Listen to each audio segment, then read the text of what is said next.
You demand a lot from your workouts, it's time to demand a lot more from your protein. Nitor protein is perfectly engineered to maximize protein synthesis. Nitor protein is the only protein that delivers the right amino acid profile to aid in recovery. And my favorite thing about it is you can mix it in only 4 ounces of water. This makes it optimal to shoot before and after a workout. Find our product at nitorperformance.com, Table Talk 20 for discount. All right, guys, if you like the Table Talk podcast, then you're going to love the crew. If you're struggling with trying to get through a sticking point, you're trying to figure some specific aspect of your training out that you just can't dial in, you're dealing with injuries, you're trying to figure out how to better optimize your training, all the stuff you're seeing on social media is confusing, and all you need is a little guidance and support, or just somebody to look at your lifts to make sure that they're either heading in the right direction, or if there's a weak point in the lift, they can point out what that weak point is. Well, that's what we have the crew for. So when you join the crew, you get an extra Table Talk podcast each month called the Crewcast. You also get access to our Discord community, which has a training Q&A, form checks with top coaches, mindset section, nutrition, training logs, programs, over 30 ebooks, plus exclusive ebooks just for the crew, webinars, lectures, seminars, giveaways ranging from full strength equipment. We've given away many yoke bars this year. We've given away actually pieces of strength equipment as well as accessory items, and you get exclusive crew discounts. So go to the link in the description that says join the crew, click it, join now, and start getting stronger today.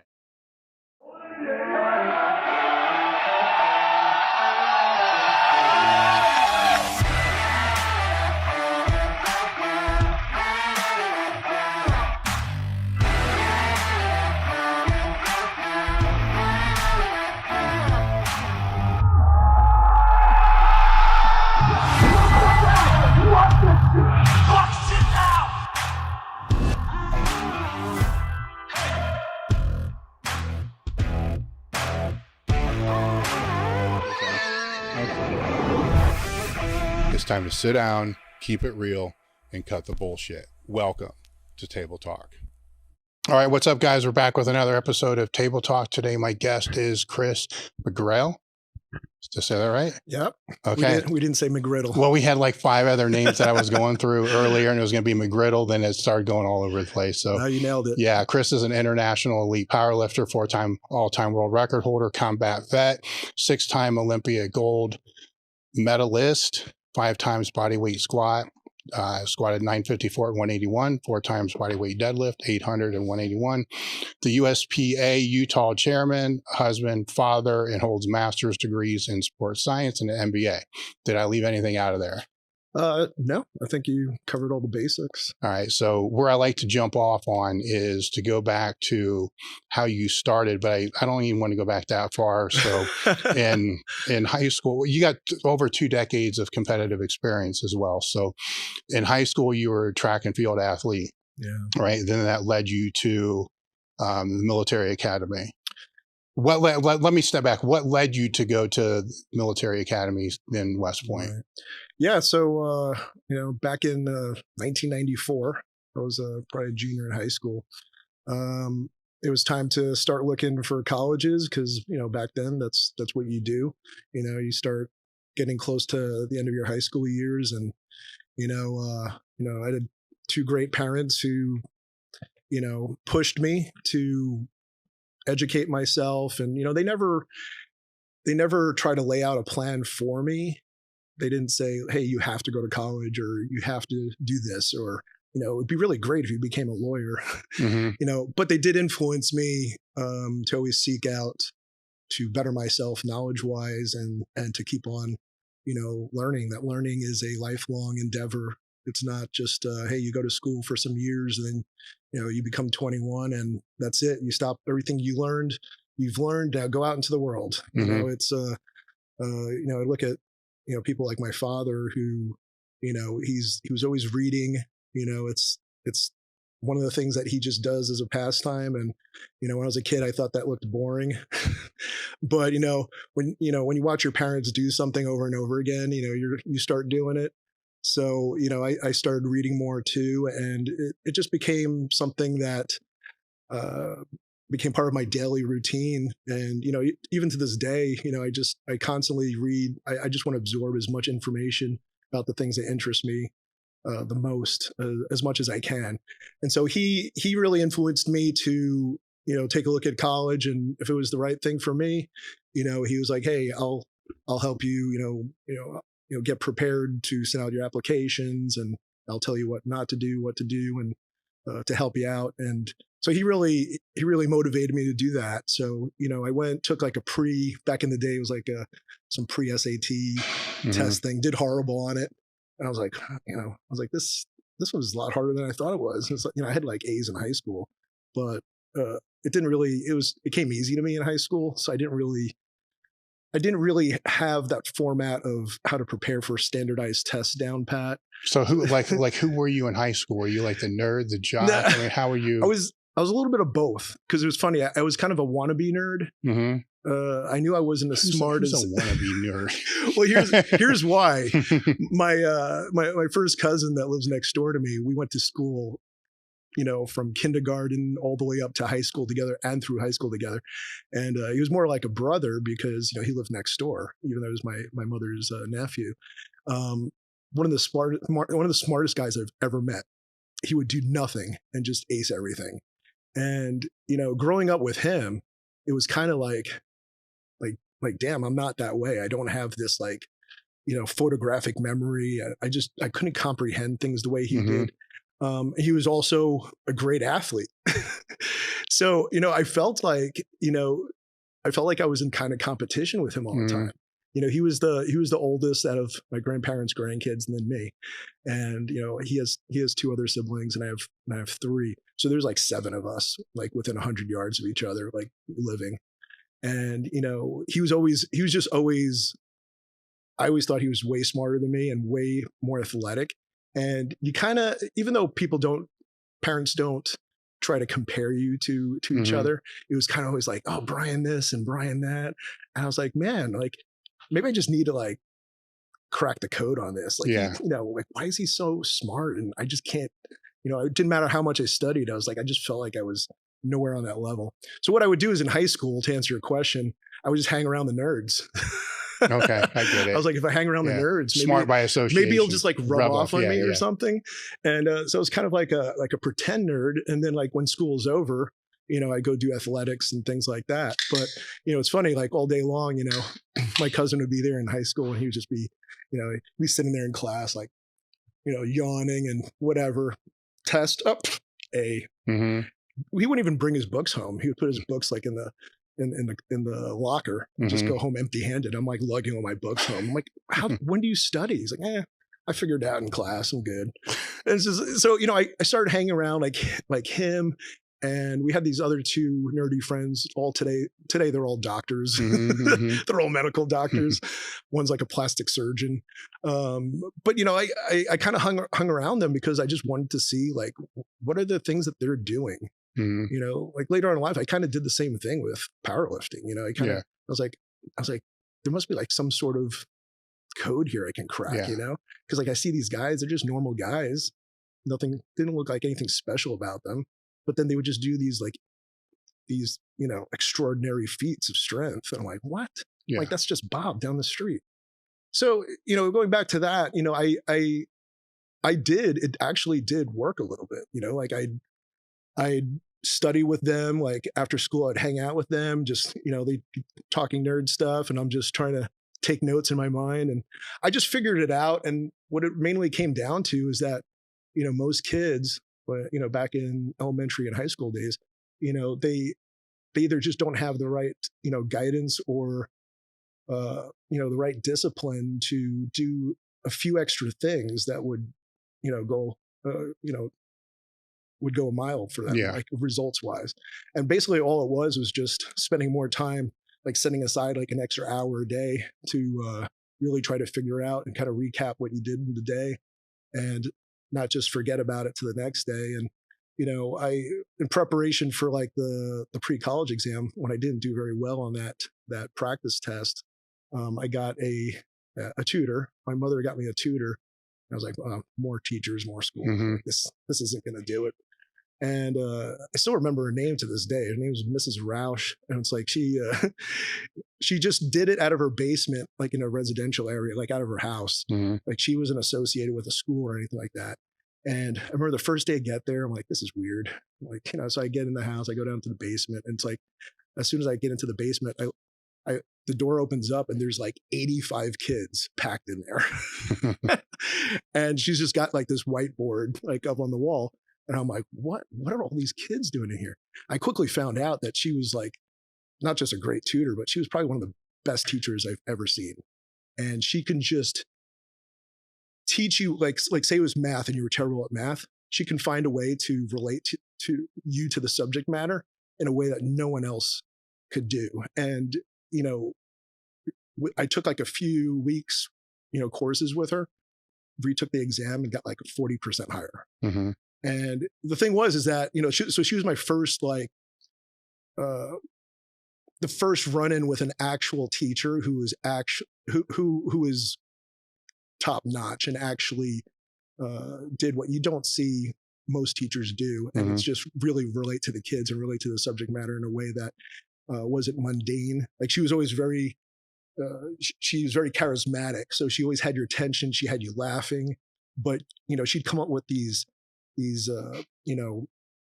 acronyms and things for whatever it was, and you would never forget them.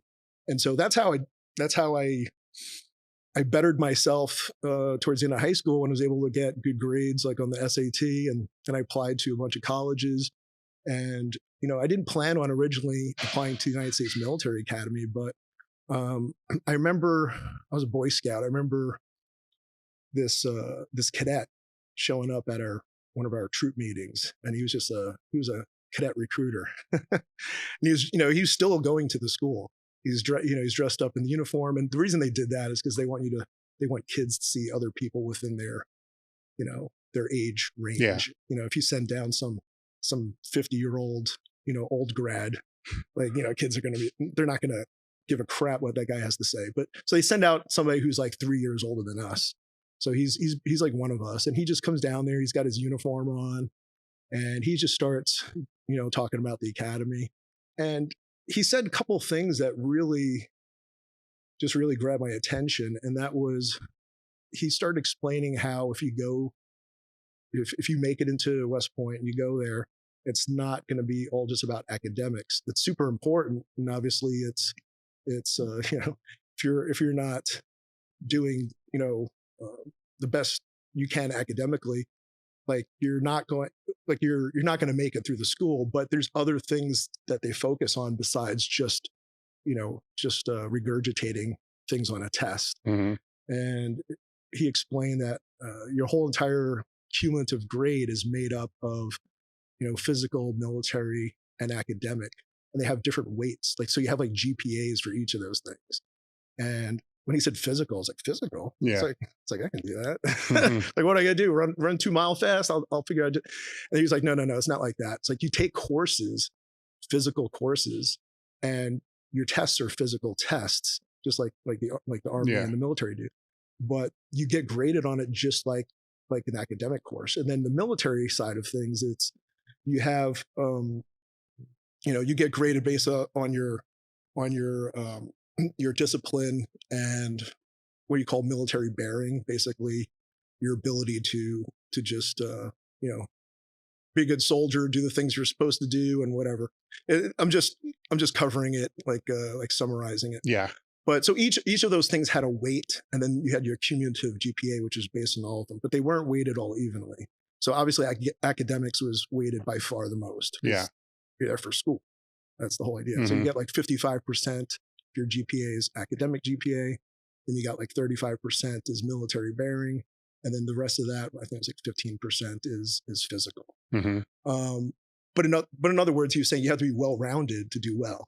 I was like, I can do well-rounded. I just, like I said, like up until then, like I wasn't just doing well in school, but I also like sports, and I did a lot of sports. I did all the sports I can do when I was in high school and elementary school, and I felt like I could hold my own. I was nothing special. Like I didn't feel like I was some elite athlete or anything, but I liked playing sports, and I was fit. I was fit. So I was like, okay, well, even if I'm not great at like a specific sport like basketball or football, like I know I can run, I can do all these things, I can do all the athletic stuff.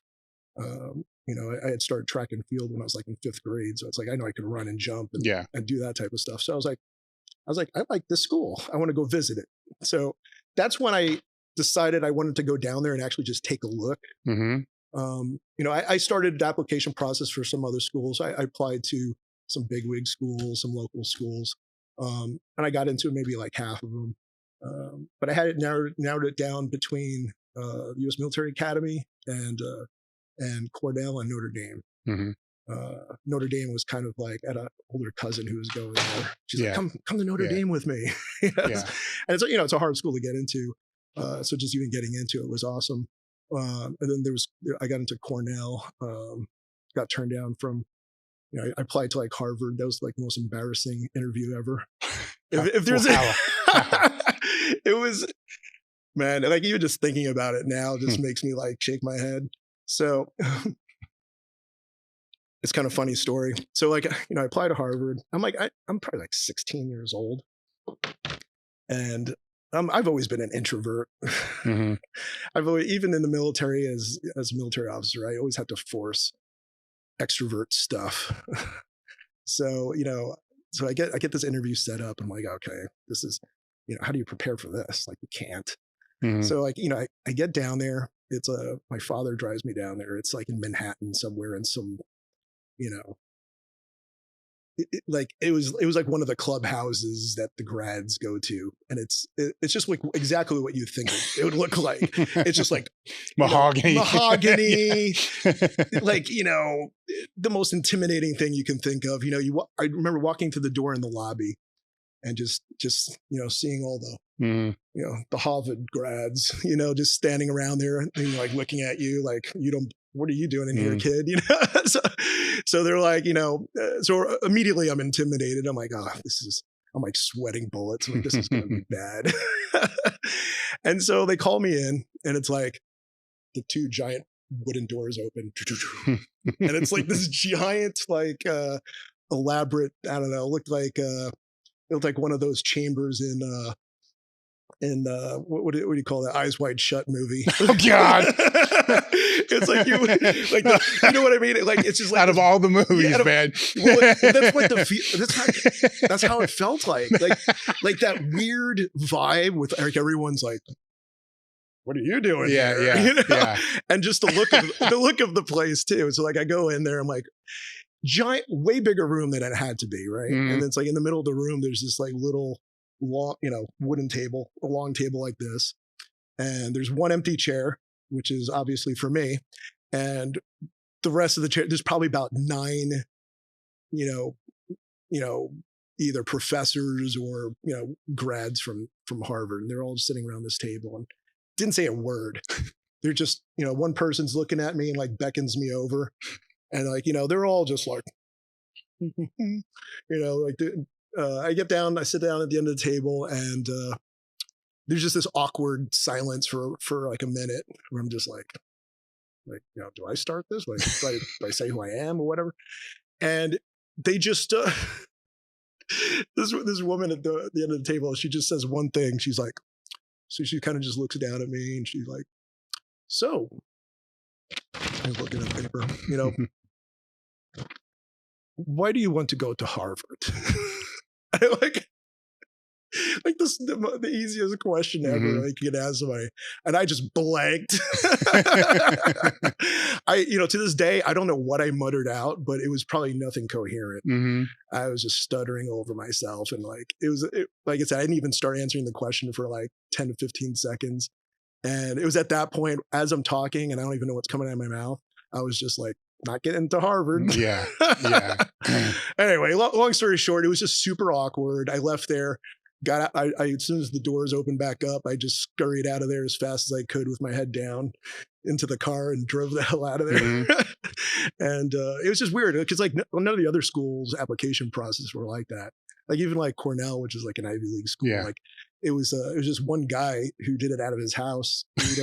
He's like came over, he's drinking a cup of coffee. He's looking at all my stuff and like, looks good. You're a good candidate. All right, see you later, man. I was like, I wish that was how that other one went. Yeah. But it turns out it's like, I don't think I would have liked going there. Anyway. So why did you make the final decision for the military academy? So yeah, going back to the military academy.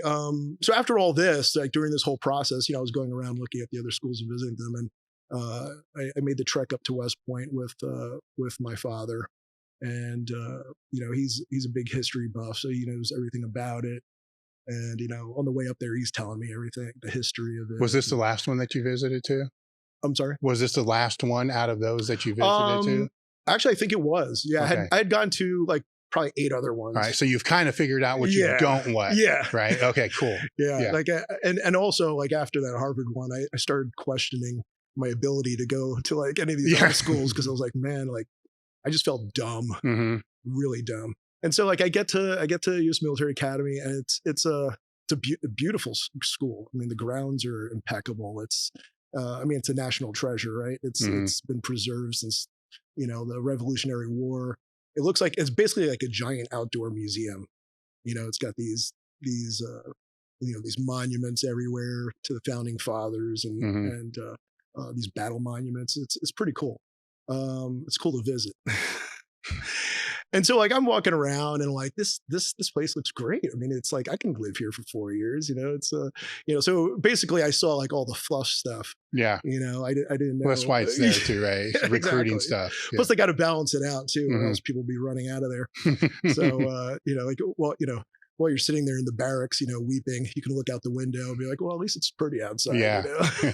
So I went there, and it was kind of like it kind of reinforced what this one cadet recruiter was saying. It was like, I just like the fact that they valued the, like other characteristics than just pure book smarts. Not that I have any problem with that. I just, I just always valued being well-rounded. And I was like, I didn't want it all just to be about that. And I was like, okay, this is maybe someplace I can thrive, because, maybe I'm not the smartest guy here, but, I can balance it out with all these other things. And I think this is where I want to go. So, that was the beginning. I still thought it was a long shot to get in. You have to get a congressional or a senatorial nomination. So I had to apply for that. And I was kind of shocked when, our congressperson called my house. My mother answered. It was like, yeah, we want him to be the primary candidate. And I was like, really? Okay.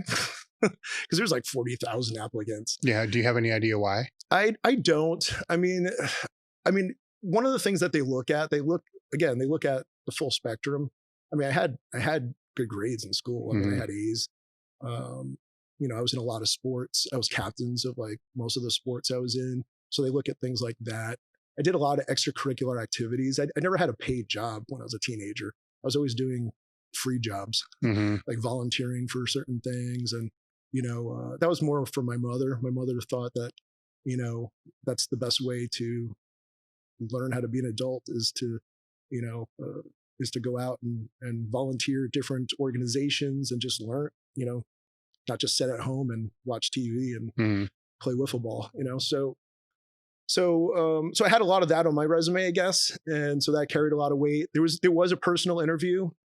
It wasn't with the congresswoman herself. It was with some aide. And I think that's just their way of kind of just weeding people out and just kind of getting it down to a certain few. And then what they do is they'll get like 10 and they'll go to the congressperson, whoever it is. And they're like, here's 10 candidates, pick one. And so what they do is they'll have like a primary and then like 2 alternates. Because a lot of times you'll have people, they'll apply for that school, but they'll also apply for, say, one of the other academies, like Annapolis or the Air Force Academy. And, if they also are accepted there, they might choose one of those or vice versa. So they always have like 2 alternates in case they're turned down. I mean, usually that's the only reason someone turns it down. Yeah. It's like, I'm going to be in the Navy instead. And so, so I was the primary candidate for the congresswoman of my district. And then again, you have to apply just like anybody else applies to a school. I passed the application process. And then after that, you have to, the hardest part is obviously getting the nomination. Yeah. So after that, then you take a physical and a mental evaluation. And, as long as you pass that and you don't have like a million health issues, like Like if you have small things, like it's not that big of a deal. But even back then, if you had like asthma, you're out. Mm-hmm. Or if you go to an Air Force Academy, like you have like the thickest glasses.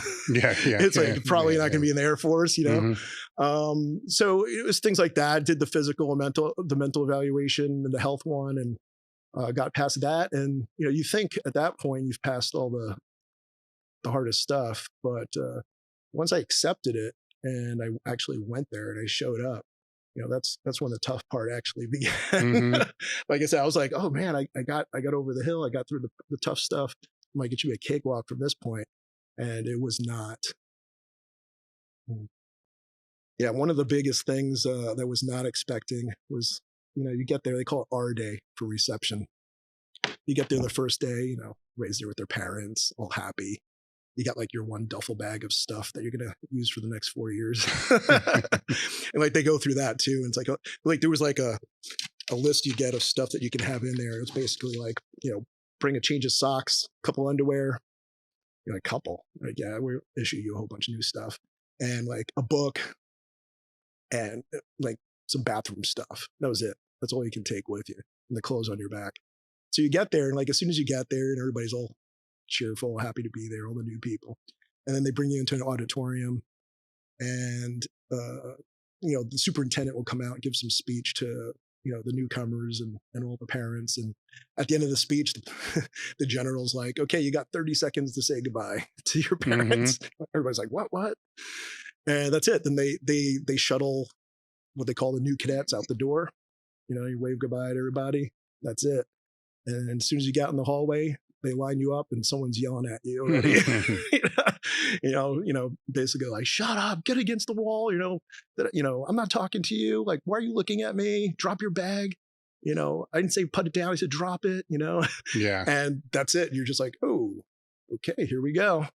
And they just march you off, and basic training, the cadet basic training starts. And it's 7.5 weeks long, but I swear I felt like I was there for like 4 months. Mm-hmm. And, what I didn't tell people is that before I went there, like 3 weeks earlier, I had really sprained my ankle really bad.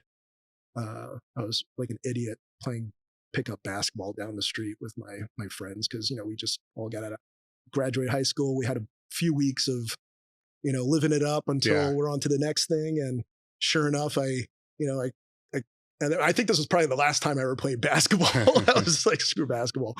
But I came down on my ankle, and it was like a grade 2 or 3 sprained ankle. Really bad, like swollen, limping on it. It was like crackling as my ankle was moving. And I was like, shit, like, what am I going to do? Like I can't not go. Like, they'll just kick you out. Yeah. If you don't show up. So I basically just tried to ice it as best as I could, treated it for like 3 weeks. But, I'm like 17 years old, so I don't really know what the hell I need to do. So I did the best I could. And then I just kind of brushed it under the carpet, didn't tell anybody. And I'm telling you, going through that 7.5 weeks where mostly you're running everywhere. And then the other part of the time you have a backpack with 40 pounds in it, and you're, marching up, mountains in the woods. So it's like, there's no time where you're resting. Mm-hmm. And I had to do that with this severely sprained ankle, and it just got worse and worse the whole time, but I just limped through it.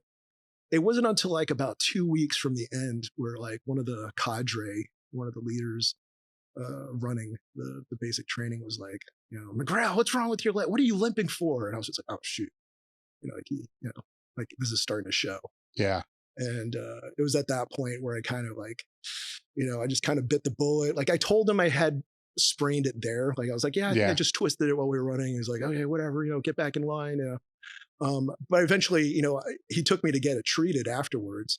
And, I was talking to like the physical therapist, and he's like, this is like really bad. Like, how long has this been going on for? And I was like, I told that guy the truth, because he wasn't like in the leadership or anything like that. And he just slipped me some medication. He's like, this will get you through, like just keep doing what you're doing, but like take a couple of these things. Like I don't even know what it was, but it was probably some like opiate or something. Yeah. He was just trying to save me from, getting kicked out. Like, so what year would that be now? Ooh, 1996. Okay, so 96. How long did it take you to get acclimated to the academy? Yeah. I would say about 6 months. The first 6 months is like the worst because, and they do it that way on purpose. Like they just try to weed you out, try to get you to quit. It's kind of like, a lot of military schools are like that. You go like SEAL training. You got to, you get people ringing the bell, like, hey, quit. They just wait. They're just waiting for people to quit. Like they'll actually have cadets lined up against a wall and they'd be like, you want to quit, don't you? You want to quit? Tell me you want to quit. I'll have you out of here right now, And like some people would, they'd just be like crying. And I've never seen so many, I wouldn't say grown men. I mean, these are adolescents still, but I never saw so many 18-year-old guys just weeping, just like standing there trying to hold their bearing. You just see tears coming down their face. It's kind of funny in retrospect, but it's, that was just part of the process. It's just basically, they wanted you to know that, hey, you're an adult now. You're not in high school. There's no mommy and daddy to take care of you. It's time to go out on your own. And if you can't do these simple things that we're asking you to do, you probably don't belong here. Like you probably need to go to a different school or find something else to do. And 1 out of every 4 people there were gone. So it was 25% dropout rate. In fact, the first day when we were sitting there in the crowd, one of the, I think it was the superintendent or the commandant was like, take a look around you. Like 1 out of every 4 of you that you see will not be here, by the end of this year. And we're just kind of, I'm thinking to myself, like, crap, it's probably me. Yeah. And, for me, it was like, so what really got me through the first 6 months was, it was pretty superficial. It's just my pride. I was just like, there's no way in hell I'm going back home. After everybody, everybody like sends you off and everybody's proud of you. It's like the last thing you want to do is come back with your tail tucked between your legs. Like, I quit, guys. Yeah. Sorry, I took somebody else's spot, out of the 40,000 people. And it was just too tough, guys. Like it just wasn't an option. So how long were you there? Entirely? Well, no, in the academy. So it was 4 years. 4 years. So it's a 4-year institution, like every other like undergraduate program. The only thing is like they don't accept credits from other schools. You have to do their curriculum, and you have to take the workload that they give you. So it's like, yeah, you get to choose your own major, like everybody does their second year. But other than that, they fill in the gaps with whatever they want you to take. So it's like, so even if you're like an English major, you're taking engineering courses too. You're going to take military science because you're going to be a military officer. You got to know these things as well. And so they fill in the gaps with all the things that you don't get from like a normal institution. When did you decide that you wanted to be an officer? I guess when I got the call from the congresswoman, because even up to that point, I don't think it was real in my head. I was like, yeah, maybe I'll get in. So I didn't really contemplate it. Nobody in my family had been in the military that I knew of. Had some, some ancestors who that weren't around, but nobody that was in my immediate family was in the military at the time. So I didn't really have I didn't have somebody to tell me don't do it or try to discourage me or anything like that. So everything that I thought it was pretty much, my own notions that I had created in my head, what it's going to be like. Right. So that was your trajectory at that time. Yeah. I think what you don't know sometimes is good because, when I think about it now as a 45-year-old, if I had to do it now, like it's no way. I mean, there is something about being youthful and going through that stuff. There's the gift of, of not having any knowledge, and you have, the world is very small to you, you don't have all these experiences to go off of. So you think you can do pretty much anything. And not only that, but like, you just don't have like other distractions too. The older you get, the more responsibilities that you accrue. If you have kids and a business and something established, it's very hard to give that up. Because when you go there, that's it. You're locked away in there for 4 years. Like you don't have a car. In fact, it's a whole other, I don't go off on a tangent on that, but I didn't drive my first car till I was 21 because I grew up in New York City, never got you could get a driver's license till you're 18.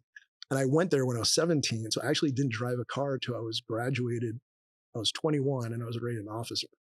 In fact, I drove a tank before I drove a car, which is pretty funny. I get in the tank and the guy's like, yeah, just take off. I'm like trying to figure out the pedals. Like, what's this do? So your first powerlifting meet was what, 98, 99? So yeah, were you still? It was at West Point. So you're still in. And so what happened there was, I was always primarily a track and field athlete. I was pretty good at it. Like I started, it was probably because I started really young. I started doing track when I was like in 5th grade. I had other things that I love to do too. Like I love baseball. I played baseball all the time. It was my favorite like team sport. So I played baseball. I experimented with a bunch of other sports too. I played soccer for like 9 years when I was a kid. But for some reason, the track and field, I seem to do better at that than everything else. What events?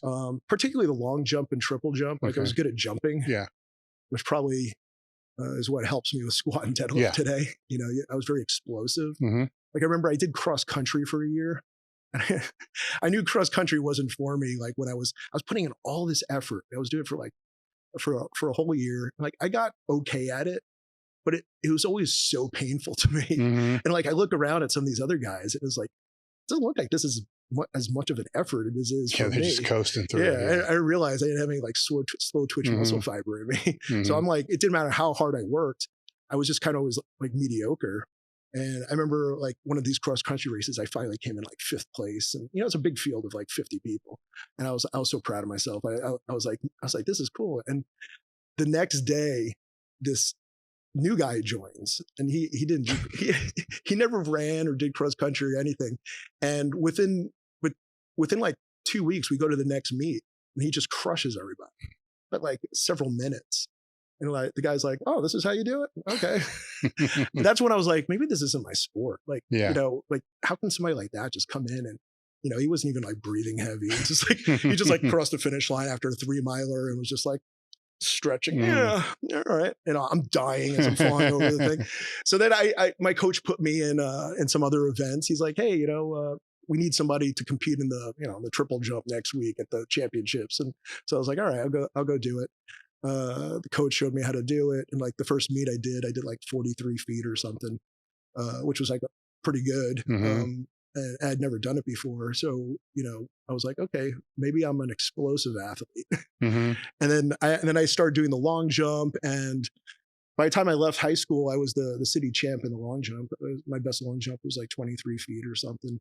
When I was probably like 145 pounds. It was pretty light. But, from then on, that's what I did. And the disappointing thing is that when I got to West Point, my plan was to be on the track team and track and field team. I already had the goal of breaking the academy long jump record. I think it was like 24 or 25 feet. Plus, by doing that, I would qualify for the Olympic trials. I was like, so I'm envisioning myself being like long jump Olympic champion. Yeah.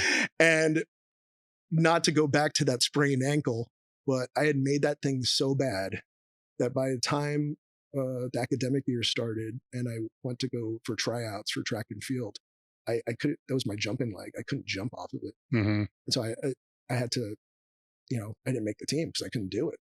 And I was like, even if after it healed up, like even to this day, it's not fully healed. Yeah. Like sometimes I'll be walking and it's just like crack. Like there's some tendonitis in there that's just never going to go away. And I just realized that I had to move on. And I was in the gym. It was actually the track and field weight room, and there was this captain in there who was one of the co-coaches for powerlifting and some of the other sports.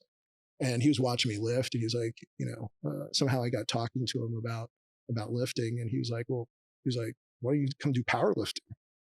And I was like, that's an actual sport. Like you can actually do that for sport. He's like, yeah, it's like squat, bench, deadlift. And I was like, sounds fun to me. I'll go do it. And at the time I was looking for something to just forget about track. Like it was just, I was depressed about it. Not to mention I'm at West Point. So it's not like I have time to even like have a pity party. It's like, I just wanted something to kind of cover up feeling bad for myself that I couldn't do my sport. And so I started doing the powerlifting training. And, I remember my first deadlift, I'd never even done a deadlift before. Like, I'd done a bench press, obviously, some of the more known movements that are exercise in any other Yeah. sport. But I had never done like an actual real deadlift before. And I remember walking up to the bar and like I had no idea what I was doing. And I was trying to pick up 400 pounds and I did it conventional style. And it was just like the ugliest thing ever. And the coach looked at me. He's like, "I think you're a sumo stance guy." Yeah. And not to go down that rabbit hole, but that's how all that started. And from there on, I started competing. What'd you weigh at that time? About 155 pounds. All right. So at 155, you just pulled 400 and not even know what the hell you're doing. I didn't know what I was doing. Super ugly. Yeah. I just remember like my legs shaking. I'm hitching it over the place. I had no idea what I was doing. Just trying to get it to the top. And, but yeah, that was, that's how it started. And, the coach obviously was like, well, you're actually, could be good at this, if we just got to fix a lot of things here. Yeah. Stiff legs. Yeah. But that's how it started. And, at the time I thought nothing of powerlifting. It was just a cover up for my pity party on the track and field team, So when did that shift? After the first comp, like I went to the first comp, it was USAPL Collegiate Nationals, and it was at the Air Force Academy that year. I think. Did you have to qualify at that time, or was it just? I did. So I did a qualifier. I flew down to, which was nice because they actually sent me down there. I flew down to some meet in Missouri, some USAPL meet, some local gym. Yeah. Because we were just, at the time, the coach was like, "We got to get you qualified real quick." So he's just going down and he's just like, "There's a meet over here in like St. Louis or something." Yeah. So I get sent down there. I go there. All I got was my openers. Again, I had no idea what the hell I was doing. I didn't have my coach with me. He's just like, "Just go down there and just qualify." He's like, "This is what you need. These are pretty easy for you. Just open with these and then see where you get to, and now we have some benchmarks to start with." Well, I went down there, I got the openers that I needed, and that was it. And I flew back. He's like, "How'd you do?" I was like, "I did the numbers you asked me to do." I qualified. Yeah. That's right. He didn't ask any questions after that. I was like, "Yeah, I did what you told me to do." So that meet wasn't the catalyst. It was that one wasn't. Like I got down there, I was kind of like, I can see that. I was kind of like, it was kind of off-putting. Like I was like, I left there. I was like, I don't know about this. Yeah. Like, well, you really didn't prepare for it. I didn't prepare for it. There was no, I didn't understand the rules. Like my second and third squat, I got called for depth, and in retrospect, it was probably really, really high. Yeah. But in my mind, like as a kid, I was like, I thought I was squatting, and I think I did I opened with like either 365 or 400, and just mustered it out in the opener, and that was it. But then I went to the Collegiate Nationals, and then I bombed out. Oh shit! So I get down to the Collegiate Nationals. That was the first time where I saw really good lifters, though. Because even though those guys are all still young, the USAPL Collegiate Nationals at the time, had a lot of good collegiate athletes. And like I just remember seeing like a 165 guy pull like 550. I was like, what? Or a guy who's like 165 class, which was my weight class at the time, bench like almost 400 pounds raw. It's like, man, these guys are way stronger than I am. Oh my God. So like I bombed out. I wasn't I was more upset missing the other lifts in the first meet than I was bombing out at the Collegiate Nationals. And I think it's mostly because the rest of the time there, I kind of was just watching other people, and I was kind of intrigued. I was like, I was looking like what some other people do. Was it aspirational to you, or was I think it was more aspirational? Yeah. Like I kind of looked at these other guys, and like, they didn't look like anything, like any kind of special athlete. Like it wasn't like a genetic freak where you look at a guy, you're like, man, that guy's just a super athlete. They were just guys that looked like me. They were doing like 100 pounds more in each lift. And, so I spend most of the time there talking to these guys. Like I was like, "Hey man, what do you do for training?" A couple of them were super friendly, and they're like, "Yeah, man, I'll tell you exactly what I do." Got his email, and he was like emailing me. Like at the time, it was the guy who won like my weight class there. And again, he did like 550 deadlift, and I don't know what he did on the other lifts, but I'll never forget the 550 deadlift because he puts it down and he steps back and he jumps up in the air and does a backflip on the platform. I was like, what the hell is that? Like, Mm-hmm. you know, he was just like, it was like his celebratory thing, you know? Yeah. And I was like, man, this guy must have been like a gymnast or something, you know, he probably was. But, you know, I exchanged emails with him. He started sending me like some templated Mm-hmm. programming that he does. Again, he, you know, at the time I thought he was like some powerlifting god. He was just, you know, he was just a kid like I was. Mm-hmm. So, you know, like I still have the notes. So every once in a while I'll come across them and kind of chuckle because it was pretty basic stuff on there, you know, but it was a starting point. And I felt Yeah. like I was like, okay, I got some guidance here. You know, the coach on the powerlifting team was sort of you know, a multi sport coach. So he wasn't there a lot of the times. Mm-hmm. So, you know, so at least I had something to like guide me for a little bit. And then as time went on, you know, I started training with some of the other guys who were already on the powerlifting team there. Just, you know, because the thing is, like when I would show up, people were not training together. Like people were just going down there when they can get it in. Mm-hmm. So there wasn't like this. I didn't feel like there was like a team feeling to it. It was kind of like people just getting it in when they get in and get out. So it took a while for me to just like get to know some of the other guys there.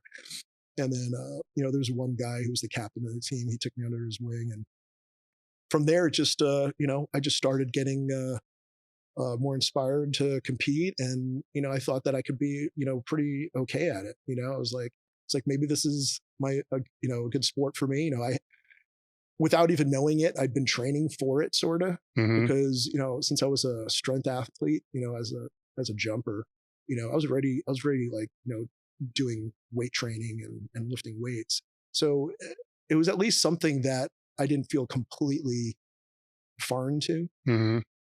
And yeah, that's how it started. I mean, I didn't really start, you know, getting towards the elite power lifter, you know, side of the house until like way down the road.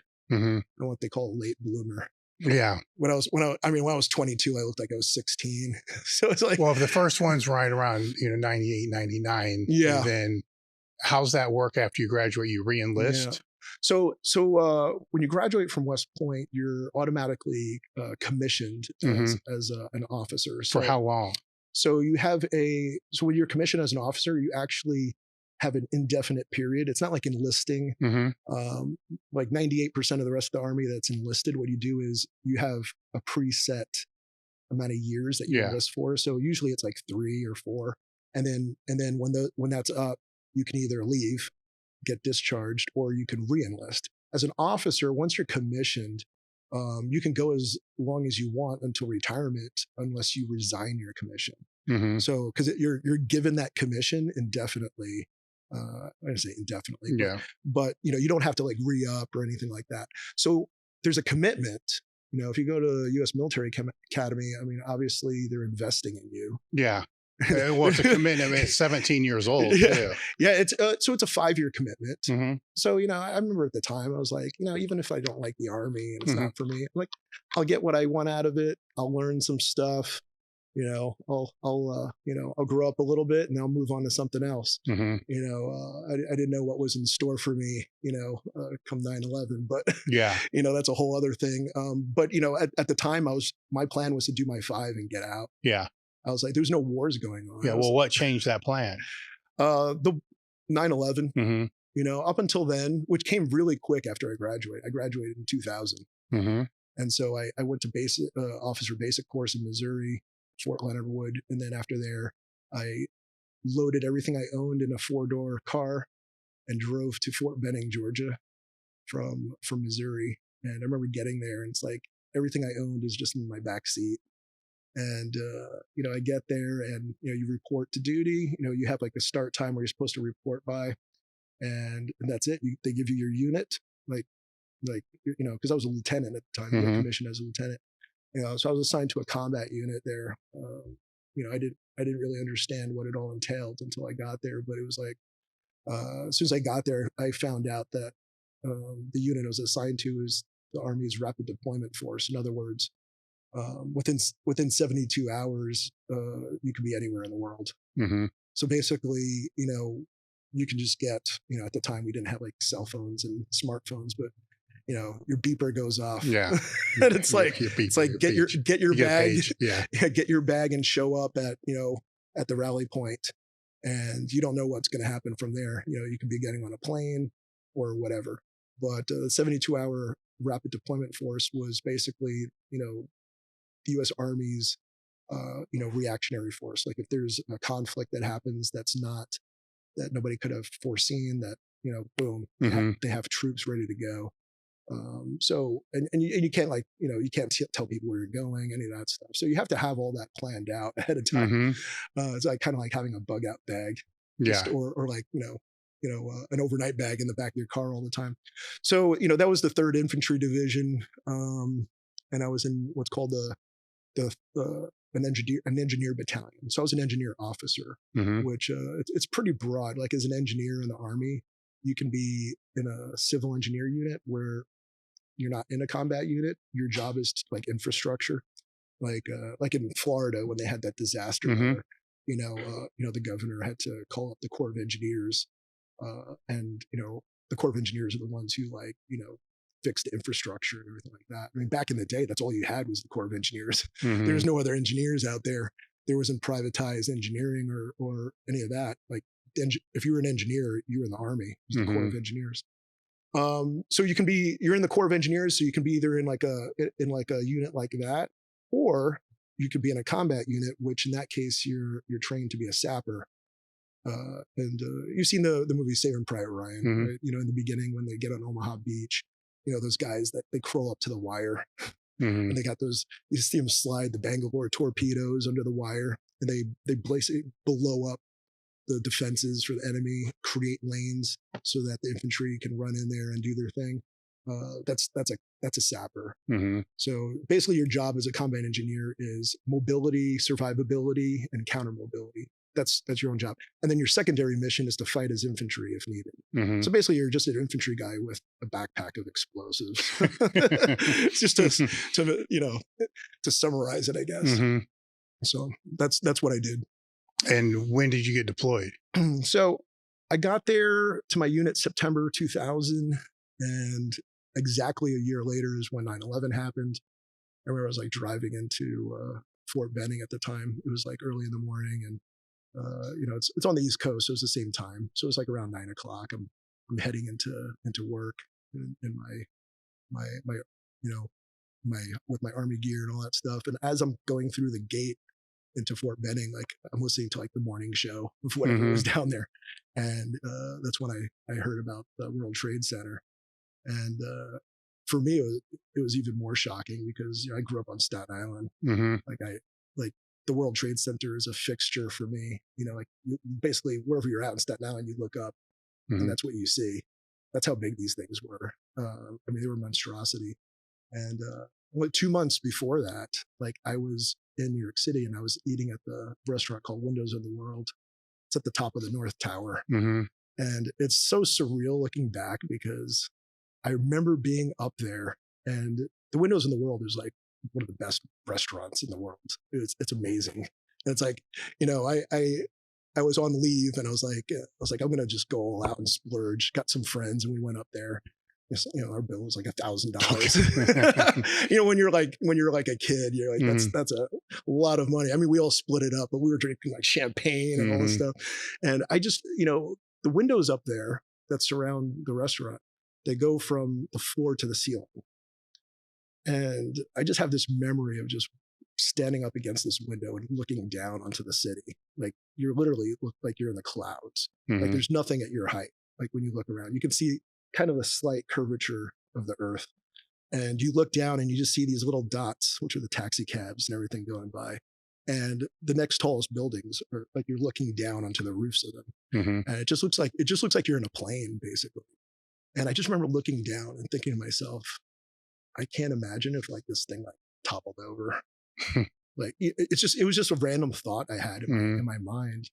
And, so every time I think of the World Trade Center, I think of that. Like, I'm just like, I cannot fathom being one of those people who are sitting up there when that happened, and it's like, and it's kind of like, I kind of just have like this ghostly memory of it where I could see like all the, the bartenders and the waitresses, walking around up there, like serving everybody.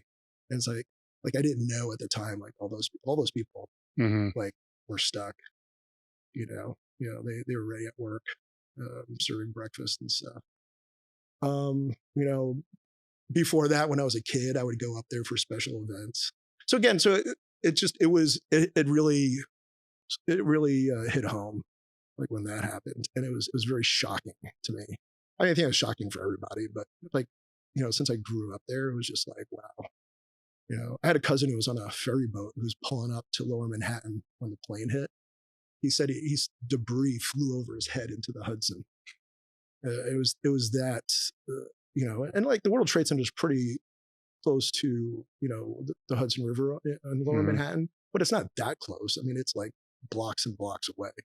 He said he just hears this boom and looks up, and he could just see pieces of metal flying over the boat into the river behind him. And he said the ferry didn't even dock; it just turned around and just went back. But it's if you live there at the time, like you saw something, because it's like a mountain front. If you live in a city with a mountain front, it's just there all the time, looming over you. So that's where I was when that happened, and I knew the moment that happened, I was like, well, I guess I'm getting deployed. And sure enough, like a short time after that, we started deploying. At first, my unit was sent to Kuwait to start acting as a deterring force, for Iraq later on. This was about a year later. So 2002, I was in Kuwait the first time. That was the first time I was in the Middle East, and I was there for about 6 or 7 months. And we were sent out to the desert near the Kuwait-Iraq border, and we trained there because there's a purpose to that. You're training, but you're also on display. Yeah, it's like, yeah. I mean, we kind of still do that with North Korea. You get stationed in South Korea. It's like you're basically up by the DMZ, just doing your training stuff. Like, hey guys, we're here. Just to let you know. Don't do anything smart. But yeah, so I went to Kuwait, and then as soon as I got back from that deployment, there was like a 2-month period where we were back home, and then I remember getting this message saying, you're going back to Kuwait next month. I was like, what? I was like, that's not normal. And this is December 2002. I was like, this is not normal. I'm like, something's up. Like they, usually have like at least 6 months to a year. Yeah. Especially this was before there was any wars, of the modern wars. And I was like, something's not right here. So I was like, I told my girlfriend at the time, I'm like, sorry. I know I just got back, and you're just getting used to it. And she just like started bawling. I was like, I don't know when I'm going to come back. And at the time I didn't, I was like, this might be it. We might be going to war. They're just not telling us. And sure enough, I get there January 2003, and we start doing the same stuff we were doing, except we start escalating some of the live fires. And what that is like when you use real ammunition. Because a lot of times when you're playing war games and training, like you're obviously not using, real bullets and explosives. We started doing more of what's called live fires, where we were out in the Kuwaiti desert, and we were utilizing, like real C4, real MICLICs. A MICLIC is just an acronym for this. It's this big tank-looking thing that looks like a chassis of a tank, but it's been fitted to have a harpoon-looking device at the top that shoots a mini rocket that's attached to 100 meters of C4 on a line, on a cable. So basically, like you're harpooning this line of C4 straight out for 100 meters. So it fires out, and when it hits the cable fully stretches, it stops, falls down, straight down, and you detonate it. And there's about 2,800 pounds of C4 along this line, and all at once it just blows, and it creates a path. So that's how you breach a minefield really quick. So we started using a bunch of these things, and I'm like thinking to myself, I'm like, well, the Iraqi border is right over there. Mm-hmm. We're doing live fires on breaching, obstacles to create paths. I just put 2 and 2 together, and then sure enough, like in March, it was about March 17th or 18th. We were all huddled in the tent. We got this like a satellite television that's like this big. It's at the, this is 24 years ago. So it's like, we're all huddled around, all the soldiers huddled around this thing, and we're watching, the president give his, you got 24 hours to get out of, to Saddam. You got 24 hours to get out or we're invading. And I remember thinking to myself, like, we've already started to break down. We were already starting to break down the obstacle in the DMZ. So it's like, I was like, I think we're going regardless. We're already sitting there like, there's these enemy outposts on the other side of the border, the guards, and, they're just guards. Like they're not, they weren't hostile towards us or anything like that. But it's like, we're breaching this obstacle. And it's just like, hey. They're like, what are these guys doing? Like, see you soon. But so we were breaching 7 lanes across this nuisance minefield, which basically all that is there's a mile gap, like they call it the demilitarized zone, between both countries. It's in order to make sure that there's no unintentional skirmishes that can cause a conflict, right? Just put a buffer in there. And a nuisance minefield, when they just kind of have no plan to where they put these mines, they just kind of lay them out there. A lot of that happened in Vietnam, and that's why even to today, like somebody would be walking in a jungle and an old mine can just go off because they don't even know where they are. They just bury them out there. Like we don't do that stuff. Like we actually, like if we, when we're trained to do minefields, which it's not something we really do now, but as a combat engineer, you learn how to do it. I mean, you have to like plot the mines like in a specific order. You have a GPS location for all these things because at some point, based on Geneva Conventions, it's international law. You can't just leave it there. Like, you got to go in there and get it out. And if you don't know where they are, well, that's a problem. So we started breaking down 7 lanes across this minefield into Iraq. And then as soon as we were done, we all got in our vehicles and we just sat there, just waiting for the call. And I remember it was midnight on March 21st, between 20th and 21st. So at midnight, March 21st, the radios cracked. We're all just sitting in the Humvees and the vehicles, like half asleep. And we started getting instructions on crossing the border. And I was just like, what? Like, I'm sitting there with my driver in the Humvee, and he's just like, sir, do you think this is really happening? I'm like, nah. I was like, I don't know if it's like we're going to actually be invading, but like, maybe it's just a show of force. Like we really didn't know for sure. Like if it was just going to be like an all-out kind of war, just going across like, hey, find the enemy. And again, I think part of that is just that we're in denial because it's just too surreal. Like none of us have been in combat. It's just like, we're really going to go, go across this border and just start shooting at people. And I'm like, nah. As we're talking, all of a sudden we hear the sound and we look up and it's nighttime and we just see this single rocket go from behind us over the border. And it's just like, he just turned to me and was like, well, I guess that answers my question. And sure enough, like a few minutes later, they had us just filing through over the border. And, as a combat engineer, our job is to make sure that we have unimpeded mobility for the troops, for the maneuver elements, which are like, the tanks, the infantry and whatnot. And so we're the first ones going across because we come across an obstacle, got to destroy it. Or at least break it down. And so as we're doing that, we'll label the safe parts of the lane. Because remember, we're in the dark and those night vision goggles are in 2D. Like you lose your depth perception. So everything, it looks like you're just looking at a screen that's yellow. And, it's really crappy to try to drive in 2D. And I just remember we go across the border. And as soon as we get through, we're in Iraq. and we're just driving into darkness in the desert. Like the nearest town was like, we were heading towards this city called Nasiriyah. It's in southern Iraq. It's not too far. It's like west of Basra, which is considered like that's where the Tigris and Euphrates meet. It's like a biblical place. That's where they think Garden of Eden's located at. But we're heading to Nasiriyah, and we're hundreds of miles away in just the middle of empty desert. So all we're doing is looking at a GPS, which at the time was just a Garmin. We didn't have smartphones and things like that. So we're just looking at this Garmin that just has like this black and white dot.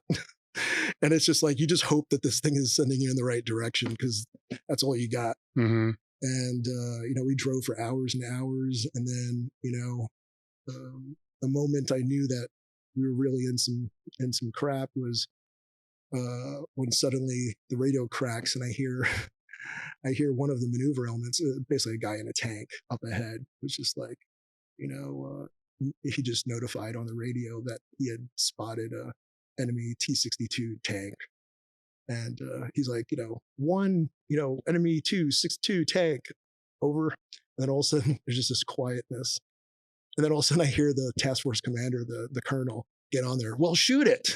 And the thing was, is that we're just like, really? Like, is that what we're doing? And so that was, shortly after that, I just see this flash and I can hear it in the distance, where the tank was destroyed. That was my first run in with actual combat. And from there, it just, it got more real as we went. How long did that deployment last? That one was for 7 months. By the time I left there, I mean, it was, a lot of things had changed in my brain.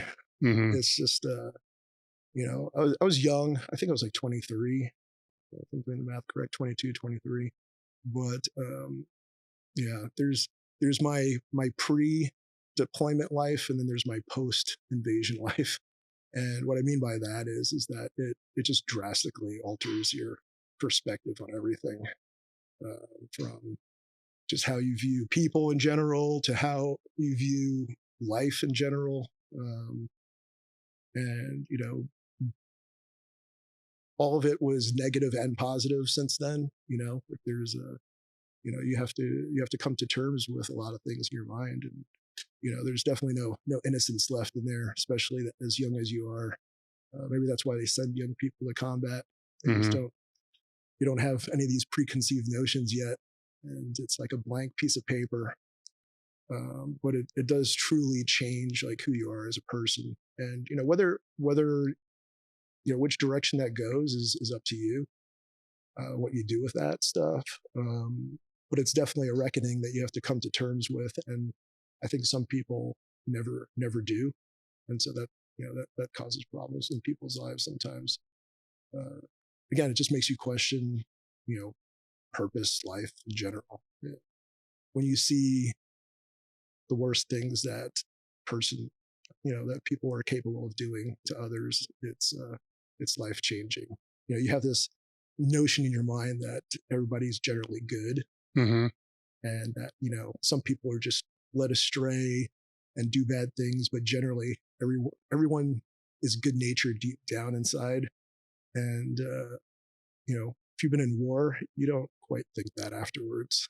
Like there's definitely such thing as evil. And when you see it in its pure form, it just changes your whole outlook on things in general. Again, there's what we live in here in the United States, like this environment, that's not normal. Like people are like, oh man, I'm sure combat and war was really strange and not normal. Like actually that's how it is most of places in the world and in time. It's just, there's never been something like the United States before, where we have this type of security. I mean, yeah, we have our issues and we have our dangers and the things that you see like on the news or, drive people crazy. But it's like the average American, I don't think, has any idea what we have in terms of goodness. I mean, this is like a little bubble of awesomeness. Yeah. That is super fragile too. I mean, this country's only been around for just over a couple hundred years. It can be gone in a second. And like, people think that can't happen, but we're only 3 people removed from the start of the country. Yeah. That was 3 people ago. You can see really easily with something like the pandemic that happened, how fast things can regress or digress in society, where shit hits the fan. Chaos ensues pretty fast. It's something as simple as, I mean, that was nothing, right? Mm-hmm. It was more panic than anything. Yeah. And people, panicking over misinformation or just the unknown. We'll take the power grid down for a few weeks and watch what happens. Yeah. I've heard people analyzing that said it would take about 3 days before full chaos. Wow. Full anarchy is only 72 hours away from a power grid going down. Wow. I can't even imagine. Yeah. Because like, I've been in places where there's been full anarchy. Like when we took Baghdad and we seized Baghdad, the government of Iraq ceased to exist.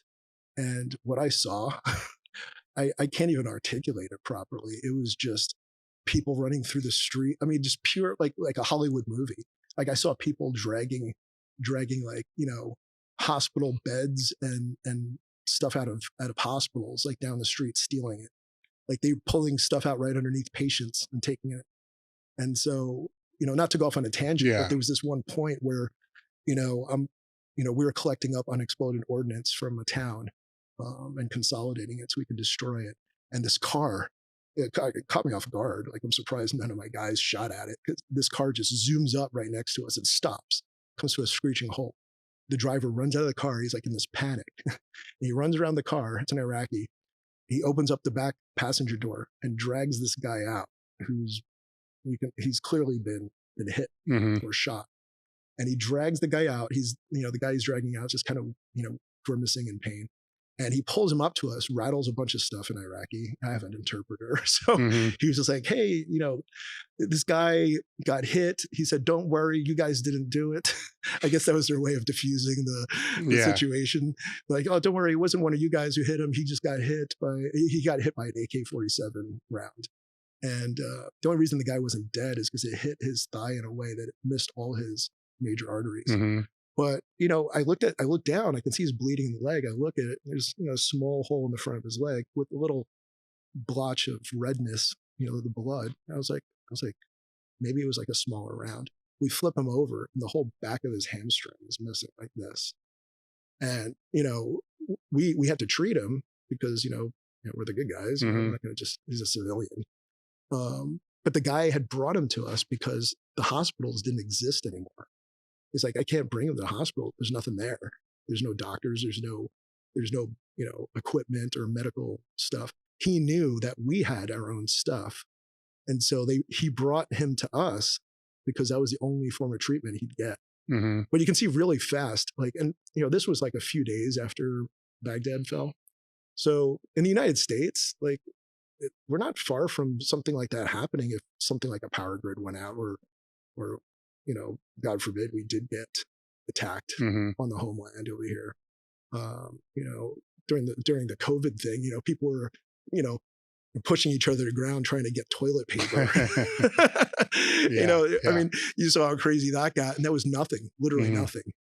So even if something isn't as bad as it turns out to be, it's the panic that drives people to do these things, right? As soon as you have, panic ensue, more people panic, and then it spreads like a virus. And the next thing you know, people are trampling over each other, because they've lost all sight of, they're in survival mode.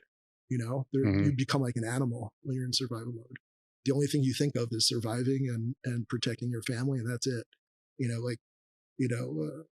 doesn't matter how good natured of a person you are. Everyone has the capability of falling victim themselves to,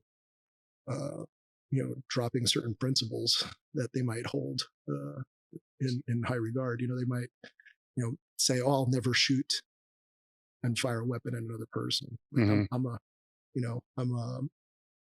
I'm not somebody who's violent, so I would never, even in self-defense, do it. You hear people talk about that. that goes to hell pretty quick, like when bullets are flying. Yeah.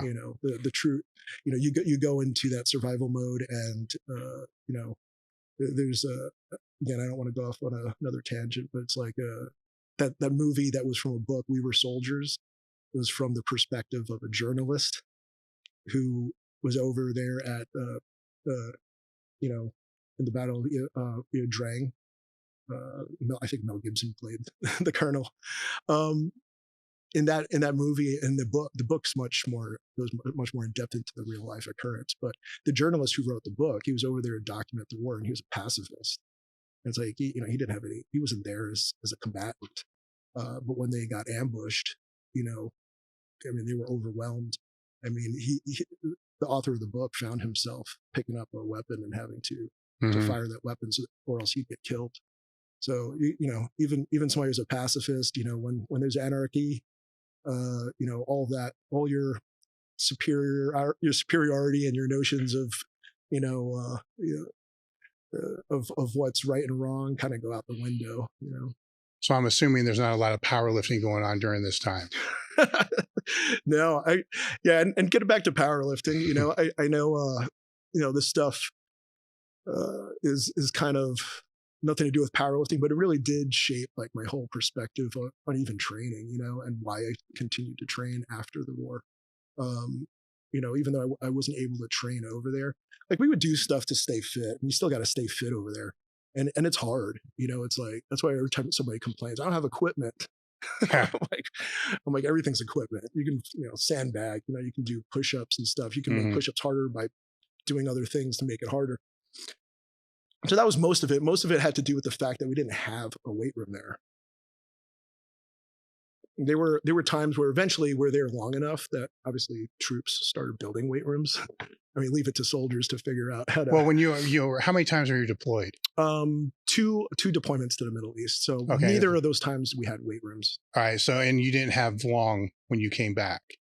No. And so during that time, it was like, we'd go back to our normal physical daily training. Yeah. But, 2-3 months, and then we were back at it. Yeah, there wasn't much time to really build on anything. Yeah. So obviously during this whole time period, I had to take a hiatus from competing. Yeah. But it was always on my mind. Like I remember being in the desert, like trying to figure out how to get some stuff shipped out there. Like I had some communication with a unit that was coming in to replace another unit. And I was talking to the guy over there. Yeah, like, hey, bring me a squat bar. Yeah, I was like, can you get some dumbbells? Well, I was thinking like, hey, at least, maybe in one of the connexes, they can like throw some, plates and some dumbbells. Back then, kettlebells weren't really a big thing. So nobody had kettlebells, but I was just like, we throw like a few dumbbells in there, like, get some like 60s or 70s, something that we can just use to maintain some kind of strength. And even I told the guys, like, even if you can get like one, floor presses on the desert, get one 60-pound dumbbell in the connex, and at least we can do a bunch of unilateral stuff. Or, you get creative. Yeah. But so when I got back, obviously one of the first things I wanted to do was get back into competing. Except that I realized I weighed like 142 pounds and I was emaciated. It looked like I just escaped from Auschwitz. And like even now when I look at these pictures from like my return home from the invasion, I look sick, and that's a whole other problem I have with the military and how they feed. And maintain some of the troops. It's they're starting to get better. I was happy to see in the last few years, I made a trip down to, this was about 3 years ago. I made a trip down to South Carolina to visit the Army Physical Fitness School. And that's where they take like every unit designates somebody, and they send them to that school to learn how to be what's called a Army Master Fitness Trainer. And the goal of that is to have people who are like a certified personal trainer, except for military, and you stay there for months. Like it's not some garbage thing where you go down there. It's like 3-day course. Yeah. Right. Good. You can go train the troops. Like you're there for months. You're stationed there, and you have to graduate from the course just like any other Army school. But when you're done, you're a master fitness trainer, and now you're going to go back to your unit, and you're in charge of training physical fitness and training. And at least they've gotten better at doing things like that. Because back in the day, like decades ago, it'd be like, all right, you're Sergeant so-and-so, you're now promoted to this. Okay, you're also, one of your duties is to get everybody fit.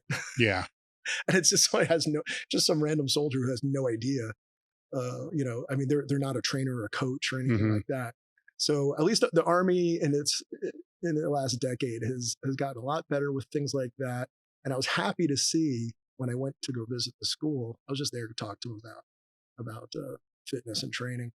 And as a vet, I noticed that they had started to change their thinking on just exercise and training troops in general, in the sense that it was very lopsided in the past, where not that muscular endurance and cardio, cardio isn't important, but it was heavily weighted too much. There wasn't enough strength training going. Strength training comprised of just even 10 years ago, from World War I all the way to about 10 years ago, comprised of push-ups and sit-ups with resistance training. Or maybe you carry like a sandbag for a distance or something. It was just like, it wasn't adequate, and it was very random. Like, now that I know so much more, when I think back at some of the fitness training I did when I was in the combat unit, I mean, it was more revolving around torture. Like, because you got people who don't really understand fitness or how to get somebody strong. So they substitute that with just pain and agony. Like, oh, if it's complete torture, that at least we're hardening the troops up. But you're also breaking them in the process. So you get a lot of, like, I remember being in a combat unit, and it's like people were just broken all the time, which is not effective. I mean, if you're really, I mean, you are a government, a government issue, right? You're a GI. You're like a piece of equipment. I mean, I don't mean that in a derogatory way, but you are kind of like a piece of equipment. If you're not serviceable, you're not functioning, like, you're a waste of an investment. The military or the government in general invests, hundreds of thousands, probably now like $1 million each soldier. I mean, I don't know what it is now, but it's like, it's a big taxpayer investment for each soldier. So say $1 million, to train, equip, and over the years have somebody combat effective, and then all of a sudden some jackass breaks them because they made them road march barefoot with a 60-pound rucksack on, and then they were doing sit-ups on the hardball concrete, their tailbone is jacked up. Just things like that, just simple things that somebody who's not a trainer or a coach or knows what they're talking about, it's something that they wouldn't have identified as a problem. So when you came back and you did your first meet after being back, what was that total compared to the total you had before you left? Again, it hadn't improved much more, just because I was completely destroyed. I mean, I was recovering from a bunch of bumps and bruises. I had started getting sick from I was exposed to a lot of chemicals over there, burning stuff, chemical warfare. And that's when I started developing like all these ulcers down my GI tract, which was really alarming because I didn't think anything of it at the time. I just started building back up. I'm like, okay, I just need to eat. I need to gain the muscle back. So I started down that road after I came back from my deployments. And, along the way, like when I was about to do another meet, I got so sick that I had to go to the hospital. And that's when I found out that, hey, like, we're going to start having to give you some prednisone and a bunch of this other stuff because you're bleeding down your whole digestive tract. I was like, what? And definitely all the exposure to that stuff, which has been proven, it's definitely from that. It acted as a catalyst to the GI issues that I had. Like, I just started getting ulcers down, mostly my large intestine, everything like that. And so for years at that point, and I was intermittently like still trying to compete, and I did compete a bunch of times, but I wasn't anywhere near where I am today. Like, that's a whole different chapter.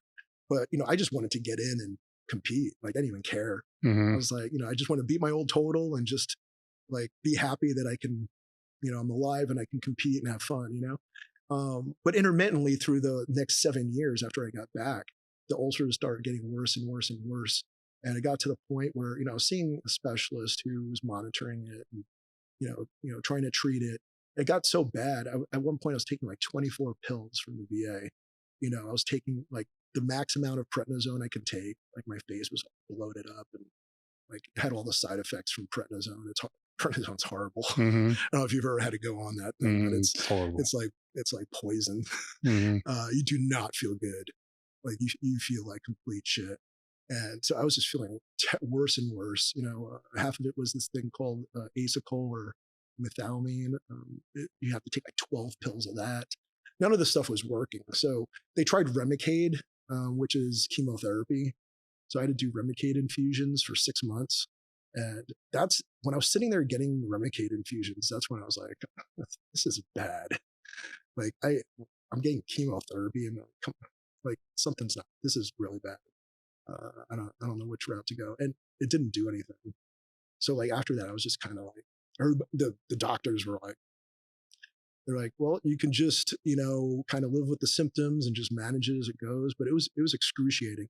Basically, like every day, if I ate something, it's like somebody took a sword, just stuck it through my gut and just twisted it. So you lose your appetite. So here I am trying to like build myself back up to compete again. And my body is just not building anything because it's just like, number one, I have no appetite. So I have to force feed like, crap into my system. And, that's a whole problem in itself. Yeah. But then you put on top of that your inability to absorb anything or digest anything properly. And then like, I go to the bathroom, which is blood coming, like red light, bright red blood coming out.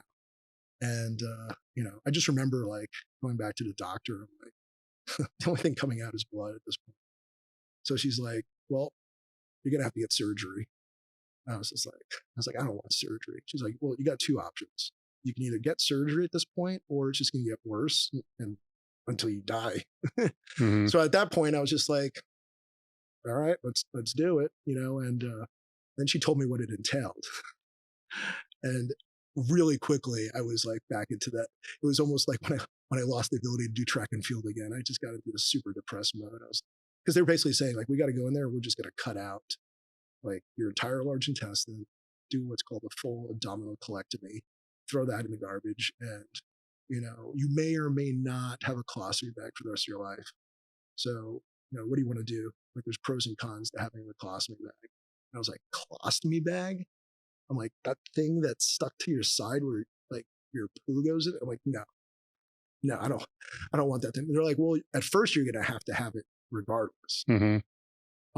But here you can interview 3 of these doctors in your area and tell us, this is the VA at the time. They're like, yeah, just let us know which doctor you choose. And so they basically send me a list of just 3 doctors in Utah. And I go to the first one. The guy was younger than I was. I'm like 28. This guy looked like he was like 26. And like, Doogie House. Yeah. Or he's just, he was like just out of residency.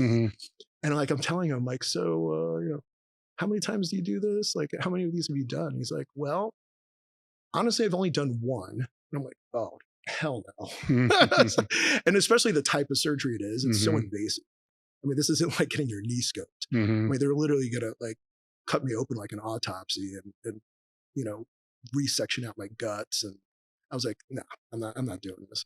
So I get on the computer and I just start researching myself, like doctors who have done this procedure. And like, nothing's coming up. I'm like, this is not good. This is like an experimental surgery or something. Finally, I come across the Mayo Clinic, which is pretty well known. And I find this surgeon in the Mayo Clinic. I can see his profile and all that on there. And I noticed that the guy was doing this regularly, like on a weekly basis. The only person in the world doing it. His name was Dr. Wolf, Bruce Wolf. And basically, people from like the Middle East and Asia were coming to get the surgery from him. So I was like, that's my guy. So like I call up the Mayo Clinic, I tell them, hey, I'm a vet, blah, blah, blah. This is what's going on. Is there any way I can, get the surgery done by this guy? And they're like, well, the VA has to approve it, or TRICARE or whatever. And so I go back and like I call up, the rep, and I'm like, hey, this is where I want to get it done. I found my guy. And they're like, well, we have to see if we can approve that and get it approved. I'm like, what are you talking about? They're like, well, depends on like the costs and all. I'm like, don't even come to me with that. Like the costs, like, shut up. Like, that's the last thing like a soldier wants to hear. It's like, well, we can fix you from getting all banged up for us sending you to do something. But let's see if we can afford it first. It's like, you can afford it. Of course you can afford it. But long story short, like I got it approved. And I was pretty happy, but they were like, yeah, you're scheduled for 4 months out. So I'm like, okay, whatever. I've been dealing with it since. I'll deal with it for a little bit longer. So I went out and just started doing my thing. I'm in the gym and I get under a squat bar. I don't even think I probably had like 135 pounds on the bar. And like I walk it out and I go to squat. And right when I'm about to squat, I almost pass out, like just tunnel vision immediately. And my body just starts collapsing underneath me. So I fall forward into the rack and, luckily get the weight back in the rack. And I just dropped to my knees. Like I had no control of my body at all. And basically what had happened is I've lost so much blood that I just was, I couldn't even pick up a weight. Like I would just pass out. So when that happened, I knew something really wrong was happening. So I called up the Mayo Clinic, told them what happened. And they're like, all right, you got to do emergency surgery. Like you need to get here ASAP. So I book a flight to Minnesota, to Mayo Clinic in Minneapolis over there. It's not in Minneapolis, but it's close enough. And within 3 days, I'm out there. And I must have just been really lucky that I got in there when I did, because as I was traveling there by myself, I started like getting so incoherent. Like I was like passing out, like not fully passing out, but like I was like literally hanging. Like I was in the airport and I'm like hanging on to something, like almost passing out. Like I find my way down through the Minneapolis airport, and my connecting flight to the city where the Mayo Clinic's at, that's not too far away. It was like a short jump over there. Got delayed like a day. I was like, I can't. I was like, I need to get there right now. That's all I remember. And then I remember collapsing in the airport and being woken up by a janitor who was asking me if I was okay. I was just like, in a fetal position on the wall. He was like poking me with his broom, like, hey man, you doing okay? And I'm just like, disoriented, like what's going on? And somehow I get on the phone with like one of my parents, probably my father, and he was like, I'm gonna arrange for a van to take you there. I'm gonna call up, and he's in New York. He's just doing this with, from over there.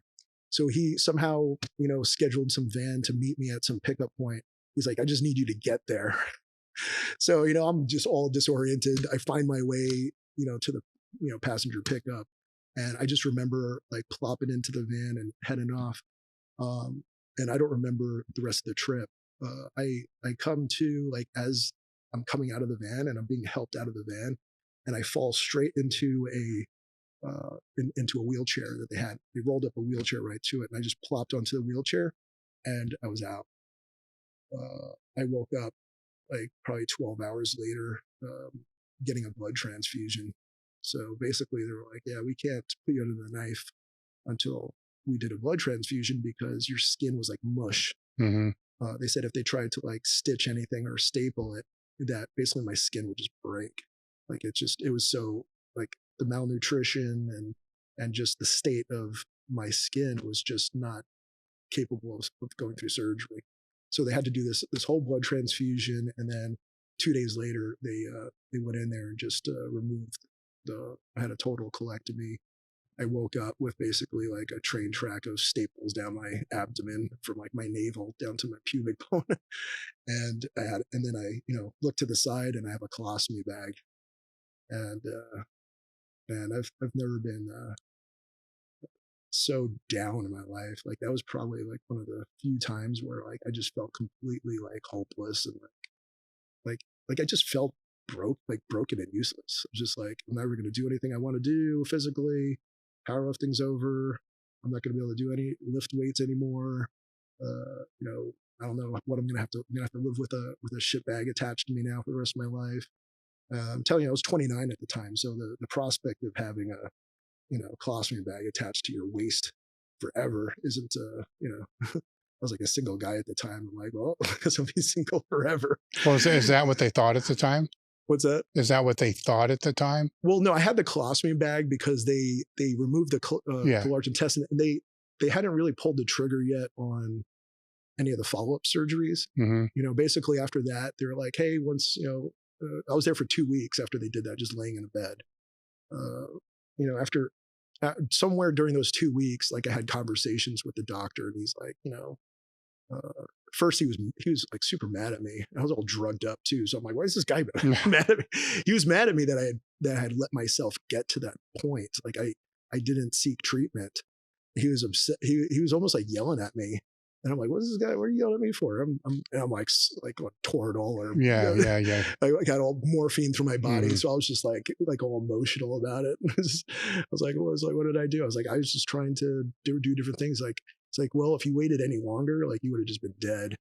Like you got in here, like you're lucky that you made it here when you did, because that was it. Like you had, almost no blood. Like you didn't have enough blood in your system to function. Mm-hmm. Hence the transfusion. But anyway, once he stopped, going off on me about about making his job more difficult, obviously, I thanked him for saving my life, because that's exactly what that guy did. In fact, if it was 10 years earlier, they didn't even have that procedure. It was a new thing. Mm-hmm. Like it was still in like that experimental mode. It's what they call a J pouch. What they created after they took it out. So after I had that conversation, we went down that route we had that discussion like, hey, you could just leave as is. And that's it. And just, we'll let you know how to care for it and all that other stuff. For, the colostomy is it. And I was like, I want to try the new thing, the J pouch. And he's like, okay, so here's what's going to happen. You're going to go home in after these 2 weeks of recovering here. And in 3 months, you're going to come back, and I'm going to reconstruct your GI tract. And then we're going to send you home again after 2 weeks of recovery here. And you're going to come back in 3 months after that. So 6 months from now. And at that 6 months, they're going to reverse the colostomy, which means that they're just going to remove the colostomy bag, stitch up the hole, push it back in, and everything should work. And the reason it took 2 follow-up surgeries is because, number one, he had to wait for this surgery to heal. Yeah. And then 3 months later, after doing all the reconstruction, you can't just take away the colostomy bag because all that now has to heal. So it was just this drawn out process. So for that 6 months, I had a colostomy bag. Mm-hmm. And I won't get into all the stories about that, but let's put it this way. It's humbling. It's a humbling experience. Yeah. And like, I can, when I see somebody who has to have that forever, like it just, I know exactly what that entails. And honestly, I'd rather go back to war than have a colostomy bag. Mm-hmm. It was that bad. I remember after 6 months, like the surgery that they were going to reverse it, like I showed up early that morning. I'm like, let's get this thing done. Yeah. It was like, your surgery's not for another couple hours. I'm like, I'm here. Let's go. Let's do it. So once you get through all of this, yep. Then the training resumes again. Now the training resumes, but here's the funny part. Sorry, I just had to drink something. Yeah. When I leave after getting the final reversal, and everything's now supposed to function properly. I'll tell you what, for that 6 months, I had the cleanest butthole in the world. nothing was coming out of there. But so like they take it away. It's like, okay, everything's going to function properly now. So I'm like waiting, and sure enough, it's like magic. All of a sudden, my GI tract works, and like I'm like, this is like a miracle or something. The best shit you ever taken. Oh, dude, it's like I didn't even know we were capable of doing things like that. like people are like, how are you just fine after that? And I'm just like, well, I'm not fine, but cosmetically, like I'm fine. And even to this day, like the worst thing is just dehydration. So I just had to figure out that, luckily I was not an endurance athlete. So if that was the case, I'd probably have to retire. Like there's just no way I can run a marathon or something. Mm-hmm. But after that, when I was leaving, the doctor told me, this is the surgeon. he told me something I didn't want to hear. And what it was is he didn't want me to lift weights anymore. Again, I hate to use the word again, but in retrospect, like I know that was coming from a place of, it was from a place of care. Like the guy, he didn't mean to destroy all my hopes and dreams of anything, but he was trying to be, number one, these guys, there's a lot of liability, and they're going to give you the same answer that they give an 89-year-old or like a 12-year-old. They're going to give you like that blanket statement. They don't get sued if you go in there and rip something open or hurt yourself. But at the time, it was like the last thing I wanted to hear. Like I was just like, get me out of here. I want to get back to training. I want to, get back on my path. And he was like, you can't lift weights anymore. He's like, it's you just can't. I'm like, what do you mean? I was like, eventually I can, right? He's like, no. He's like, you need to find something else to do for fitness or whatever. I'm like, it's not just about fitness. Like, like it's a sport that at the time I thought I was taking seriously. And, again, it was like that devastation that just comes over you, like hopelessness. You're just, there was nothing that could make me feel better after I heard that news. And he's like, at the beginning, you can lift something as heavy as a milk jug. Yeah. I was like, you've probably heard that before. Oh, I've heard that several times. Every time you get surgery. Why it's a milk jug, I don't know. Yeah. I don't know why it's a milk jug. Maybe it's because, it's a common thing in groceries that people pick up or, whatever. But he's like a milk jug. He's like, eventually you can pick up, things normally. Yeah. But he's like, don't only pick up a milk jug for the next like 3 months. I'm like, yeah, okay. So, I told him everything he wanted to hear and got out of there. Mm-hmm. And 6 weeks later, I was in the gym and I remember the first time as I got to the gym after 6 weeks, and I'm looking at the squat bar in the rack and I'm just staring at it. Like I wasn't even doing anything. I'm just staring at it. I'm like, okay, we're going to do this. And I get under the bar, and as I unrack it, I'm walking out this power bar from the rack. My legs are literally, convulsing and shaking as I'm walking the bar out. And I was kind of laughing to myself. I'm like, this is so bad. Mm-hmm. But like 6 weeks earlier when I left the hospital, I couldn't even walk down the hallway. Yeah. Yeah. Like I one of the surprising things that I got out of this experience was I saw how fast the body deteriorates when you're not using it. I thought I had it pretty much nailed down. Like I was like, I knew that was the case, but I had no idea how fast that happens when you're completely immobile. Mm-hmm. So each of those 3 surgeries, I had 2 weeks of sitting in the bed. And by the time I would leave there, I literally like had to have somebody like help me around. Like I was 90 years old, like somebody who had to lead mm-hmm. me by my arm. And like every step I took, my legs would just shake. I mean, it was when you're 29 years old, that is not how you picture yourself, especially when you value fitness. And, like one of the things that you pride yourself on is like having some decent strength. Mm-hmm. And I remember doing the laps up and down the hallway of the hospital. And these old guys just passing me by. You're like, you can do it, Sonny. Yeah. I did it. Mm-hmm. It's like some 90-year-old guy mm-hmm. with the walker. They're smoking you. He's just smoking me. So so it went from that to 6 weeks later under the bar shaking. And then, what I told myself? I was just like, you know what? At least I'm alive. I can do it. Like I'm moving the bar. I'm just going to take it one day at a time. Wherever it leads me, it leads me. I got this notion out of my head to have expectations at that point because it was more of a sanity thing. Mm-hmm. I was like, if I create this, this vision that's just not attainable anymore, like I'm going to just constantly be disappointed. And then I'm going to be, I'm just going to further get depressed. Not to mention I hadn't fully realized that I had full-blown PTSD going on as mm-hmm. well. I just had other things that were shadowing it at this point. So, as time goes on, that became something else I had to deal with. And being depressed over that isn't something I needed on top of that. So I just promised myself I wouldn't, create any unrealistic expectations to start. That my entire goal was just to get a plate on the bar at some point. And just, if I had to just do as many reps as I can to and that's all I can ever do, then, that's better than nothing. And it's better than just wasting away, feeling sorry for myself. Mm-hmm. So it wasn't a year until I got weight on the bar. Imagine squatting the bar for a whole year. Yeah. It was boring as hell, but I would just, I would do other things in the gym. Like, I wasn't just going there to lift the bar. Like I would do that stuff. I would, use the machines, like even apparatuses that powerlifters kind of roll their eyes at, like, adductor and abductor and leg extension machines, like there's a place and time for those things. Like they're great for that type of stuff too, especially if you have an injury. Again, that's a whole other rabbit hole, but it's like I was just using all the machines that didn't involve my core because I couldn't engage my core yet. Okay. So I was just trying to activate muscles and burn some calories and just kind of make that crawl towards fitness. I was walking up and down stairs, just to try to regain, subcomponents of fitness like balance and things like that.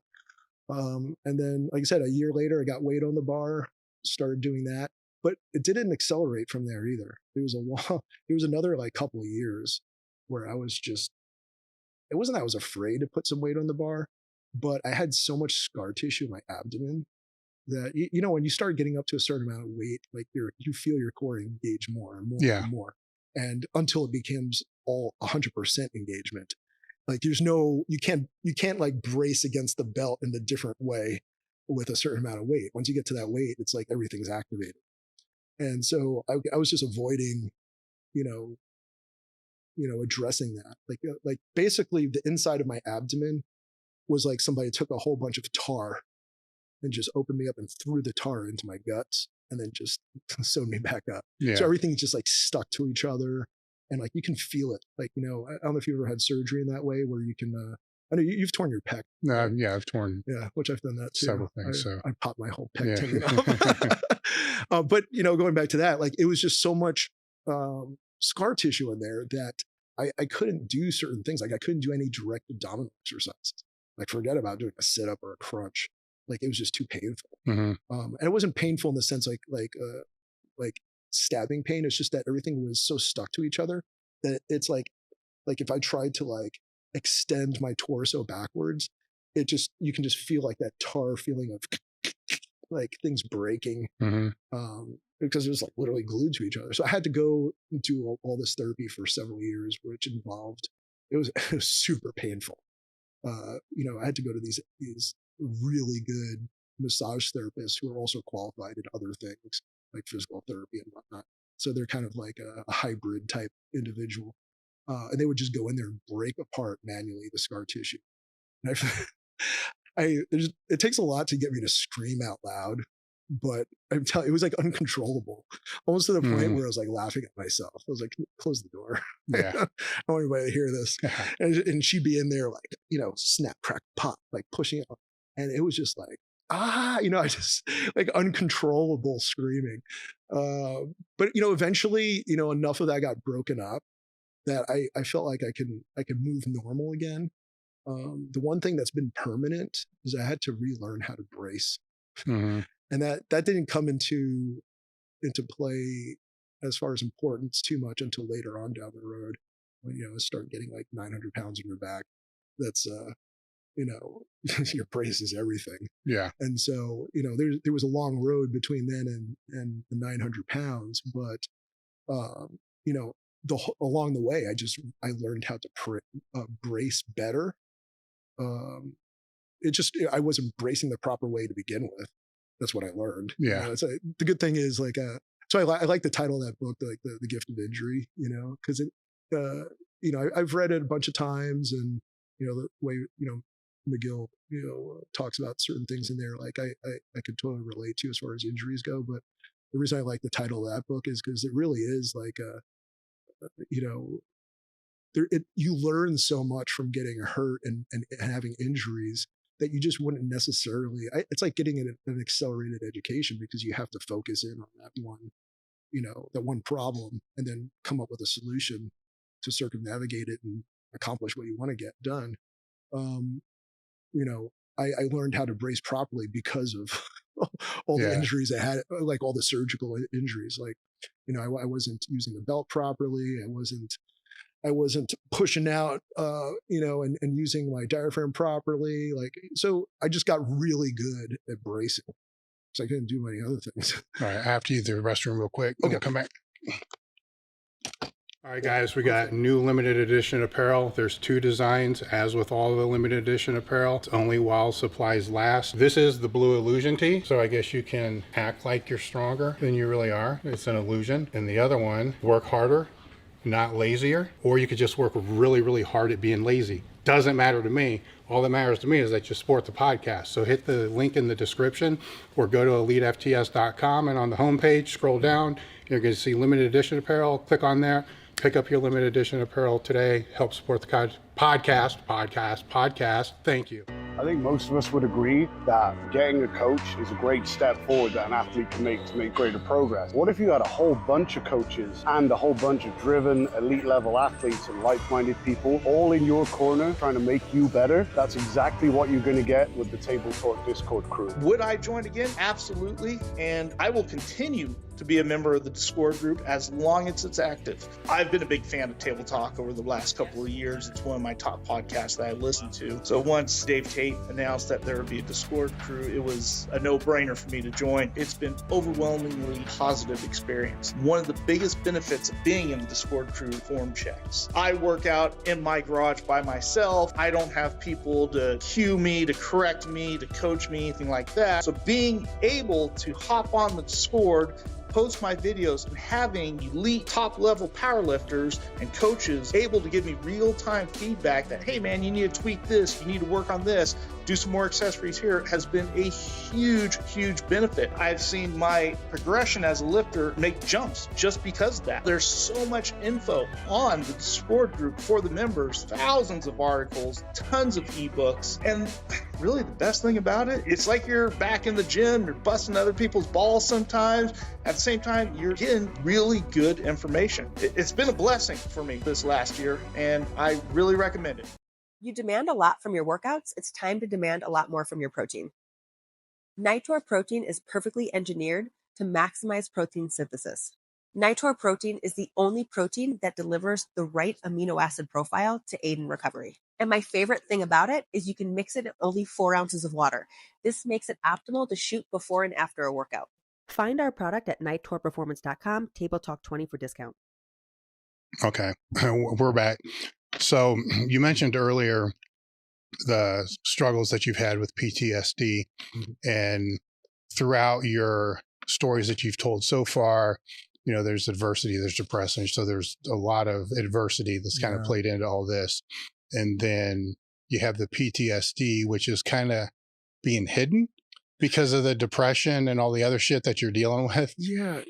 PTSD is over the years, I wouldn't say I'm an expert at it or anything. I'm not some sort of psychiatrist or anything, but I've dealt with it now for so long, not just with myself, but other people that have had similar experiences that, I do recognize like what's stigma and stereotypical about PTSD and what it really is compared to what people think it is, what most people think it is.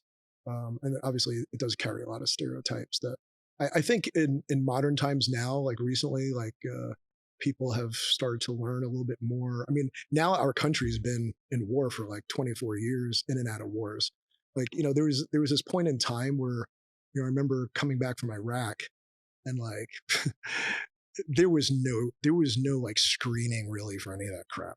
Mm-hmm. It's like we would get 2 months. Yeah. Well, yeah. Well, not even that. Like they would. So we would get out, and I remember one day after we returned we were back in Fort Benning, Georgia, after Iraq, and my higher up commander was like, "Hey, take your guys. You got to go down. Take everybody to this, facility. Like we're going to run them through a screening for PTSD." I'm kind of, all right, whatever.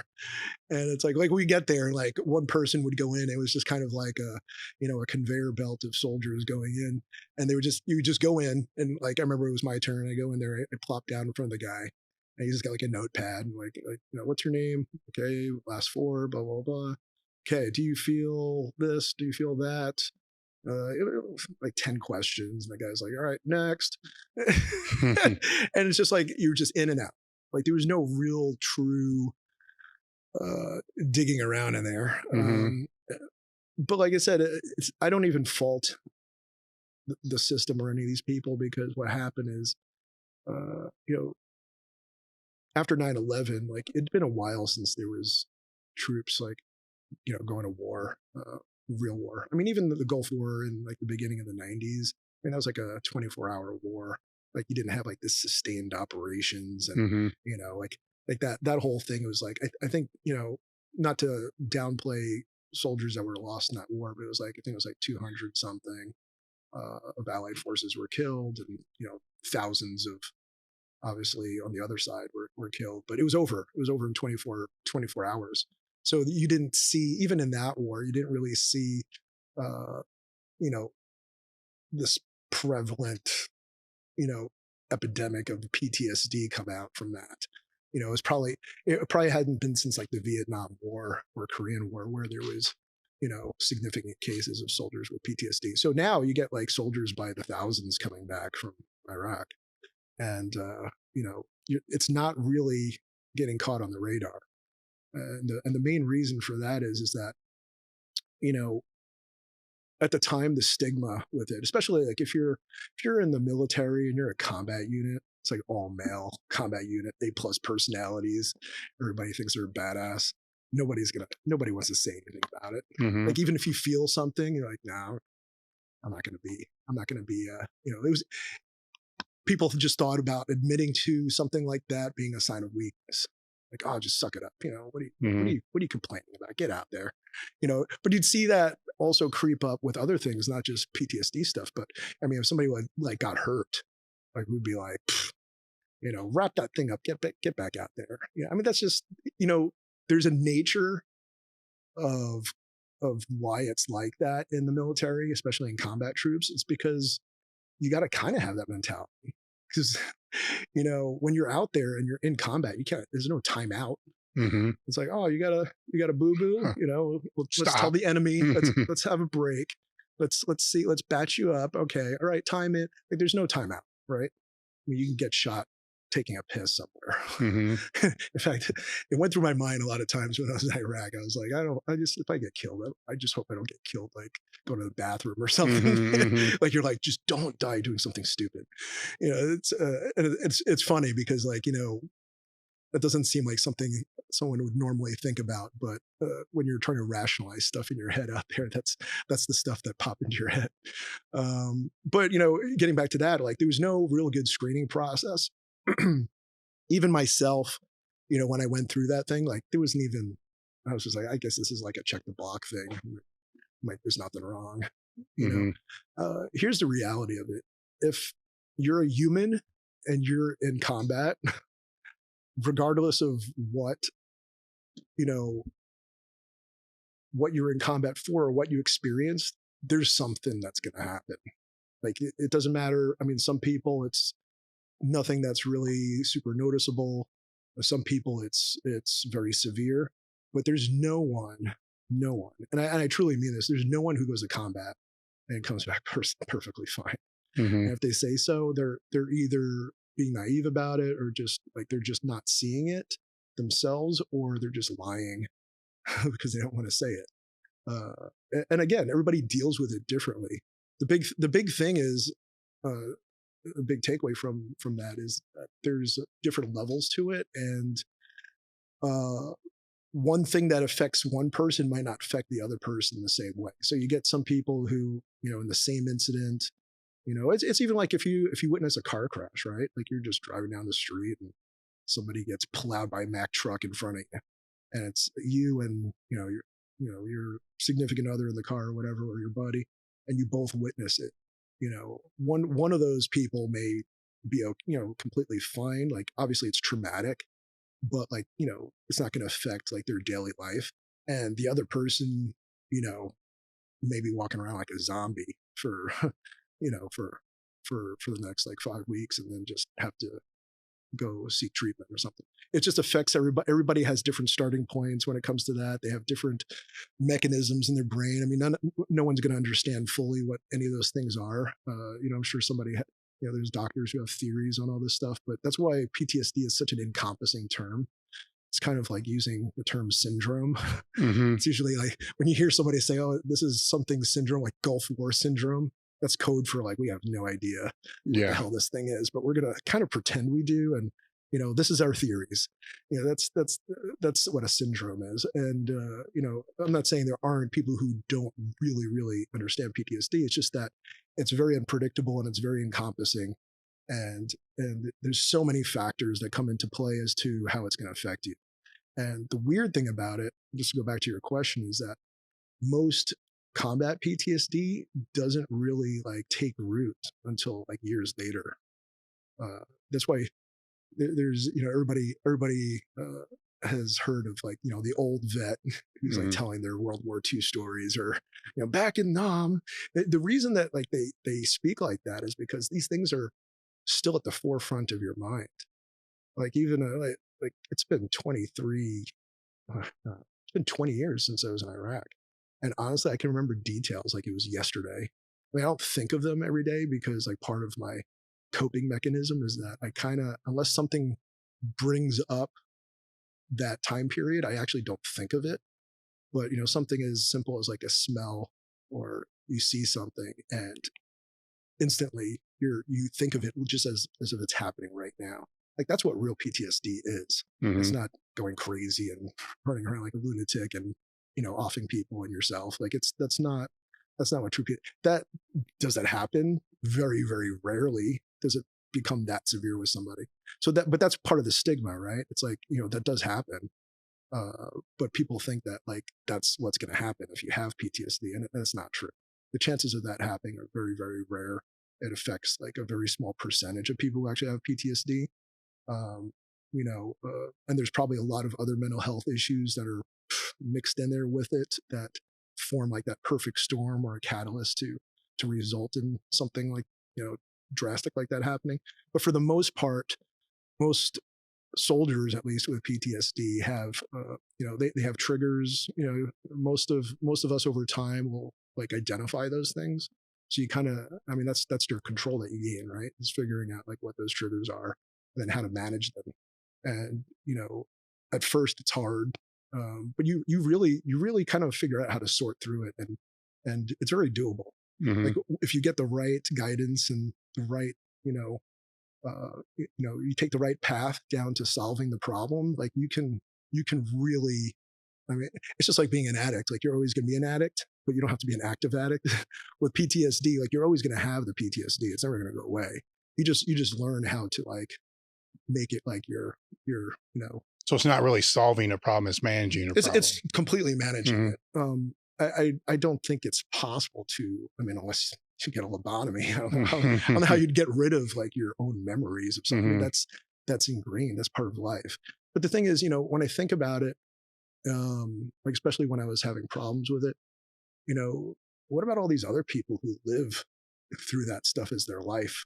Like I remember like being like in places like Iraq and I'll never forget this, but like there were instances where I would look off to the side as we're passing through like on a road, and I would see like a woman out with like her 2 kids, like holding their hands and just walking down the street. And no joke, like they would walk up to a dead body and just circumnavigate around the body and then just continue walking without blinking. And, like no reaction, the kids probably saw it 100 times, the woman's just like, almost like there's a squirrel dead in the street. It was almost like roadkill. And it's like, how do you get to that point where where that's how you function in life? Like that's a lot of people right now that are not living in the United States. Mm-hmm. And you think of like, conflicts going on right now, like in, like Ukraine or like, in the Middle East with the Israel-Gaza conflict. There's people that's their reality. That's every day. So it's like, obviously your brain is capable of making adjustments. It doesn't mean that you're completely fine, but it's nature has its way of kind of like reformatting your brain so that you can cope and live through things like that. So you're capable of a lot more than you think you are when it comes to that type of stuff. It doesn't, I'm not trying to downplay anybody's issue. Cause again, like I like to think that, like, you've heard that saying that like the hardest thing you ever do is the hardest thing you've ever done. Well, it's the same thing. The hardest thing you've ever lived through is also the hardest thing you ever lived through. So, you don't have to be arriving, on Omaha Beach to have a certain level of PTSD. You could just be a civilian witnessing a car crash, like I was saying earlier. Everybody, it's all based relative to your own experiences. So again, there's ways of coping with these things and figuring out strategies. At what point did you know you had to do that? Yeah, without getting too deep into like I'm a pretty private person. I don't want to go too far into like some of the things I had to deal with, but I'll touch upon it. I mean, there were times where like I just like my sense of reality kind of go out the window. Like what I, like some, again, not to get too specific, but like I would do certain things that just were reactionary to other things in life that it's just not how somebody normally would react to it. My behavior and mood was it fluctuated pretty fast. Like I'd go from like super depressed to like super like overexcited about things, like, but without like there being any real. But were you aware of it? No, not at first. I wasn't. I started getting more aware with it back when I had a couple of roommates who just pointed some things out to me, and this is like 2008, 2009. That's when. So at that point, it's been like a few years since I've been at war. I had seen some therapists who, I thought it was just, more just depression stuff. And, I just kind of wrote it off. But I noticed I started getting like triggers with certain scenarios, like even to this day, I know how to control it now because I know when it's about to happen. But like if I'm driving and somebody speeds past me in a real like chaotic way, like I'll go into a full panic attack. like, and it's not that somebody else wouldn't react that way depending on the circumstance, but it would happen like every single time. Like if somebody is just going at a high rate of speed, like on the road next to me, like it kind of triggers a panic attack. And all a panic attack is just like, it's like getting anxiety, except like super anxiety and all concentrated into like, into a few seconds. So it's almost like, your heart rate gets out of control and you start, sweating and you start getting panicky, and it's almost like a short circuit. The best way to explain some of these symptoms is, think of it as like, a short circuit, something that's, it's just not working properly. Like there's something that's disconnected that's making you hyper sensitive to a certain situation. And, if you can realize that something is a trigger for you and you know what those things are, you can kind of prepare yourself for those things, either avoiding certain. Now, had these roommates pointed out these things to you, would you have come to the realization on your own? I think eventually I would have. It just probably expedited it. Well, I mean, at first you probably think they're full of shit. Oh right? No, I thought they were just like, just the assholes about certain things. Or overreacting, and but they just started pointing out like, and it was more than just one of them. So it was like, okay, maybe I do need to go see somebody. So I go see somebody and, explain it to them. Nothing would really come out of that. But over time, like, things would start to escalate to the point where, you kind of like, you're the common denominator. Yeah. You're like, well, maybe it's not that guy's problem. Maybe the problem's me. There's something that, like you start seeing a trend. And if you start being real with yourself, you start to recognize like your own behavioral patterns. And it's like, nothing really bad ever happened, but, if you don't treat stuff like that, something bad can happen afterwards, and again, there was at one point, the culminating factor was there was a point in time where I literally had to have cops show up to my house and then haul me off to like the VA ward. Mm-hmm. And I was just like, I don't even remember all the things that happened, but I basically had to, give up any firearms I had. I didn't have them for like a year. Mm-hmm. And I stayed in this ward over there for probably about 3 weeks. You can't get out once you're in there. You can't. The only time you get out is once they tell you can get it out. Mm-hmm. Like you can't just be like, yeah, I don't care, just get me out of here. Like, nope. How many therapists did you have to go through until you found one that clicked? I would say actually after that whole instance, like I had to go in front of like a board of like 5 different doctors before they all cleared me. Mm-hmm. Like, okay, you can go home. And even then, like it wasn't like everything was 100% better. It was just like now, like by the time I left there, I had a little bit more. That the whole 3 weeks you're there, like you're not just sitting there like you're in jail. Mm-hmm. Like you're getting treatment, and like every day you have to get up and like sit through certain classes with these therapists and social workers, and they're helping you build those strategies. So it was actually really productive. Mm-hmm. Like, but you kind of had to have like that time out. Like I don't know if that may have happened later down the road, but it could have been something more severe. Was it a point where you decided that you needed to help yourself too? That too, and it's just like when you find yourself sitting in a psych ward, and and like they don't even let you have a pencil in your room. You're like, maybe there's a problem. Mm-hmm. It's funny, but it's not. But you're kind of just sitting there. You're like, it's like you're in a jail cell for real, and like they're monitoring you with a camera, and like you can't have anything in your room because they think you're gonna stab somebody with it. So everything you're doing is monitored, and like you're going to these courses during the day. They're trying to help you come up with these strategies, and by the time you leave there, like they don't let you out unless they think you're ready. Like mm-hmm. Some people are there much longer. And there's some people who just like they'll get out and then they'll just self-admit themselves again, like not to, like they'll be able to identify certain things and be like, just beat everybody to it and do the right thing and go in there. But by the time you get out of there, like you're left. It was way more productive than like when I returned from Iraq. Like they're just like, yeah, you're good. Yeah, are you okay? Over here, they're just like, you leave with all these new strategies. You have, you're walking around with basically like card in your pocket. You can call like immediately if something happens. And then there's follow-up treatment. Like it's not just mm-hmm. going to stop there. You're assigned a social worker, and I have a psychiatrist and a social worker that even to today, like I meet periodically with, like on throughout the year. Even some of those conversations are pretty short. Like usually like biannually, the psychiatrist, who's just the guy who prescribes stuff. Mm-hmm.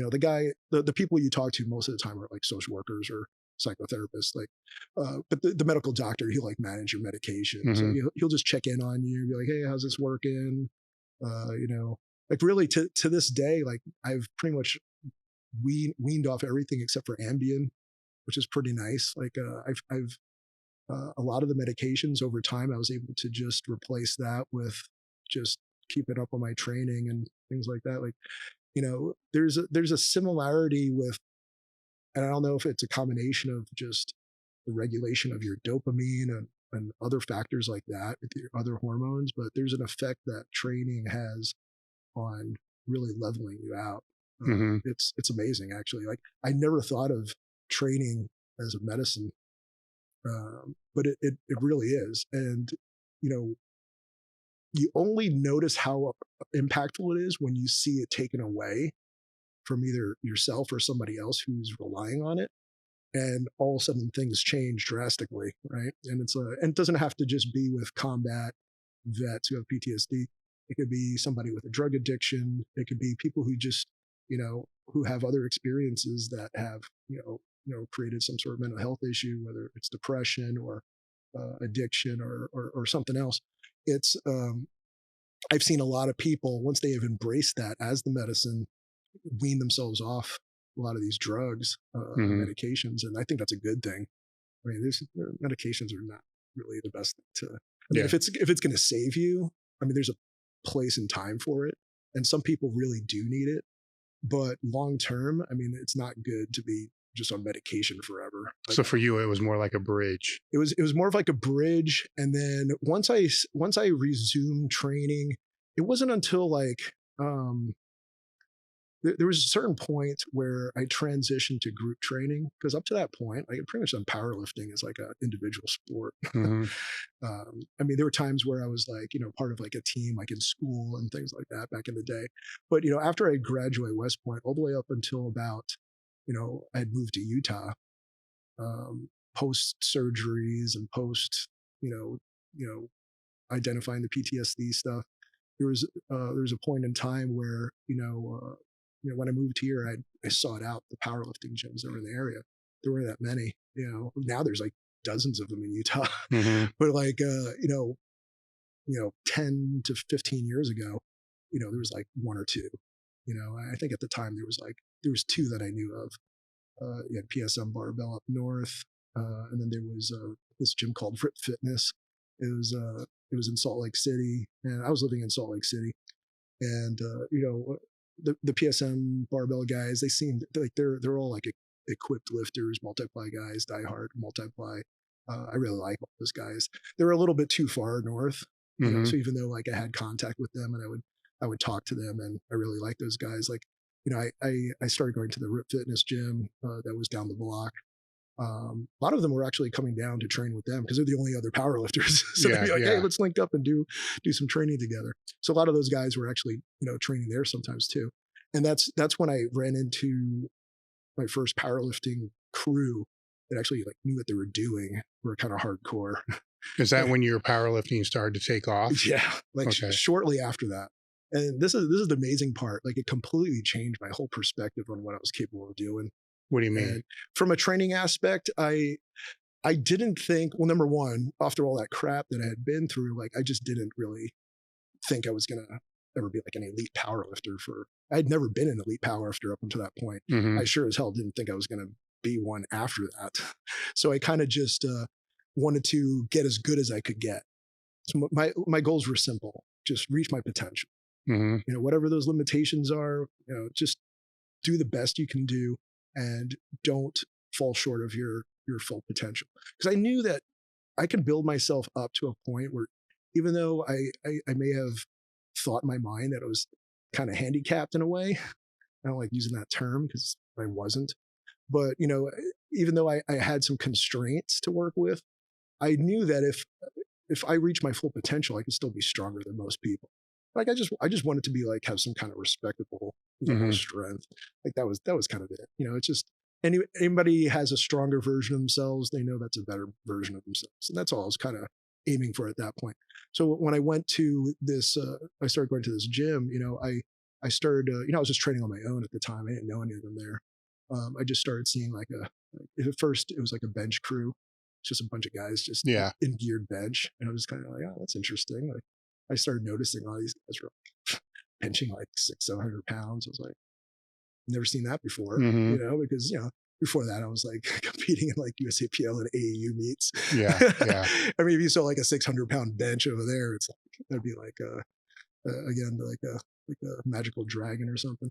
But it's just, you just didn't see that there. Now, all of a sudden I just started seeing these guys, and like all of them were benching like ridiculous amounts of weight. And I just thought it was absurd. Like, I was just watching them. I would just be off to the side, like training. Yeah. But I'm actually just watching these guys. And it was just amazing. Like, a lot of those guys in that group ended up, like, there was like 3 of them who had like all-time bench world records in like single ply. And, one of them was single ply benching in like us, in just like a katana shirt, like, over 800 pounds. And anyway, like that just really, their training method really intrigued me. That was the first time that I had really seen somebody utilizing like the conjugate method. I had known about it. Like, actually, back in 2000 when I graduated from West Point, not to jump around, but I came here and went to what was called the Arnold Classic back then. Yeah. That's where I actually saw Louis Simmons. Like, I saw him. He had like the sidebar seminar, like off in some breakout room. And I didn't know anything about West Side or anybody who trained with Westside, I vaguely knew who Louis Simmons was. But so I recognized his name. I was like, oh, powerlifters are here. I want to go see what powerlifters are doing. So I went to this breakout room, and it was like, there's like 8 people in there watching it. And, I'm sitting there like writing notes down, trying to figure out what's going on. And that's when I first saw like the dynamic effort school bench being applied. So he was having a bunch of guys demonstrate, round robin doing dynamic effort bench. And, I was just like, this is interesting. Like, I've never heard of anybody doing it this way before. But I never really, I took a whole bunch of notes, but I didn't really, like, it was a short seminar. I didn't really, after that, that's when the shit hit the fan with military stuff. So I didn't really ever get that far down the rabbit hole with it. But when I saw these guys doing this at the gym, I was like, oh, this is what I saw years ago, back when I was at the Arnold Classic. This is what Louis Simmons was doing. Because I noticed they were doing dynamic effort bench, they were doing max effort bench, and like I never had trained that way up until this point. I was always doing some sort of like Western periodization model, or not that there's nothing wrong with that stuff, but I'd never done it this way, and that's when I was like, wow, these guys are doing that and getting these kind of results. I mean, these are just some random guys in my local gym. Yeah. I'm like, maybe this is something I can apply, and maybe this is something I need to explore. So, I made friends with these guys, and, I was always terrible at the bench, never good at the bench. And I was even worse after I blew my pec tendon off. But, what that crew taught me was that you can achieve some pretty high levels of strength without having like you don't need to be some super athlete. Like, you just need to know how to get there, have a, a plan that works, a methodology that works, know how to execute it right. And then constantly, learn more stuff, and then just be around other people who are where you want to get to. Like, there's something about not being the strongest guy in the crew, like you always have that one person who kind of pulls you up. And, in this case, they were all stronger than me. I was the weakest guy there. So it was like, there was only, you can only, over time, try to, gain some ground on them. And, it's one of the most important things, I think, in powerlifting training for somebody. Even if you're a raw guy, like, you don't have to be like a multiply lifter to have like, to have the effectiveness and productivity of having a crew. I just think it's, we look at it as an individual sport, but, even outside of multiply, where you don't need all like that assistance and help with doing a lot of the things you do in like equipped lifting, there's something about having a lifting crew, and it's a support system in a lot of ways, not just your productivity and holding you accountable, like when you're training, but also just in life in general. Like, it becomes like your people. It's like having your own little personal cult. Yeah. I use that term loosely. It's really, I mean, maybe it is kind of cult like. Sometimes you can get to the point where you do break yourself and just keep going, and but it's more positive than anything. Like, I really feel like when you have other people supporting you in a group like that, it becomes like a therapy in its own. But I also think that a big part of it too is that, as there's a friendly kind of competition vibe that happens within a crew, that if you embrace it, like, you bring out the best in each other. Like if I didn't train with a crew, I don't think I'd have any of the numbers that I had, or just because I would shortchange myself. I wouldn't have something to kind of kind of recalibrate my goals as time goes on. And I think you kind of do that for each other. Like, there's guys in like the crew I train with now where like they think they'll hit their max potential, and I'll see things that they don't see, and I'm like, no, you just need to maybe try changing this and that, and sure enough, like they'll exceed their expectations and keep going. Like, I have like my crew consists of all guys and one woman, and the woman is the international elite power lifter in there. And I remember she came to our crew like 3 years ago, and she was already like a super athlete, super fit, fit influencer. Like, I mean, there was had like 8-pack abs, like just like general fitness through the roof. And her goal in powerlifting, she's an equipped lifter. Her goal was to squat 400 pounds. And remember, she was like in the high 300s, and so she was already really strong and really fit. Well, since then, the last 3 years, I mean, she's doing 600 at 123 now. Mm-hmm. And I mean, that's like a 33% increase on your squat. A lot of that's technique and, learning how to, do multiply lifting well. But, you don't see too often super athletes making that big of a jump. If she wasn't part of that crew, I don't think that would have happened. No. If anything, she probably got hurt or something. Because, you get to a certain point with that kind of weight, and it's like you need a support system to train like that. You just have to. But again, there's people in my crew who are raw lifters. Like it's not just, and one of them raw squats like between 750 and 800. And, he's 27 years old. He's been doing this for 2 years. So, he's a raw lifter. He doesn't compete, multiply or single ply. So you don't have to be like a lot of these things. I think people only apply to geared lifters. It's, I think that's short-sighted. Like, I think they're missing the boat on something there. So how do you set the training up, or how is the training set up? Yeah. Well, here's the thing. I think most people, when they look at, when they go and train with somebody who's an equipped lifter or multiply and they've never done it, I think they quickly see all the misconceptions that have been built in their mind over, observing from the outside. The biggest one being is I laugh because it's just one of the biggest misconceptions and stereotypes. Like a lot of raw lifters who never dabbled in equipment, they think everybody just walks around all day long in their straight jacket shirt. Like, all right, next exercise, I'm gonna do curls with my shirt on. Like, they think you're just sitting in your multiply suit and bench shirt all day during training, and that's that couldn't be furthest from the truth.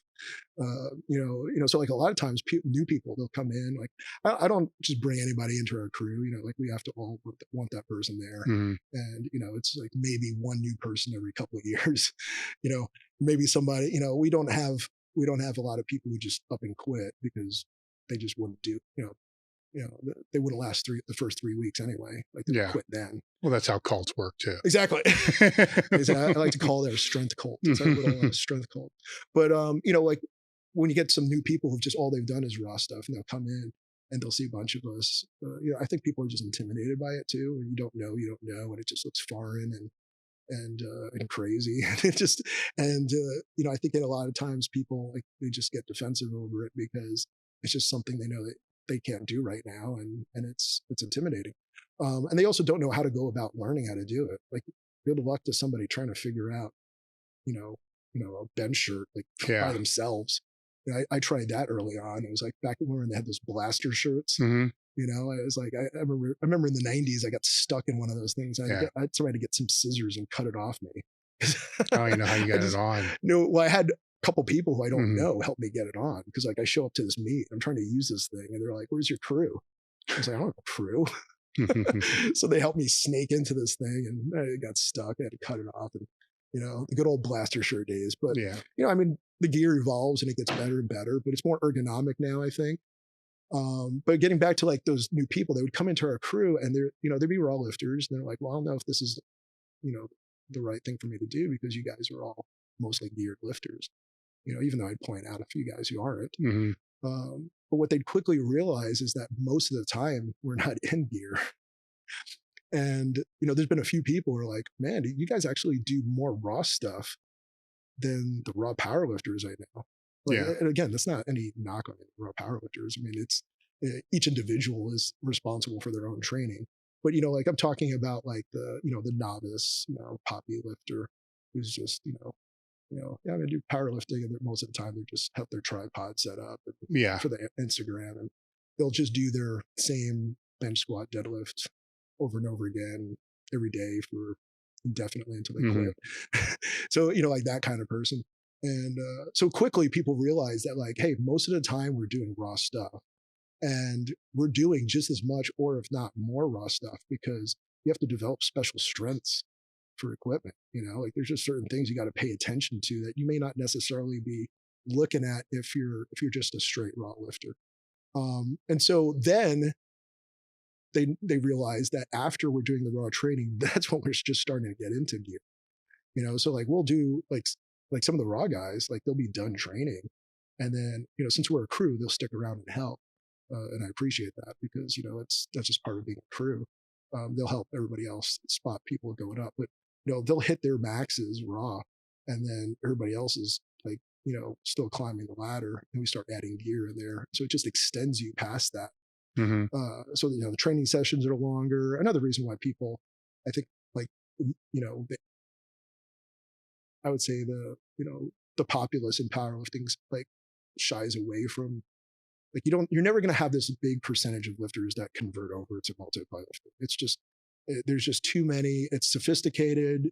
It's humbling because it takes a long time to learn the technique. I know some people, I still haven't really figured out the bench shirt in like 20 years. Yeah. It's just one of those things where it's always going to be a constant learning curve. And if you're not, if you're an ego lifter, like I always think it's kind of funny because people think that multiply lifters are ego lifters.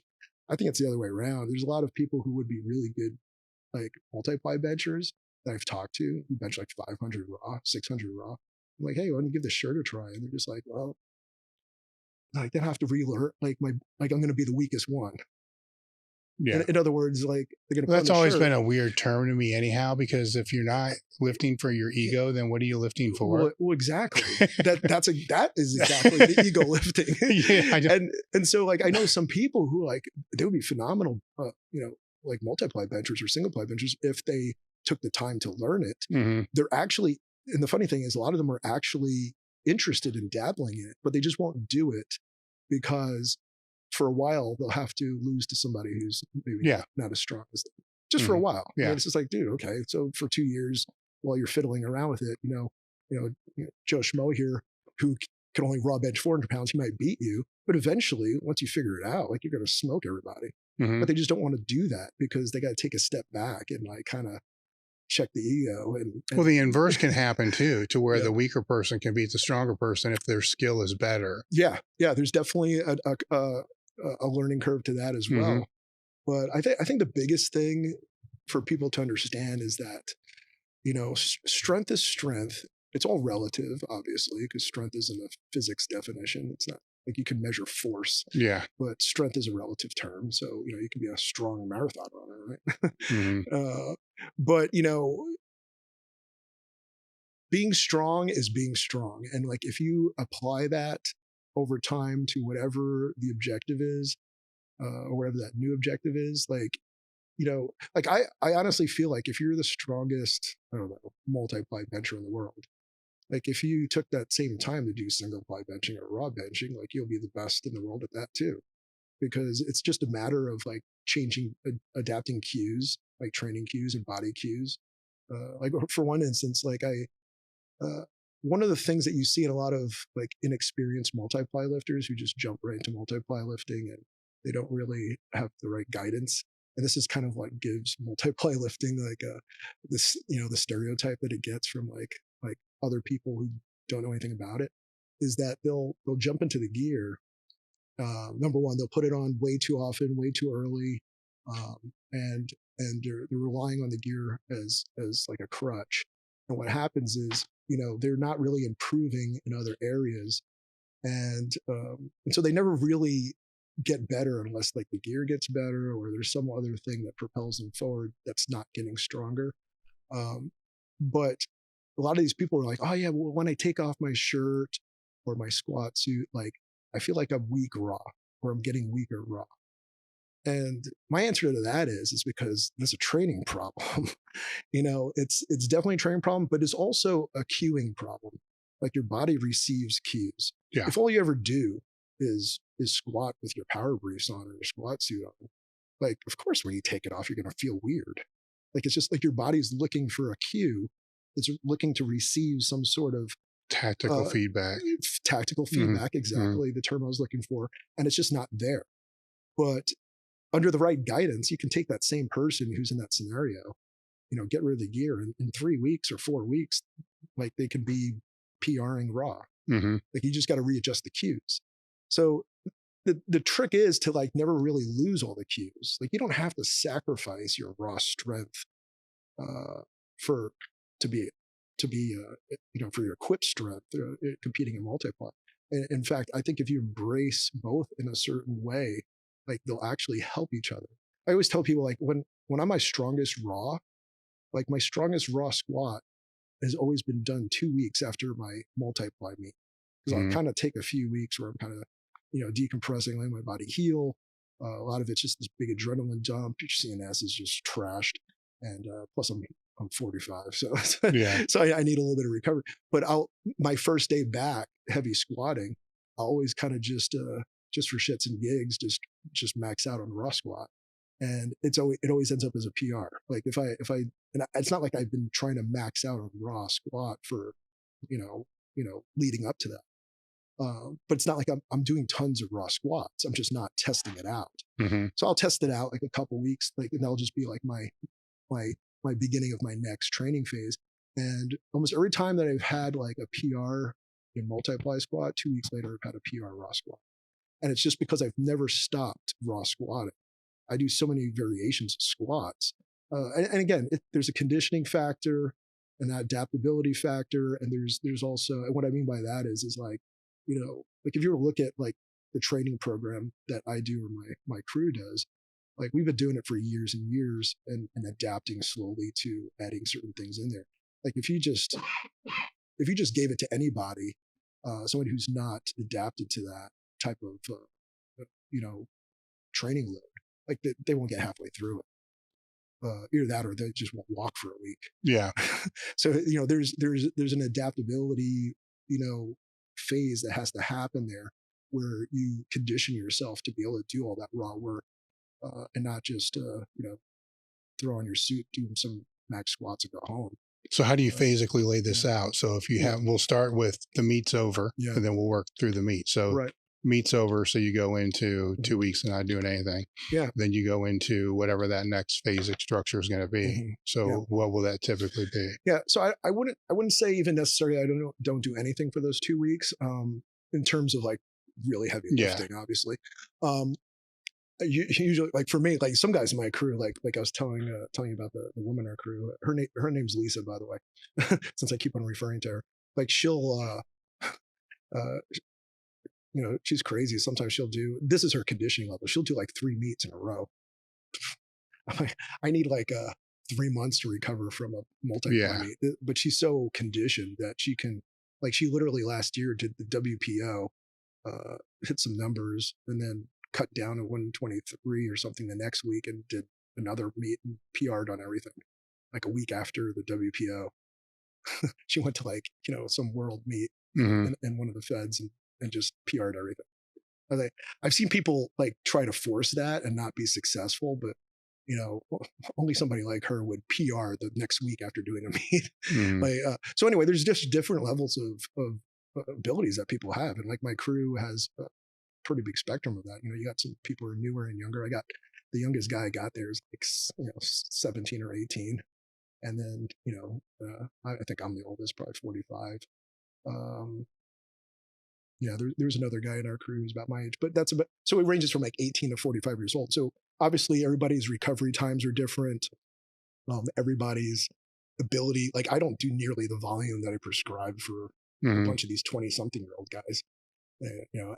And sometimes like I'll get some snarky remarks on that, like, hey, you can do like half of what we did. I'm like, I don't need to, number one.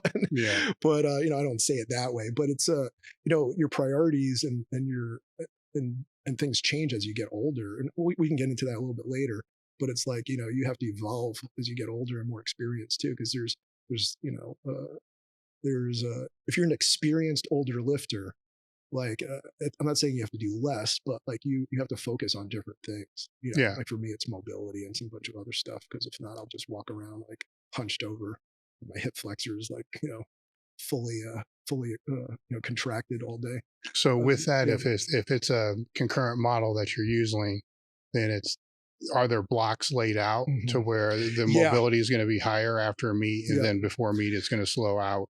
Or not go all the way out, but it's going to drop out because other abilities have to be pulled up. Right. Well, exactly. And all of that. So let's start like, I just finished a meet and now I'm, 2 weeks out from doing like say a max raw squat, or whatever I choose to do, going back into full on training again.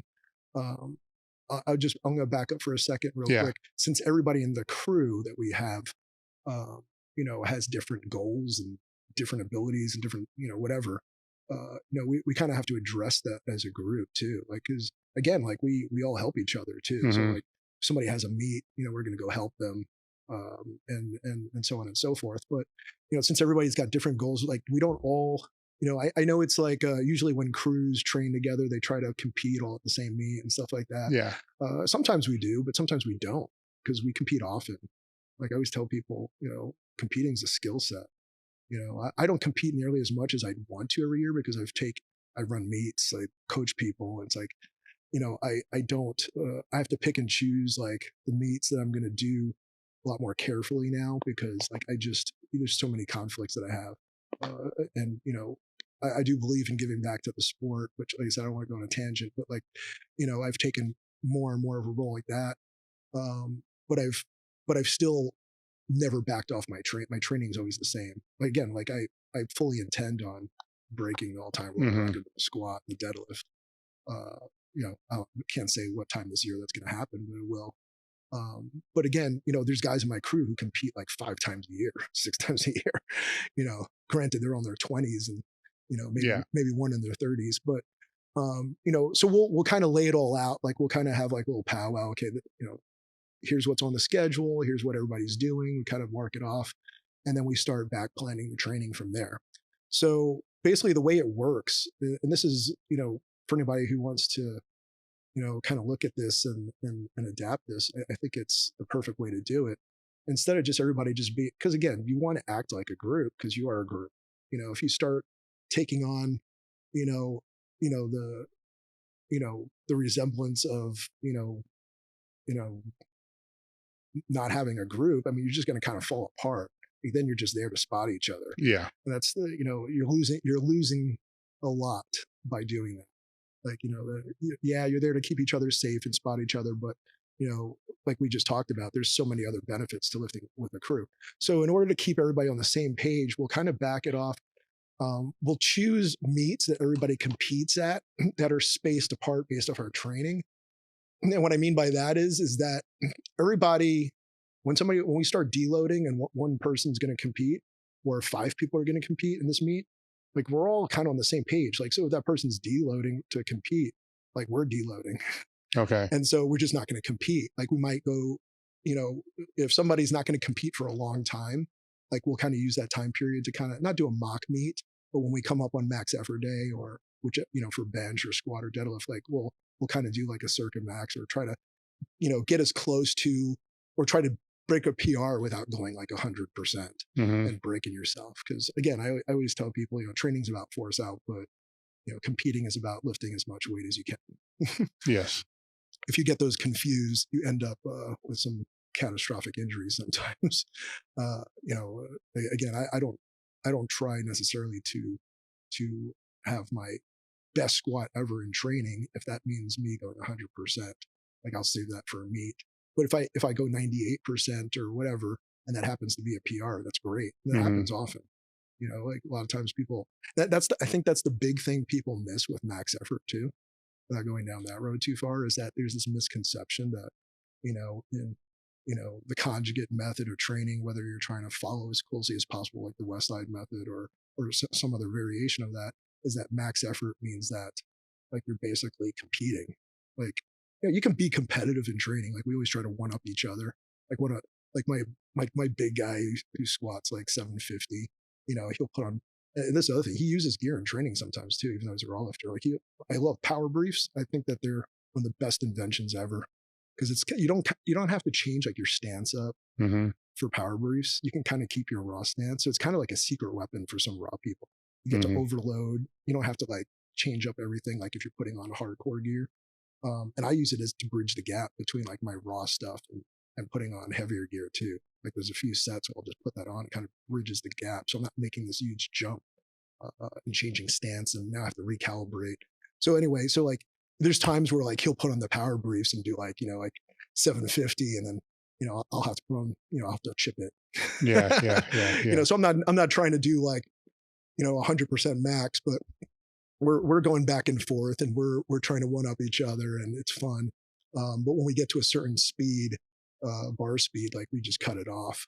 And if there's somebody in my crew who's just not doing really well at cutting it off, or not listening to me telling them when to cut it off, I'll attach a tendo unit to it just to show them. What would be that bar speed that you're talking about? Yeah. So basically what happens is like if you attach something, and again, tendo unit, I don't know. I mean, I know the prices have dropped drastically. Well, there's apps now. There's apps. Yeah. Like somebody showed me something on an app the other day, and I'm like, well, it's not $1,400 at least. It's good enough. It's good enough for what we're doing. Yeah. Like I'm not a scientist, so I'm not sitting there trying to, collect all sorts of extracurricular data. But, what we're mainly looking at is average velocity, right? I mean, for fun, you can kind of look at things like peak velocity and peak force output and things like that. But the real bread and butter is the average velocity, because that's where you're looking at your movement throughout the entire concentric range of, range of motion. That's where you're learning most of the information that you need. So for instance, like we set up a tendo unit, like on a squat, I'm not necessarily trying to arbitrarily pick like a stopping point on there, but the data tells you a lot about the bar speed that you can't, unless somebody's really trained. And like I've been training people for like 20 years. I can kind of eyeball it a lot of times, not down to 1/100th of a meter per second, but I can kind of guesstimate pretty accurately. But most people aren't gonna be able to do that. And you can't really tell when that bar is significantly slowing down until it's too late, right? So when we start approaching like that 1 rep max for training purposes, like I said, call it whatever you want, circuit max or whatever. We're just trying to get down to a certain bar speed where the singles are moving.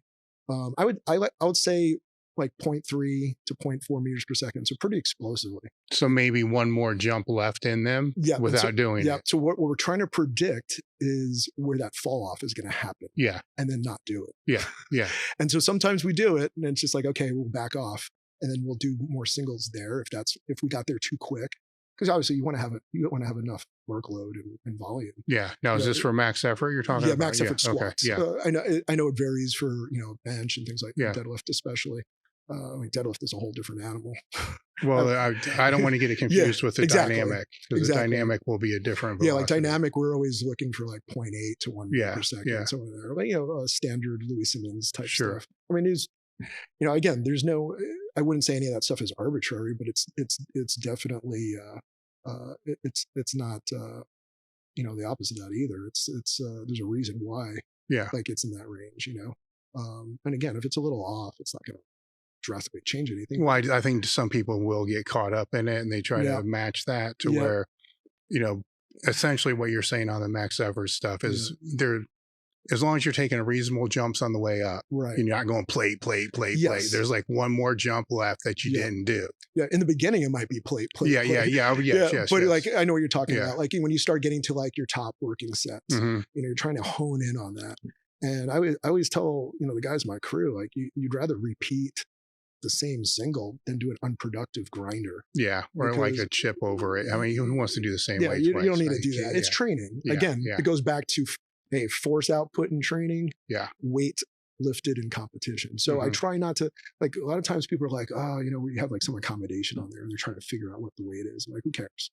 And then how often are you changing that max effort exercise? Every week. Okay. I mean, I change it every week for the max effort movement.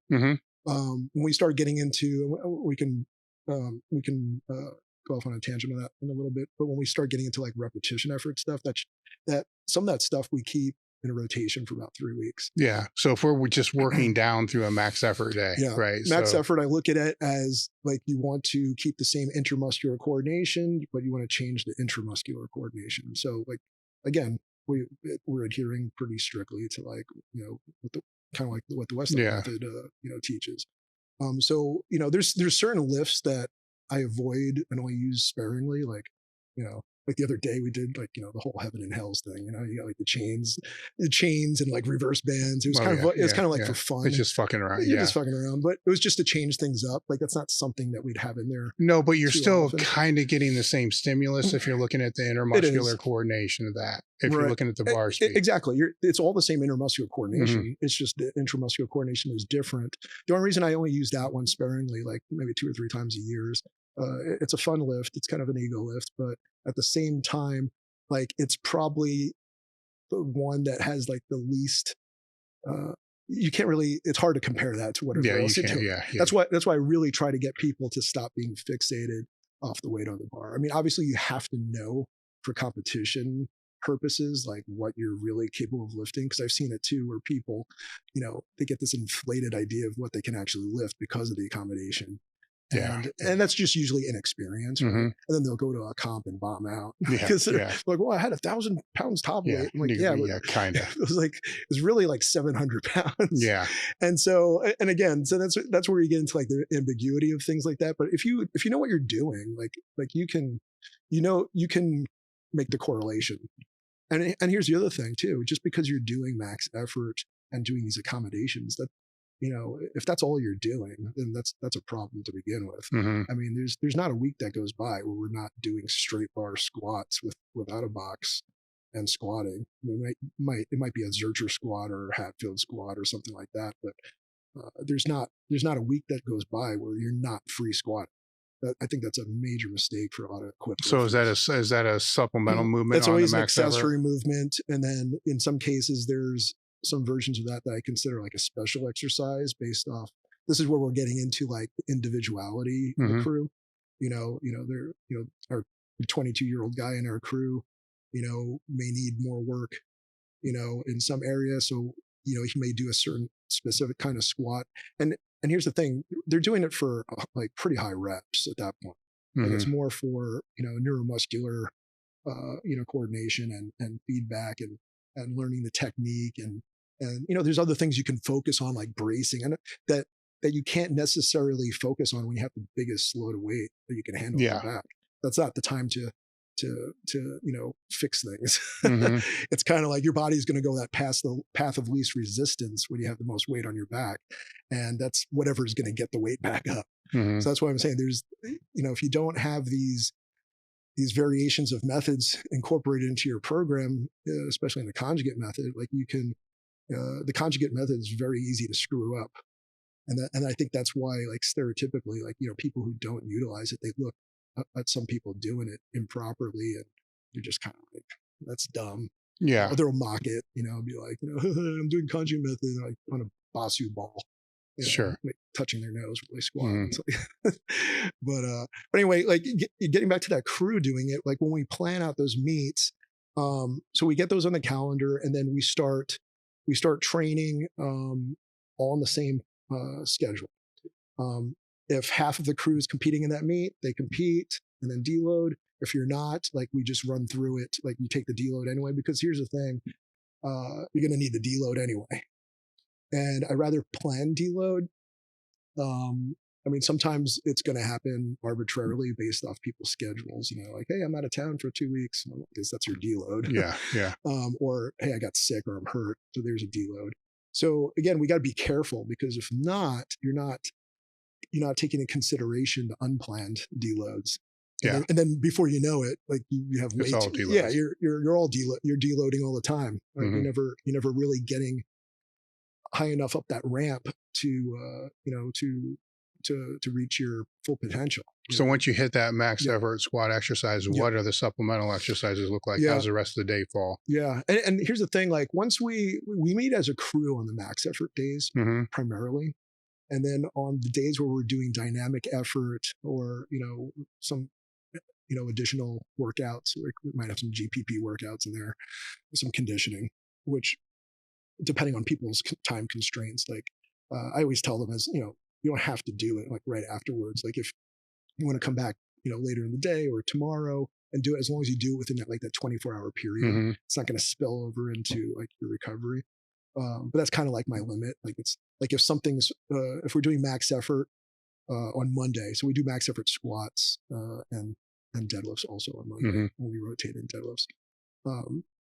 And all the accessory work and special exercises and GPP that we have that correlates to that max effort movement, it's all done between Monday and the end of the day on Tuesday.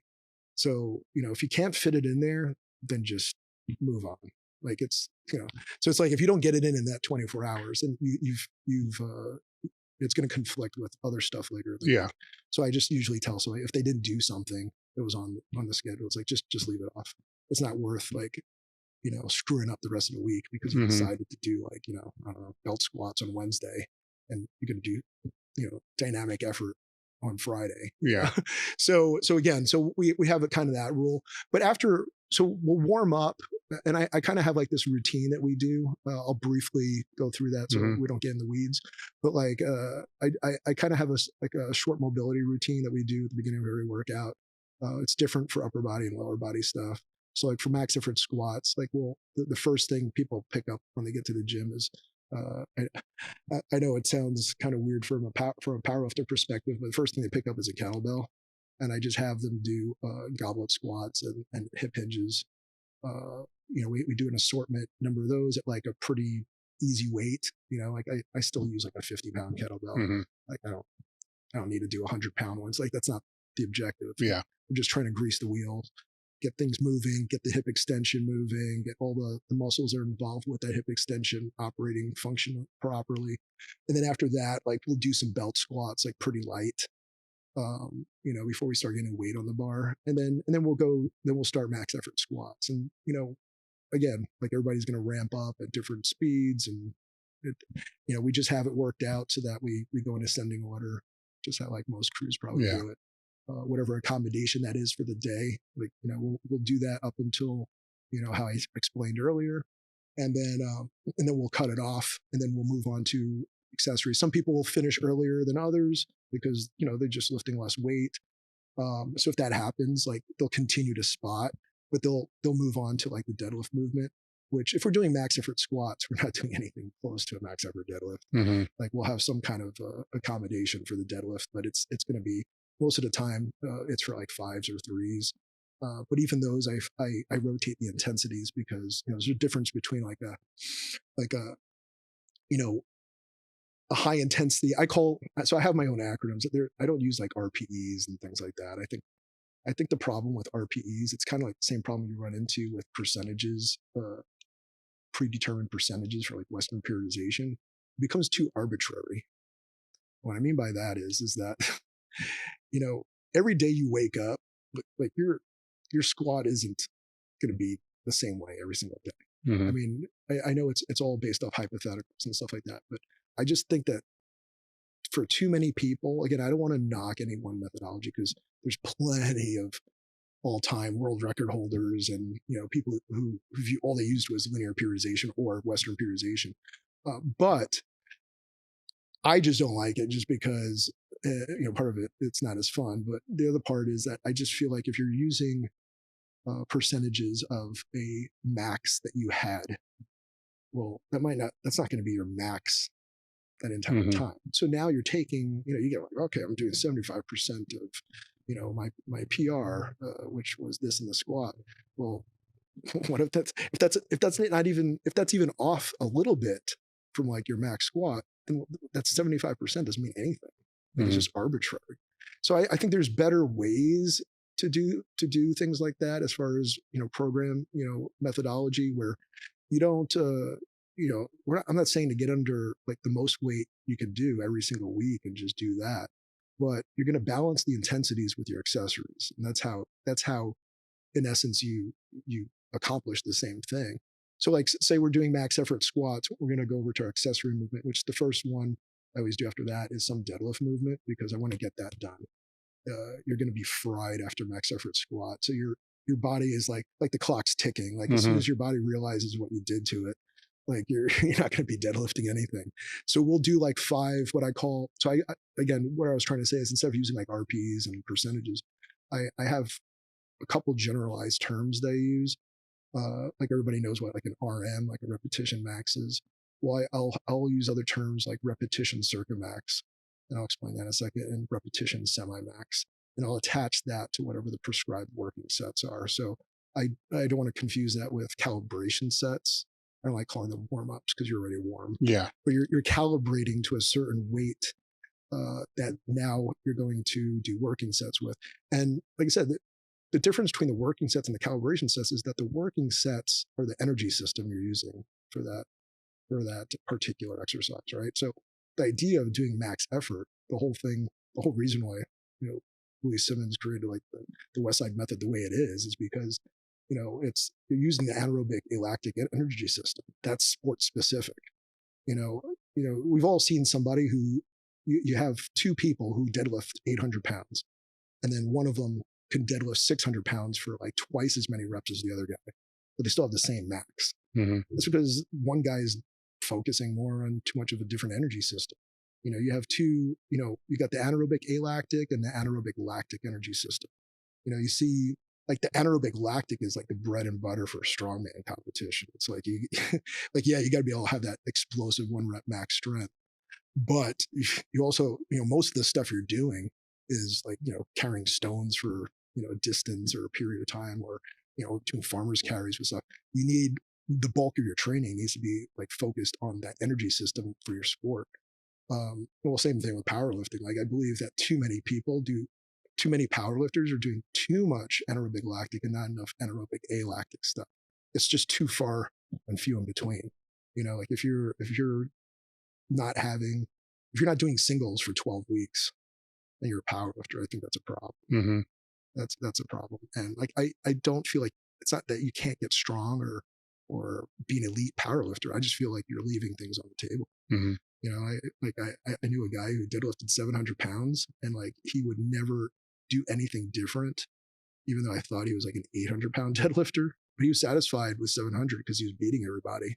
He's like, look, why do I got to change anything? I got the biggest deadlift. Like obviously what I'm doing is working. I got a 700 pound deadlift. And it's like, dude, you can have are an 800 pound deadlifter. You're just, you're not using the anaerobic lactic energy system enough. You're doing it once every 3 months.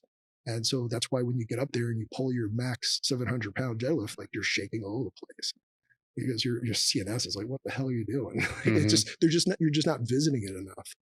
So, RCM, RSM, RMs, I use that to kind of generally guide people for that day into the intensities that they need to be in. And what I mean by that is like, somebody's always, someone's come up to you in the past when you're going to the gym. They're like, hey, what are you going to lift today? And like my answer is like, I don't know. Mm-hmm. Like they're asking how much you're going to lift. Yeah. I'm like, well, I don't really know. Like, we'll see. So, as you're doing calibration sets, that's your time to kind of figure out where you are that day. So instead of like, oh, well, the program says 75%, well, maybe that day, I'm shortchanging myself and I'm missing a whole bunch of weight that I could lift and it's productive, and I'm just not doing it because it says 75%, or vice versa. I didn't sleep, had a shitty day, didn't eat anything, dehydrated. It's not going to be that good. And I'm supposed to do 95%. Yeah. And you just know what happens is you end up disappointing yourself. And you walk out of training like you failed. That's what's going to happen. Mm-hmm. Because if you had a shitty night's sleep and you didn't eat well, and you're supposed to do a max deadlift, 95% of your PR, and you failed at it 3 times trying to do it, now you're walking out with your head down like, man, I totally screwed up training today. Whereas it could have been the complete opposite. Like you could have just, hey, calibrate to what your body is telling you can do today. Find your 95% for that day. Hit that, it's productive, and now move on. And now you walk out with your head high, like you succeeded. Like, hey, yeah. I had a good training day. And guess what? I didn't get hurt. This is awesome. And that's what I try to gear these guys more towards, is having the productive training in that sense where they're not, unintentionally, screwing themselves psychologically. It is sports psychology. It really is. So in essence, that deadlift is being based upon a perceived max. Yeah, perceived max for that day. Yeah. So if we're doing say every 3 weeks we rotate in max effort depth. So say we're doing max effort, deadlifts, from the ground with 160 pound chains attached to it, and you're working your way up to, 700 pounds and you get to, 685. And again, that bar is moving pretty slow at that point. Well, if you haven't had enough singles within your working sets, I would have them just stay right there or even drop it down like 10 pounds and repeat that for a couple more singles and then call it a day, rather than going to 700 pounds, missing it, getting pissed, and then, coming back, missing it again, then missing again, and then walking out. Mm-hmm. It just, it's just not going to end up being productive. And it's not the point of training. Again, like if you got a PR, awesome. Like that just means you're ahead of the curve and like, you had a good day. Yeah. But it's just not going to happen every time.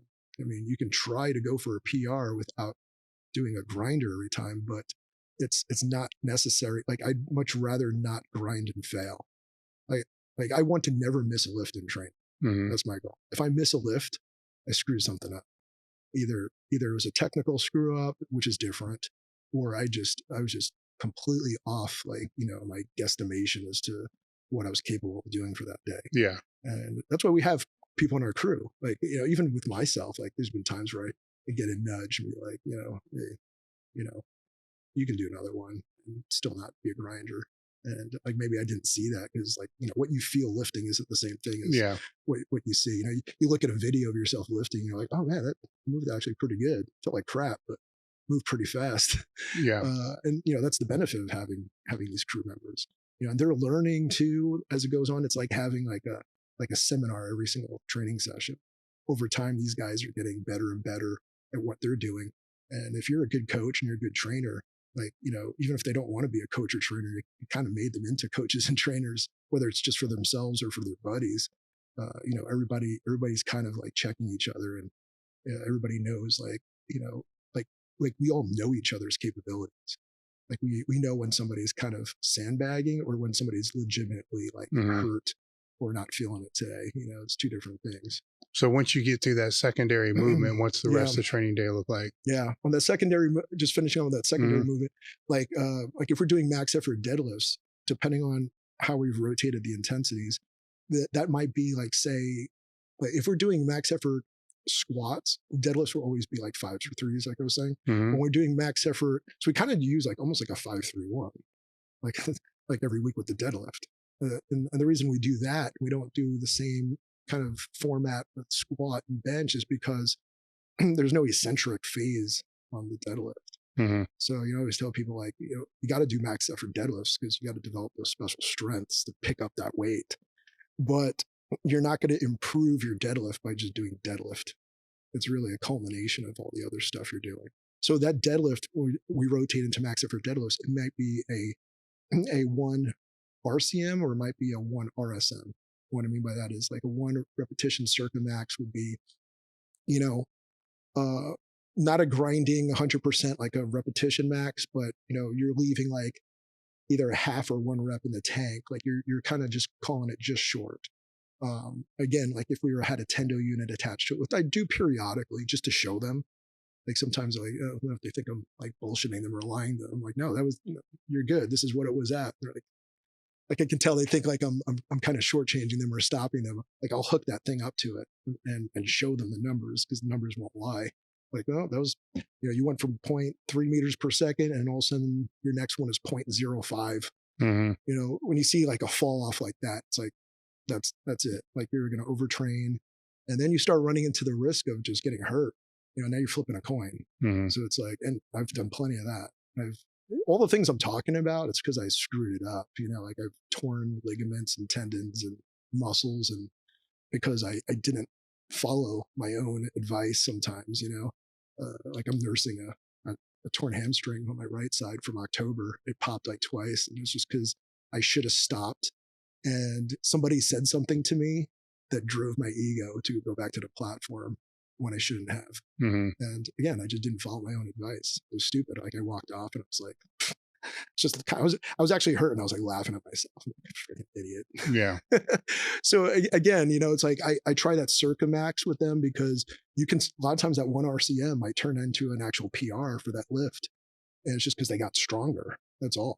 It doesn't have to be this, grinding, rattling over the place, repetition max. I'm like, save it for the meet. And here's the other thing is that's not even necessarily more productive force wise than the one before that. Like if you're doing a 95% or 98% lift and you're doing it clean and the bar is moving very fast, if you jump to that 100% on that day and the bar speed is like 3 times as slow and you're gyrating all over the place, like, shaking and stuff like that, and you pull it off, I'm like, there's a lot of things wrong with that. Number one, you're training your body to memorize what just happened. Yeah. Which is exactly what you don't want to have happen in a meet, right? That you don't want to do that, because that's how you miss lifts when you shouldn't have. You're just memorizing, your body's memorizing like false patterns or shitty ones. And also, like once that bar speed slows down that much, like the force output actually is dropped, because force is mass times acceleration. If you only had a few pounds less than that, but that thing rocketed up, that was a more forceful pull than that 100% grinding shitty lift you just did. So again, it's a lose-lose on all sides. So then moving on from that, so after we do like that the deadlift movement, if it's done as an accessory for like either a 5 RCM or a 5 RSM, the reason I say 5s is because I feel like 5s is just that happy medium number. I won't get into all that because there's so many people who've I mean, if you've been in powerlifting for a day, you know why 5s, 6s, 4s are all kind of the same range. There's a lot of trainers who can really go into real far into depth on that. But the consensus is that that's a great working set range for main movements like that. So again, without going down that rabbit hole, after that deadlift, from there, since it's a max effort day, like we try not to just that's the intensity for the day, basically. Like nothing after that, those 2 movements is going to be anything heavy in any way, shape, or form. Like we'll move on to maybe like sometimes we just cut it off there. Like we'll do some GPP stuff and go home. What I mean by that is like we'll go upstairs, like we have a 2-level in our gym. We'll go upstairs and we'll do reverse sleds and some farmers carries and reverse hypers, and get on home. And usually that takes about 20 minutes. Like we'll just superset them. It sucks if you do it right. It's horrible. Like that's our cardio for powerlifters. But we have some people who are more fit than others, but like you superset like reverse hypers, pulling a sled or pushing a prowler and doing like an abdominal movement back to back. You do like 3 sets of that, you're done. Like you're kind of huffing and puffing out the door. But yeah, so that's a max effort day. There's times where we, if we're feeling pretty fresh and all that, we might do like an accessory squat movement that's super light. What I mean by that is like we'll do like a belt squat or a Hatfield squat. We'll just do them for what I call 10 RSMs, the repetition semi-max. And what that semi stands for, it's half effort. So here's my rule of thumb for that. Like 10, it's not arbitrary. It's just that it's enough. Yeah. Like, I've seen some people's program, it's not wrong. I've seen some people program like less sets, but like 20 reps for these things. Like I know like Laura Phelps, she has like all her people do like with those accessories, like 20 reps. So a lot of times, I just do 10. I'd rather do more sets of 10. And the reason I picked 10 is because, it doesn't, you can't make the mistake of doing 5s too heavy and just incapacitating yourself, especially after everything you just did with max effort and like, the deadlifts, you're just trying to push through that at that point. Because max effort, I mean, a lot of people do conjugate max effort squats. That's it. You go home. Yeah. Like it's just over. You do this other stuff later. But, for practicality purposes, this is how we manage it. But if we're going to do that 10 RSM for like, say, a Hatfield squat, what we'll do is we'll just put, a couple plates on the bar. The rule of thumb for the 10 RSM, since it's semi-max is semi-effort, we want the 10th one. You want to be able to feel like some fatigue. You should feel fatigue after everything you did, but it shouldn't be any worse than your first rep. Got it. Like if you're getting to 10 and like your speed from your first one is like half it, like you should just be pumping these things out. Like it's more for adding extra volume, You can practice bracing and all sorts of stuff that you can't do when you have the max effort. We talked about that. Mm-hmm. So you're not hurting yourself any more than you're already hurt. It's more just increasing work capacity. Increasing work capacity, increasing technique in certain things. And also just like, that mind to muscle connection of just moving through a range of motion and paying attention to all the nuances of lifting the weight. There's something that, some people, since it's not tangible, it's like not valued as much. I think it's important to really do things like that a lot of times because, there's that neuromuscular connection that you have with your form that it's you have to be conscious of the movements. And when you're not conscious of your movements, when you try to do it involuntarily lifting a max weight, things just aren't going to work the way it's supposed to. So that's kind of my philosophy on all that stuff. And then, so that's our max effort days. So then so when you jump to the dynamic day, yeah, obviously there's changes there, right? So most of those changes are going to happen within that first movement. Right. And then, so we'll walk through that. So on the dynamic day, how you running 3-week waves, 5-week waves? And so basically what I do is, with a dynamic effort, I keep the variation, and dynamic effort is always full range. I've seen some people do boards and stuff on bench or high boxes on the speed days. I think that's a mistake. I know there's variations on things, but the point of speed strength and doing dynamic effort is to accomplish all what you're trying to accomplish within the full range of motion, because that works differently than how your body adapts to max effort weight. You know what I mean? Like even unracking a heavy weight is doing something for your max strength.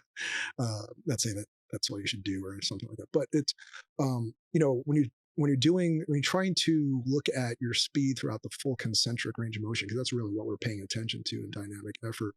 I really feel like the important thing is to move through the full range of motion and keep your average velocity within that 0.8 to 1 meter per second. And that's pretty much the protocol. I mean, that's what Louis Simmons always taught with Westside.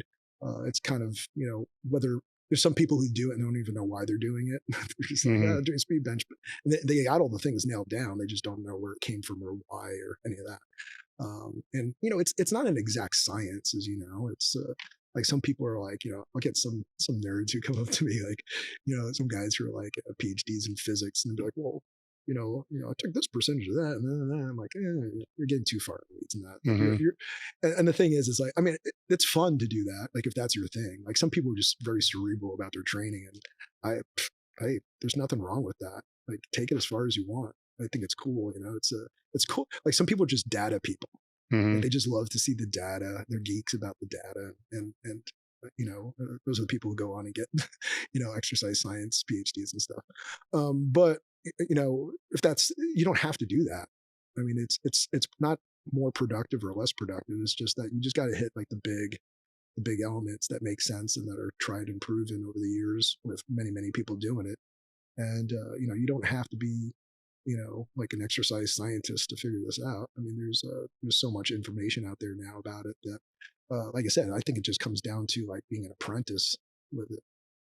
You can't just read the book of methods and be an expert at the Westside method or the conjugate method in general. I've seen people try to do that and they just don't get it, and they end up giving it up because they're like, I tried that, it doesn't work. You're not doing it right. Yeah. Which is 99% of them. I won't go down that rabbit hole, but it's there's always funny stories about people who kind of get on that that bandwagon mocking that stuff. And it's again, they're just people I think shortchange themselves because they avoid something because they're afraid of it, or it just it's just not what they do. Well, I can make that same argument for any style of periodization. Oh yeah. Where you can knock a more linear model. Oh yeah, but it's easy to do. Maybe you just didn't know how to do it right. Yeah, it's easy to do. That's why I say I never mock any methodology. Hey, whatever works for you, good. I may have my opinions on it. Oh yeah, there's definitely bias. But like, you know, there's so many factors that go into being successful on the platform that it's not just methodology. You know, a lot of it, you know, like we were talking about earlier, you know, everybody has a different starting point. Mm-hmm. You know, like if I had to write a book on all this, the first sentence I would put is there's nothing fair about sports. Mm-hmm. Like I always people are like, well, that's not fair. That's not like, what's fair? Like, Yeah. like it's fair is not part of it. Like everybody has different genetic gifts. Everybody has different obstacles. Everybody has different injuries to deal with and work around. You know, the list goes on. You just, you know, you create an objective and then you find a way to reach it. You know, if you get caught up in what everybody's thinking about you and like what other people are doing, like you just kind of get lost in the weeds. Like you lose sight of like your own objectives. Now you're chasing a phantom, Mm-hmm. or either that, or you're just getting distracted by the next shiny thing. You know, it's like the poppy culture. Like, Yeah. know, I think it's funny, but again, like I'm not making fun of anybody specifically. It's just that, you know, you see too many people who come into the sport of powerlifting. They don't give it its due diligence and respect in the sense of like, hey, like I've seen people who are like phenomenal strongmen. They'll just come over to powerlifting thinking they're just going to break all the records in their first meet. Usually they get hurt. Mm-hmm. but again, it just has to do with like putting in the time and learning everything you can. And if something's not working, you know, read more books and listen to more people who have gotten to where you want to get to. That's how you get better. If you're not doing that, like you're just flapping in the wind. And then those people are the ones who end up complaining about, you know, everybody and everything, you know, like, well, whatever that person, that's just dumb, you know, like I would never do that. You know, benchers are dumb, you know, Mm-hmm. and it's you know, it's always some sort of cover up for like what the real problem is in their own training or goals. But not to get off too off topic, going back to like that dynamic effort. Now, like I always have, again, unless you're the common phrase is like, unless you're in West Side doing West Side, you're really doing West Side. So it's all these are different renditions of, you know, conjugate method that people do. It's just, you know, you might be inspired more by the West Side method, and that's where you take like the bulk of your stuff from, and then kind of, you know, put a different, you know, a little a spin as you want on it, but enough to make it like your own kind of thing. And that doesn't make it incorrect. It's just that over time, I mean, and you can tell me if I'm wrong, even over time, like he used to adjust, you know, constantly like his own ways of doing things, because it's a work in progress. You know, it's like, you know, and then there's a whole thing where, you know, evolving certain stuff is kind of the most productive way to progress anyway. If you're not, you know, trying certain things and finding what works and what doesn't work and not making those little adjustments, like you're just, you know, just because something like a book says so, like I think you're also kind of getting too dogmatic there at that point, you know? Well, it all evolves. It's when I first got there, there's an article I wrote somewhere. It was like 100 things that I saw introduced into West Side while I was there. Before I got there were no boards. Before I got there were no bands, there were no chains, there were no weight releasers. There was, guys, the list goes on and on and on and on. I mean, the reverse hyper was just, you had to strap around your ankles.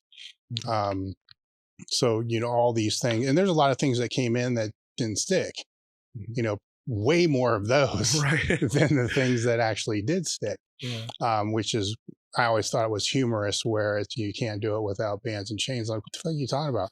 Like I did for like 3 years without bands and chains, and then the chains came in before the bands, and that was like 2 years. So there was like 5 years before there was any really accommodating or before the bands came in. But some people will think, well, you got to just start with the bands. I'm like, the fuck you talking? You have to do that. And I didn't come in in Louis' garage, you know, so there was another decade before all that. So, and I remember dynamic cycles of 5 weeks, you know, then got reduced to 3, you know, just over time, it's like, hey, this is working better than what this was. Eventually you do the pendulum. Yes. And the bands got ridiculous at one point, and then it had to be scaled back down because people were getting fucked up. I have opinions on that too. Yeah. You know, so it's, you know, it all, basically everything went through that. here it's introduced. Now let's just take it to the most extreme till till a lot of people get hurt. Then we bring it down to where it should be modulated. Honestly, that's absolutely the reason why I don't do certain things that, you know, people are like, oh, can you do that? I'm like, well, you can. Just because you can do something doesn't mean, I mean, there's different risks that you're taking in different things. Like one of the things I used to do that I don't do anymore is I used to do, you know, I'd rotate in like max effort deads, against strong bands and more than strong bands. Like I'd just be piling on, and I would always throw my back out. Yeah, it's like a good indication that this shit like, probably isn't going to work. You know, and it's like, again, it's not that I can't do it, or, you know, maybe there is some other thing that's indicative of why that always happened to me. But I was just like, oh, I can just not do it and do something else. You know, a max effort's a max effort. The goal, the objective is to rotate the stimulus out. And that's what people kind of get too, like, they're not really understanding like the whole purpose of the accommodations or anything like that. Like the true purpose of that is to change the stimulus while keeping the intermuscular coordination the same way. I mean, that's why you can do, you know, various accommodations and then go to a meet and get a PR with just straight weight on the bar. If it didn't carry over, like that would never happen, you know? And so, you know, people just get too far in the weeds with the accommodation. Like, you know, well, which accommodation is this week? It's like, well, just don't do the one from last week.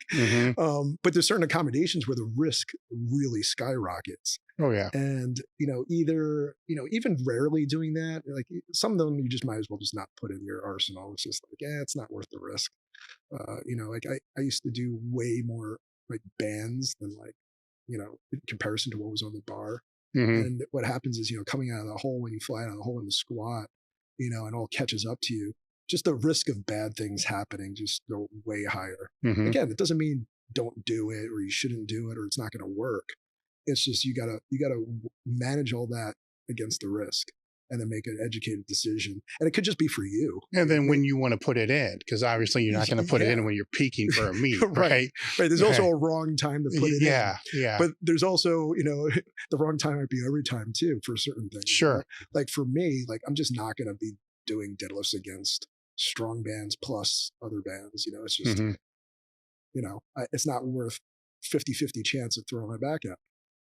I know some guys who do it in there and they're like, hey, it worked great for me. Good, keep it in there. Exactly. So with a dynamic effort, like especially like this is something I only started doing like a couple of years ago. I used to always, you know, just do like a light warm up and then get right to the dynamic effort, whether it's bench, squat, deadlift. I kind of push it further back now, and the reason I do that is, you know, I'm not saying to over fatigue yourself and then try to do it, because that's not the right way to do it either. Because you want to be explosive. But I think also if you start off with it, like what I noticed is myself and myself and other people would tweak things. And it just turned out that we just weren't greasing the wheel enough. Like we just weren't warmed up, you know, go from like, and especially the older you get, like I'll have some of my guys, like they'll do like some mobility stuff and then they'll start like doing speed squats and pulls, right? That's great. You're like 25 years old. You can do that. Like the older I get, the more it goes further back, like in the rotation. Like I'll do an accessory squat, an accessory deadlift, you know, I'll do some other things, mobility stuff. And then I'm doing the speed stuff. And then I just feel like, you know, you don't have that feeling that like when you're cold and you're trying to move the weight fast, where you feel like you're just like at any moment, something's just going to go, and you're done. Well, by nature, there's less warm-ups as well. Yeah. Because the weight's lighter. Exactly. You don't need to worry about, like, if you try to do that too much with max effort, like you'll never get to your max effort. Like you'll just be burned out before you get halfway up there. But with this, to me, it's you want to make sure that you feel thoroughly warmed up to the point that like almost slightly fatigued, but not, you know, like severely fatigued, obviously. But it's, even if it takes a little bit away from your explosiveness, I feel like it's way better than tweaking something. No, I believe so, because there's more room for error because the percentage is exactly lower. And not only that, but like I've never really seen any like data that says that, you know, if you are, you know, more fatigued going into the speed strength stuff, that it's going to take away from any sort of development or potential development in speed. I mean, maybe, but again, like I think the risk outweighs the benefit. Mm-hmm. So that's how we do things with like our crew. Again, everybody's got their own different variation of like what order they do things in, or how they do it waves wise, like you were talking about. I feel I used to do the whole thing where I would do like the pendulum wave, Mm-hmm. where like I'd have that same accommodation and try to go faster and faster, and then on the fourth week you back up and do that. I don't do that as often anymore, just because by no means that I feel like it's arbitrary, but I just feel like the needle didn't move much on that one. And with a whole crew of people, it just we kind of just got too far in the weeds on that stuff. So I was just like, you know what, we're going to keep the same accommodation for 3 weeks, just get between 0.8 and 1 meter per second. And then the fourth week we just change it up. So it simplified it a little bit, but again, I don't think it's a pro or a con to go with either one. I think you can get the same results. I mean, the thing that's going to move the slowest out of all of powerlifting training is speed strength. Mm-hmm. Especially the older you get. Like I always tell people, as I age, I just try to maintain as much as I can, because obviously I've slowed down quite a bit, but I don't want to. I'm trying to slow down the process just the same as anybody would with longevity. Like I know I'm not going to be as quick as I was when I was 25 or as explosive as I was, but there's other things that I can do that can keep me moving the needle up. Mm-hmm. I still feel like like right now, I mean, I'm still the strongest I've ever been. I just don't recover as fast, and I don't move as fast, and I don't, there's other things that have slowed down, but I've compensated with other things that have kind of still kept the ball moving. How has the nutrition played a role into the recovery for you? Yeah, I feel like the older I get, the more important it is. Yeah, no shit. And honestly, like, when you're... It sucks, right? It sucks. And it's like, like for most powerlifters, like, like bodybuilders love that stuff, right? It's like, I mean, it's their sport. It's like, Mm-hmm. it's part of their sport. I think powerlifters, as time has gone on, have become more cognizant of like their nutrition and stuff like that. Like there's, the whole stereotype is, back in the day, it's just like you just eat whatever and power lift, and the more bloated the better. Yeah, right? it's just the more salt and whatever you can take in. Yeah, you want to look like you were on prednisone without being on prednisone. No, I remember like going into meets and like the night before after weigh-ins, just like, eating pickles and just trying to get as bloated as possible so I could just like fill out the suit and like just, and you do feel better because you're loaded with sodium and water and all that stuff. I mean, you do move better, but like in terms of like health and longevity, and, if you want to, as a masters lifter, I hate saying that because I still compete open, and like, I just don't want to be like, oh, masters lifter. I don't care about master records or anything like that. I mean, some people do, and that's all fine. Like, whatever that carrot that's dangled out there for you, to each their own. I just, to me, it's kind of like anticlimactic. Like once you've, you start digressing and you're kind of, I don't know. Like I'll still always do powerlifting, but I feel like, like I'm not going to care when I'm 60. I'm not going to care more about getting some master for, federation world record than, going for like, than now trying to get like an all-time world record. Like that's by far like a more meaningful thing for me. But again, I know some people who like, they, that's what motivates them. And if that's going to keep you, training and getting stronger over time, then by all means, like, you got to have a reason, even if it's a, an external one or a superficial one. It's still, it's just something to keep you on the wheel and just and improving. So again, like I think there's good things about that. But with the nutrition at my age, like it's funny because like in the last few years, I've done a way more of a deep dive on nutrition than I've ever done, and it's just because I really remember the moment. I was like 41 years old, and I was still like, I remember thinking to myself, I'm like, I don't know what people are talking about. I feel great, stronger than ever. I don't feel like I'm slowing down or anything. And then like just one day, like I just remember waking up and like rolling out of bed. And like, it took me like an hour to stand upright. I'm walking around like, with tight hip flexors. I'm like, what's going on? That became more frequent after that. And, since then it's just been this, like eventually a couple of years ago, I was like 40, 42, 43. I was like, I gotta, if I want to keep doing this and not put myself in a wheelchair, like I gotta figure out something fast, because this is digressing rapidly. Like I noticed like I was just getting hurt more often. I wasn't recovering fast enough. I mean, so this leads me into a couple of good things, because without these two things, like I probably would have had to, like I said, I wouldn't have stopped competing, but I definitely wouldn't be trying to put 1,000 pounds on my back. I hooked up with a movement guy. I know that sounds kind of out there, but he's this guy Braden Jenkins, and he like on Instagram, he's the biomechanical man. That's his handle. So anyway, this guy, he's not a power lifter. He's an Olympic weightlifter. He or former Olympic weightlifter.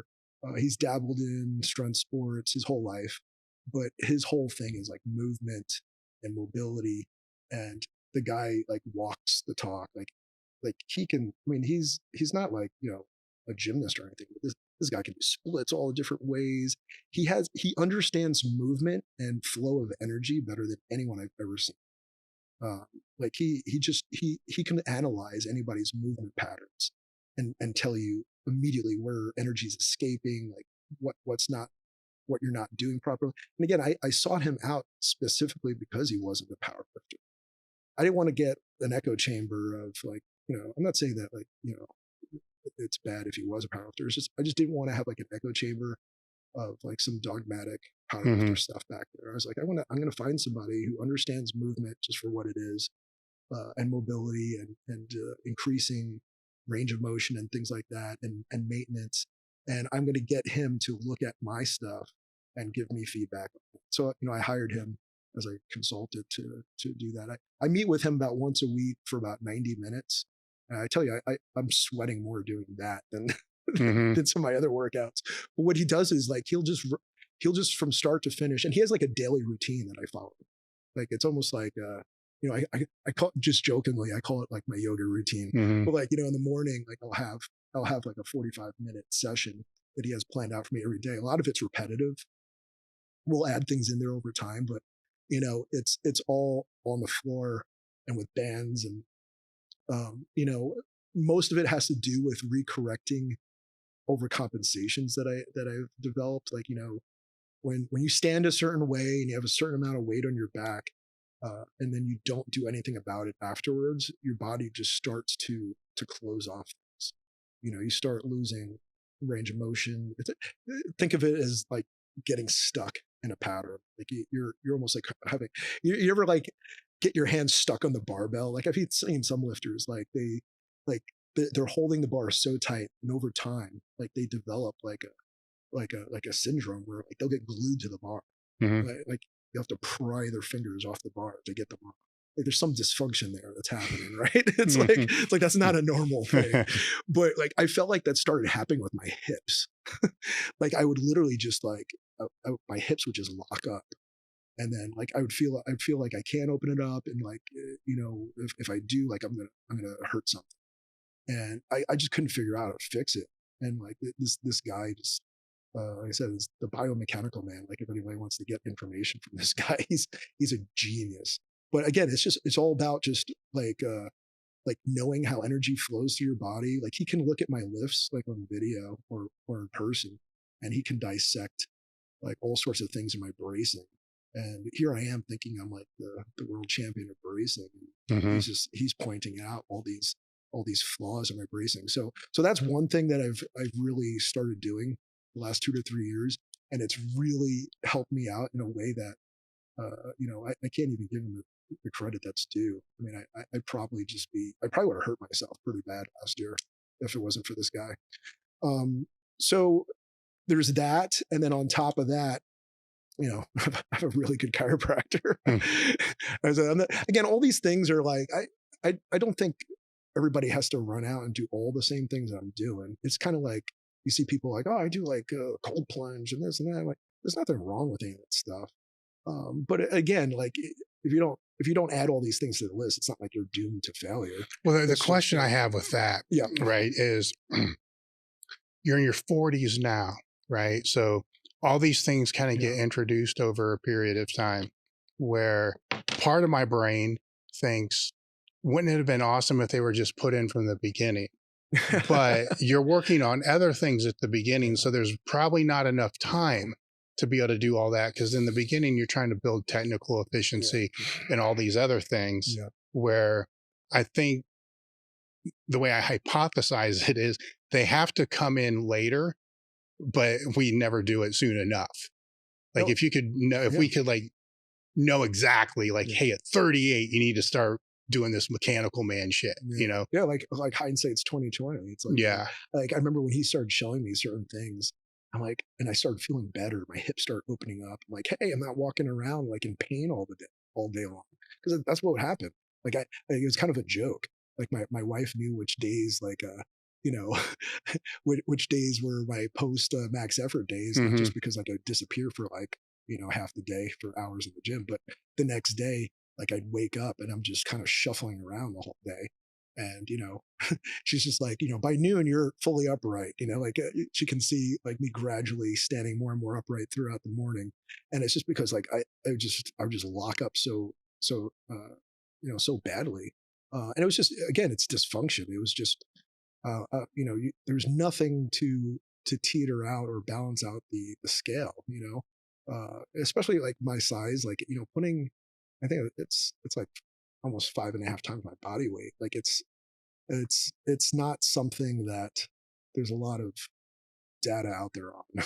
Like I can't go look up something like, hey, what do I do? You know, if I'm lifting this amount of weight and I have this issue, it's like, there's nothing out there. Like, so I'm kind of just like trying to figure it out for myself, because I'd like to, you know, like I said, I want to squat 1,000 pounds at 181. Like you know, the clock's ticking for me. I'm 45 and be 46 in November. It's like, you know, I don't know. One day I'm going to wake up and it's like, I'm just going to start probably regressing. Not that I'm not trying not to. It's just you know, that's aging. You know, at some point I'm not going to be able to do that. Or if I am going to do that, I'd have to gain weight and be a bigger weight class or something like that. But, you know, my goal is, that's not my goal. My goal is to be the lightest guy to squat 1,000 pounds. And, you know, I think right now it's Derek Wilcox. He was like 196 or something in the 198 class. But, you know, nobody's done it at 181. There's some people who can do it. I know a couple of people who can do it if they're healthy and things aren't falling apart. But again, you know, a lot of those guys have probably the same issues I have. We're all kind of just trying to figure out how not to break, you know, because you're pushing it to the extreme. It's like you turn any sport can be like pretty much an extreme sport if you push it that way. And it's like, you know, when you're doing this type of stuff, like it's an extreme sport. Like you can severely hurt yourself, like in a way that's catastrophic. I mean, like you were saying, like you've pulled your pec tendon off. I've ruptured with an avulsion on my left hamstring 3 times.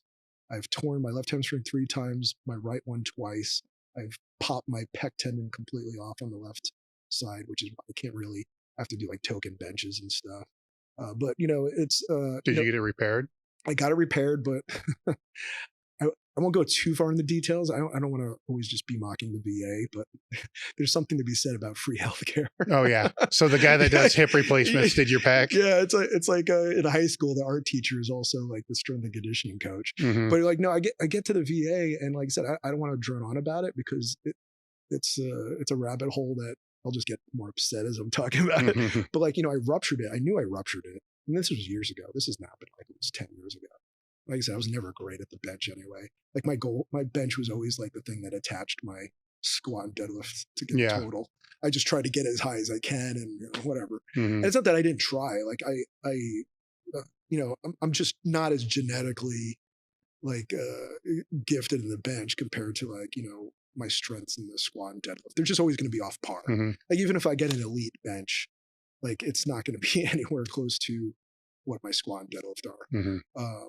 You know, I'll get into it in a little bit, but like there's some ways I've recently figured out how to kind of you know fix that, at least mend it for like a decent total. But you know, for the most part, you know, this thing ruptures. I knew it popped right off. It didn't even hurt, but like, you know, you feel it snap off. And then like, you know, I went through the whole like you know, that whole phase of like denial for a few minutes. I was like, well, maybe it's just some scar tissue or something. It's like literally missing there's like a big divot in my arm. I'm like, maybe it was just some scar tissue or something that popped out, you know.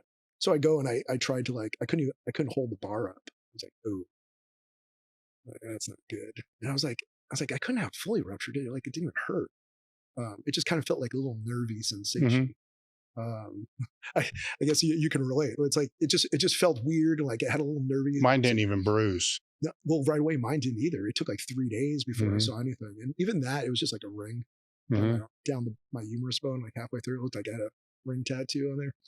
But that was like 3 days later. So like it popped off. Like I can feel the tingly sensation. Also, the other thing that hinted towards that was the sound of it.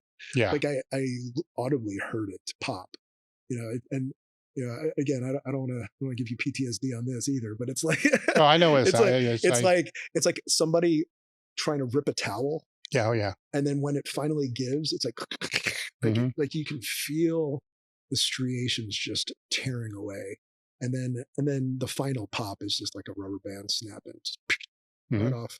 And again, it's not excruciating because there's not a lot of nerves on your tendon. But, you know, so I drove myself to the VA with frozen peas on it that I got from the fridge in the gym. And, you know, I'm like steering the wheel with my knee, holding it to the VA. I get to the VA and I get to the ER. And I told them exactly what happened. I'm like, you know, hey, I'm just going to make this easier for you. I probably need an MRI. Like I popped my pec tendon. And the guy like literally looks at me. He's like, that's impossible. Like, what do you mean that's impossible? He's like, well, like the only time I've ever seen that is like in a car accident or some NFL linebacker. But I'm like, so it is possible. But he's just like, so what he's saying is because he's never seen anyone do that, like in the weight room, that he thought like I just strained it or something. So he does an X-ray and an MRI of my shoulder. I'm like, it's not my shoulder, it's my pec tendon. Completely misses it. So he comes back and like the guy's just like, no, this is what it is. I'm the doc. You know, like he didn't straight out say this, but what he's insinuating is like, you know, shut up. Like I'm the medical doctor. Like, you know what you're talking about. Like, yeah, move on. You know, they send me the VA discharge paper. It just says, you know, strained shoulder, rest for 1 to 3 weeks. You know, put some ice on it. Don't lift heavy. I'm walking out of there just cursing. I'm just like, don't get arrested. Like I immediately had thoughts. I'm just going to go right back in and check myself in again like an asshole. So, you know, eventually, so I go home. I'm like, I'm contemplating what to do. You know, I start contacting the VA. I mean, like, listen, this is not the right thing. Like, this is severely destroyed. Like, something's not right. And like, they honestly like kind of told me to go away. They're like, stop contacting us. Like, they eventually send me a letter in the mail, basically saying that I was like harassing them. So anyway, so. You know, I even started doubting myself. I'm like, maybe they're right. Like, you know what I mean? Like, it's just, you get to the point where it's like, I get these doctors, they're, you know, they're right. I'm not a doctor. You know, maybe that's it. I'll just rest it. I was like, but I was also like in complete denial because I didn't want that to be what happened. Yeah, yeah. I was like, shit, like, what's that gonna, like, it's gonna take me like this is never gonna fix. Like, it'll take like 2 years before I can bench anything again. So I was just like, maybe they're right. Yeah. So I was trying to almost believe it. So eventually nothing was getting fixed. I couldn't do anything with it. So I eventually go back and I go into the emergency room like 3 weeks later, and I made it sound like it was a new thing, so I can get some different, you know, a new doctor to look at it. And so I tell him my story. I'm like, and he's just like, okay, we'll do an MRI on the pec tendon. So sure enough, it comes back. He's like, yeah, you're right. That thing's completely ruptured and it's rolled up in a ball, like in your behind your left tit. I was just like, okay, so now what? It's like, well, you got to get surgery. Keep in mind, like, I mean, you probably got surgery within the first few days, right? Well, it was a while, but it was my decision. Right. You know, a lot of people, they get. I waited 2 months, maybe. Yeah, a lot of people get it in the first 2 or 3 days. Oh yeah, you should. The faster you get it, the faster. Well, I didn't know anything about that either. Yeah. I was just like, you know, like after the fact, like, you know, I talk just from talking to people, they're like, dude, you should have had that thing fixed like day one. And you know, like I've seen people who've pulled their pec tendon off and they have this little tiny line over here. And it's like, you know, it's fixed pretty good because they got in there right away. Like my scar goes from the top of my shoulder all the way down, halfway down my arm. Oh my God. Yeah. Like I'm wearing this thing on here now, but like it's a fat scar because obviously once it got stitched up, I started exercising again. So like it's all I thought it was the disgusting. butter knife they used. It looks like a shark. A shark took a chunk out of my arm because I instead of it being a line, it's just I pulled it apart. The scars just widened, so it just looks nasty and gruesome. Like people tell people it was just a pec tendon rupture, and they're like, "That's it?" Like I thought like a tiger shark that got you when you're swimming. But like eventually, I got it repaired 5.5 months later. Because what happened is once it went into the system in the VA, they were like, yeah, we'll call you when it's ready for the surgery. 2 months goes by, 3 months goes by, 4 months goes. Like finally, I'm like, what the hell is going on? Like I'm, in that time period, actually, it was the first time I did 700. Like I just kept on doing other stuff. I just couldn't horizontal press. I could even do shoulder stuff like overhead. I just couldn't press anything. So I just kept on training and I didn't stop. And finally, they scheduled me for surgery. They outsourced it to the university hospital where there was a shoulder and chest specialist. And so I get in there. What was even more frustrating is the guy's like, I don't know if there's much I can do for you. I'm like, what are you talking about? I was like, just reattach it. He's like, no, that's not what I'm saying. He's like, first I got to get it out. Like it's balled up under a bunch of scar tissue that's healed over. So he's like, I don't even know if I can extract it. So I'm just like, shit. And he's like, and then even once I get that out, I might not be able to get it to the arm. So here's your options. Like, you could either just not do anything and just like, move on with your life. And I was like, hell no. I got to at least have that thing attached. I can at least bench something, or else I can't even do like a full power meet. Right. At that point, it's not like I was ever, like I said, since I wasn't never good at that great at the bench, I was like, I don't give a shit, just attach it so I can just move something, right? So he's like, well, if I can't do that, I can either take it a cadaver tendon and put that in there, or I can go and take part of your hamstring. I'm like, nope. he was literally, one of my options was he was going to go into my healthy hamstring and pull out like part of the tendon, like probably in the conjoint tendon where all the three heads hit because it's really thick there, or whatever. I don't know what he was thinking, but he was like, as soon as he said that, like I was just like, nope, not an option, not touching my hamstrings. So I was like, either cadaver tendon or, he's like, you might get out of surgery and nothing has changed. So I was like, okay, whatever, we'll go for it. And so I wake up and like, it was all, again, just like my abdomen, just railroad tracks going down my arm. And I couldn't believe how big the scar was. I was like, he's like, dude, I had to it was like a full autopsy. I had to like open that thing. Like he even like motioned like this. He's like, I had to open this thing up like this. Cause even like a small incision like that, you can get that pretty far open with tools. But the fact that it was like, over a half foot long, he was like, I had your whole entire arm and shoulder out of your skin. He's like, and then he took like a scalpel and freed the tendon away. And he said he had to like stretch that thing over, have some tool hold it in place while he put 5 anchors into my humerus bone. So he anchored it with like 5. I'm not sure what you got, but like I have like 5. Like whenever I get an X-ray, you can just see like these 5 screw-looking things into my humerus bone with it. And for the next 3 months after that, I was walking around like this because it was so tight. Just like everything else, eventually, you just learn to deal with it, work around it. Like my big thing is just you got to work around things.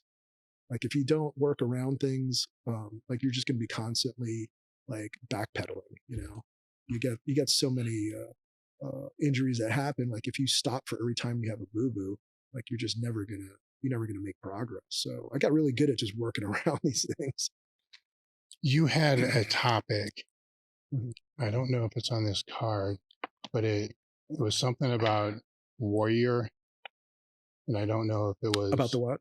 It was, a warrior was associated with the topic, and war or something like that. And I think it was around mindset, but it wasn't like having a warrior mindset. It wasn't that. It was no, here it is, lessons from war. Yeah, because you're a little bit different, right? Because with a lot of people that I'll have on, a lot of what they've learned in the gym, they've applied to life, right? But before the gym became super important to you, you've already been through hell and back a couple times. So it's really, the things that what I'm taking from that is the things that you quote unquote learned, from war, is led you somewhere along this whole path that you've had. There's a lot of adversity, right? And while hard, while depressed, while all the different stories that you've talked about, you find your way to be solution oriented, where a lot of others don't, right? So did that come from?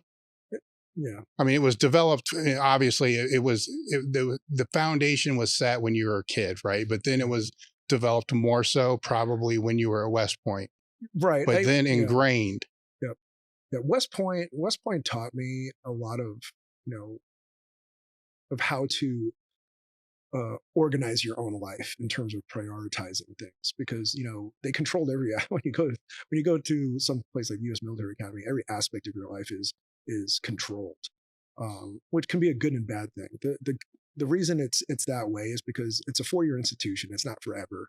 I mean, they don't want you to be robots. I mean, a lot of people think of like, oh, the Army trains you to be like, an obedient robot. Like, that's absolutely not the case, especially not with leaders.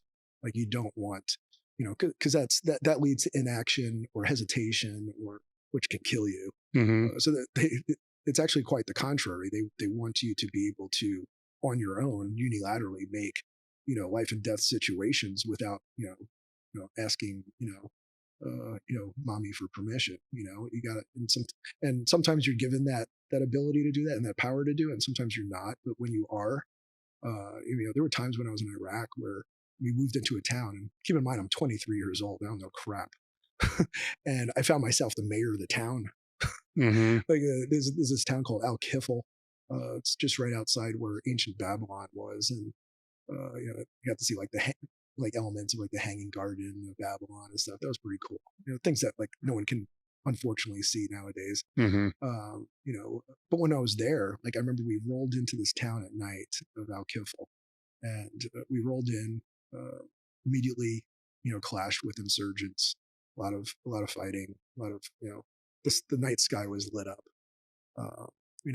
Long story short, like at some point, once everything quieted down, I had, we took some shifts so we can get some rest. Like, I remember closing my eyes. Like, you're never really fully asleep in war, right? Like you're always kind of like one eye open. In this case, it's kind of like you don't. There's no reaching of REM in sleep cycles. Like you can. It's weird because like you can be fully asleep during this whole thing, and I think it's just like a survival instinct thing, because I've never experienced it in any other format elsewhere. But like I remember being like times where like I'm so exhausted that I'm fully asleep, but I can still hear everything. And like when you're in the middle of a battle like that, even once things are finished, your anxiety level is so high, like you can't relax. Like you can't. It's just impossible. Somebody can just pop out of the bushes and kill you. And so I was actually at that point, I was more afraid of wild dogs. They had like these packs of rabid dogs running around. It was really weird. But dogs are considered dirty animals over there, so none of them are domesticated. So you just have these packs of wild dogs that would run around. You can hear them coming. Sometimes we'd have to take them down. I mean, it's just, I don't want some dog like, biting my arm because I didn't want to, shoot a dog. But anyway, now we'll steer away from that. But like, I remember like sitting in my Humvee and like dozing off, and like, I could still hear my surroundings. And all of a sudden, like I could hear in my sleep, like an artillery round coming in. Like I can hear and feel it. And it's weird. Like you literally can just feel it, like almost like a suction, like in the air. It's like, like a suction, and then all of a sudden it landed, and the Humvee window was down. I can feel the dirt hit my neck. That's what woke me up. And when I got out, like I turned on my flashlight. Obviously a bunch of us were like scrambling around, but that's when I realized like how many like dead people were around us. Like it was just the entire surrounding area. It was just dead insurgents everywhere, like every few feet. I didn't even know that until like I got out with the flashlight, because you can't turn on a light. Like you don't want to be, having flashlights on. Like you can see that from a mile away. The same reason why you don't wear like your rank on your hat. So it's like, oh, that's the leader, shoot him. But like that entire area over there, like it was just like one of those surreal experiences where you kind of you kind of look back and it doesn't seem real. But what I learned from like that whole entire time period was that, you know, there's gonna, and this is something that I carry into like with lifting, and it's more of a mindset thing. You stop thinking about, and again, this is a process too. You stop thinking about all the trivial bullshit like that just doesn't matter. And where that helps me in like powerlifting and other aspects of my life is that you learn how to kind of filter out the noise and the nonsense of what's truly not important. I think like now, like even now, like I said, I don't want to rag on this generation or now. Like there's lots of good things that you know that every generation have about them. But I think one of the big things right now is like people are just so distracted. Like they don't have the bandwidth for all the noise. You got social media, all this stuff. It's like we weren't meant to like receive all this stuff. And it's like people have to learn how to like filter out all that. Like if you go through, your daily schedule and look at what you spend most of your time doing, I feel like most Americans are like spending probably like 6 hours on Instagram or Facebook or whatever. And again, if you need that for your job, I'm not talking about that. I'm just talking about useless, dopamine hits of like scrolling through things and looking for your likes and stuff like that. So, like one of the things that I learned back then that really, I feel, even to this day, really helped me stay focused is to just not pay attention to like a lot of the the bullshit out there that inundates a lot of people's lives. Like do I have social media? Yeah. Do I use it? Yeah. But like I'm not gonna sit there all day long, like, looking at everybody else's life that's probably half fictitious Yeah. and just like consuming all of my space in my head with, what people think of me or what other people are doing. You gotta, especially if you have lofty goals, I mean, you're not going to ever hit those if you don't hone in on the stuff that's important in your daily schedule. And it's like, as I've gotten older, it's just things have gotten busier. I have 3 kids, another one on the way. Like I'm married, I have 2 businesses that I run. And it's like, I got my training at the gym, which to me is a priority, or else I would just not be good at it anymore. It's just like, I mean, some people are like, like, why are you still doing that? And I'm like, cause I care about it. Yeah. And that's the funny thing. It's like everybody cares about different Well, in a things. way, you have more control over that than any of those other things that you mentioned. Right. And it's something I do have control over. It's something I enjoy. It's something that keeps me, stable, keeps me goal oriented. I can go on, but the bottom line is it's important to me for all those reasons. Plus, I want to have the all-time world record. Mm-hmm. And if you don't keep that as a priority or filter out all the other crap, like you just, again, going back to the next shiny object, you just get distracted and it just becomes a pipe dream. And it's just like you're never going to accomplish your goals that way.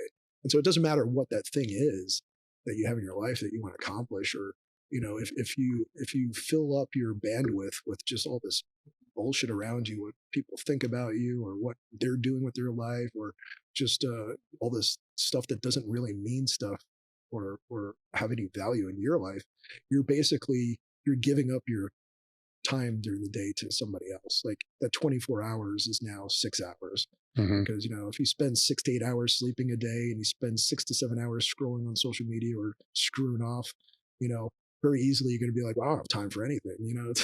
Yeah. People are like, well, how do you have time for all this? I'm like, it's there. You just got to utilize it right. And it's yeah. So, so definitely that aspect of like, life discipline I got from both West Point and from being in combat. Also like your worldview is really changed. And what I mean by that is, and that's important as well with, that relates to powerlifting in a way. And I'll tell you why in a second. It's, when you look at just how short your life is, nobody really thinks about that on a daily basis. If you've been in combat, you think about it all the time. One of the things that's, it's one of the symptoms of PTSD, but a good one. there's not a day that goes by that, that I'm not thankful for being here. And there's not a day that goes by that I don't realize how fast it could just be over. Tomorrow could be your last day, or you can die when you're 100. But either way, whatever age you are, it's going to be somewhere between then and probably 100. Mm-hmm. Unless or you're one of those, centurions who get to live a little bit longer. But even then, it's like, you're old and decrepit. So you only have X amount of years on the planet. And it's like, well, what do you want to spend your time doing? Who cares about, this thing that aggravates you, or that, or this and that? Like, obviously, we all get caught up in that moment. But, there's some people who just never really, put that into perspective for themselves. And I think those are the ones who just kind of like drone on, day after day, just doing the same, nonsense bull crap that gets them nowhere. And, it's sad to see that with so many people, and they have no purpose. They have no perspective that this is going to just like be over pretty shortly. So, you got to make the most of it, and you only get 24 hours in a day. So it's like, if again, like you can't buy bonus hours or anything like that. So, it's like, the more and more, time goes on, the more stuff that people have to learn how to filter out and just prioritize. And I'll just leave it at that. I mean, that's one of the, the biggest things that on a daily basis, I think factors in from all that experience. All right. Well, we've been going about 4 hours now, so I could keep going for hours after this. What final thoughts would you have? Yeah, like I said, I'm a pretty private person. I don't like to talk about myself much. There's probably a lot of things I said today that I don't really say to people very often or even talk about. So it's like, as we were talking, I kind of just, I feel like I was almost like, revisiting certain things that they're kind of, tucked away for a while.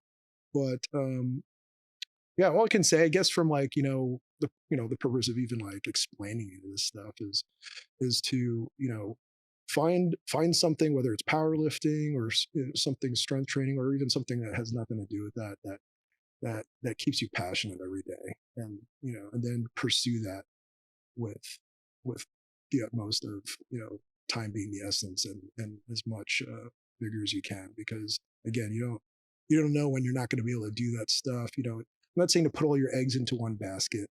I think that's dangerous too. Like if you just make everything about that one thing, and that one thing is taken away from you, then you end up back at square one, where it's just you feel lost and have no direction. So balance is a key. I would like to say that one of the biggest things that I try to remind myself every day is that strength is balance, and balance is a strength.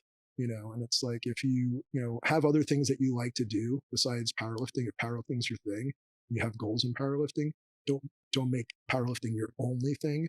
But it doesn't mean that you can't handle all the other responsibilities and other, passions, and still be, world champion in powerlifting, or reach those goals. And yeah, I guess I'll just leave it at that. What's the best way for people to find you? I would say on Instagram, it's just Strength Sage. I won't get into that. That was a funny name somebody gave, and I just threw it on there. I'm not big in social media, but that's a good way to get a hold of me. I also run events, so I post a lot of those on there. I know, we didn't get into any of that stuff, but again, like if anybody wants to find me, they can just go to Strength Sage on Instagram. I have a Facebook just under Chris McGrail. Just there's not too many Chris McGrails running around there. And then I also run I'm co-founder and own part of a supplement company. It's not like a big supplement company with a smorgasbord of rebranded supplements or anything. We're strictly a protein company. It's called Nitor Performance, NITOR performance.com. And we just specialize in making quality protein. Because a lot of stuff out there is just again, it doesn't absorb properly. There's just a lot of problems I have with it. That's a whole other discussion. But I found the original founder for this like a few years ago, and I started using the protein because my digestive tract has obviously a lot of problems, so I just don't absorb stuff. And I found that this was the only thing that worked. Met with the PhD, who was the molecular biologist who came up with the formula. I was like, "How'd you do this?" Mm-hmm. He's like, "Well, I own a pet food company that reduced the mortality rate on farm animals by 33%. So somebody asked if I could do that for humans, and so check it out. Like there's it's one of those things where I know there's supplement companies galore out there, but the one thing I can pride us on is that we don't sell out. Like we're not just trying to be like, oh yeah, let's make a pre-workout and we'll rebrand creatine and Mm-hmm. and stuff like that. Like that's not our goal at all. Like our goal is to just make protein that's quality, and we also have versions of it. Like we white label it for other people. Like we've made protein coffee creamer that we've white labeled for Black Rifle Coffee, for Alpha Coffee, for a lot of these. These are companies that are way bigger than us. Mm-hmm. We just happen to be local with them in Utah. So, and they're also veteran owned. So, like we do well with other veteran owned companies. But if anybody's interested in checking that out, it's if you don't like it, just let me know. I'll just give your money back. But other than that, that's it. All right. I want to thank you for coming out, and we're done. Thanks, Dave. Hey guys, real quick, we realized that something ridiculous, like 80% of the people that watch the podcast don't subscribe. So subscribe to the channel and make sure to check out the description for more details on the guest, links to their pages, and give us a few days, but the show notes will be there. Or not the show notes, the timestamps. Hey, we're just rolling with this thing right now. I think most of us would agree that getting a coach is a great step forward that an athlete can make to make greater progress. What if you had a whole bunch of coaches and a whole bunch of driven elite level athletes and like-minded people all in your corner trying to make you better? That's exactly what you're going to get with the Table Talk Discord crew. Would I join again? Absolutely. And I will continue to be a member of the Discord group as long as it's active. I've been a big fan of Table Talk over the last couple of years. It's one of my top podcasts that I listen to. So once Dave Tate announced that there would be a Discord crew, it was a no-brainer for me to join. It's been overwhelmingly positive experience. One of the biggest benefits of being in the Discord crew, form checks. I work out in my garage by myself. I don't have people to cue me, to correct me, to coach me, anything like that. So being able to hop on the Discord, post my videos, and having elite top-level powerlifters and coaches able to give me real-time feedback that, hey man, you need to tweak this, you need to work on this, do some more accessories here, has been a huge, huge benefit. I've seen my progression as a lifter make jumps just because of that. There's so much info on the Discord group for the members, thousands of articles, tons of ebooks, and really the best thing about it, it's like you're back in the gym, you're busting other people's balls sometimes. At the same time, you're getting really good information. It's been a blessing for me this last year, and I really recommend it. You demand a lot from your workouts, it's time to demand a lot more from your protein. Nitor protein is perfectly engineered to maximize protein synthesis.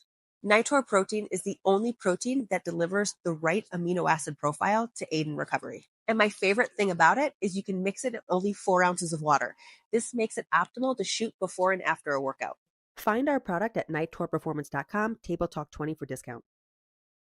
All right, guys, we got new limited edition apparel. There's 2 designs, as with all the limited edition apparel. It's only while supplies last. This is the Blue Illusion tee, so I guess you can act like you're stronger than you really are. It's an illusion. And the other one, work harder, not lazier. Or you could just work really, really hard at being lazy. Doesn't matter to me. All that matters to me is that you support the podcast. So hit the link in the description or go to elitefts.com, and on the homepage, scroll down, you're going to see limited edition apparel. Click on there.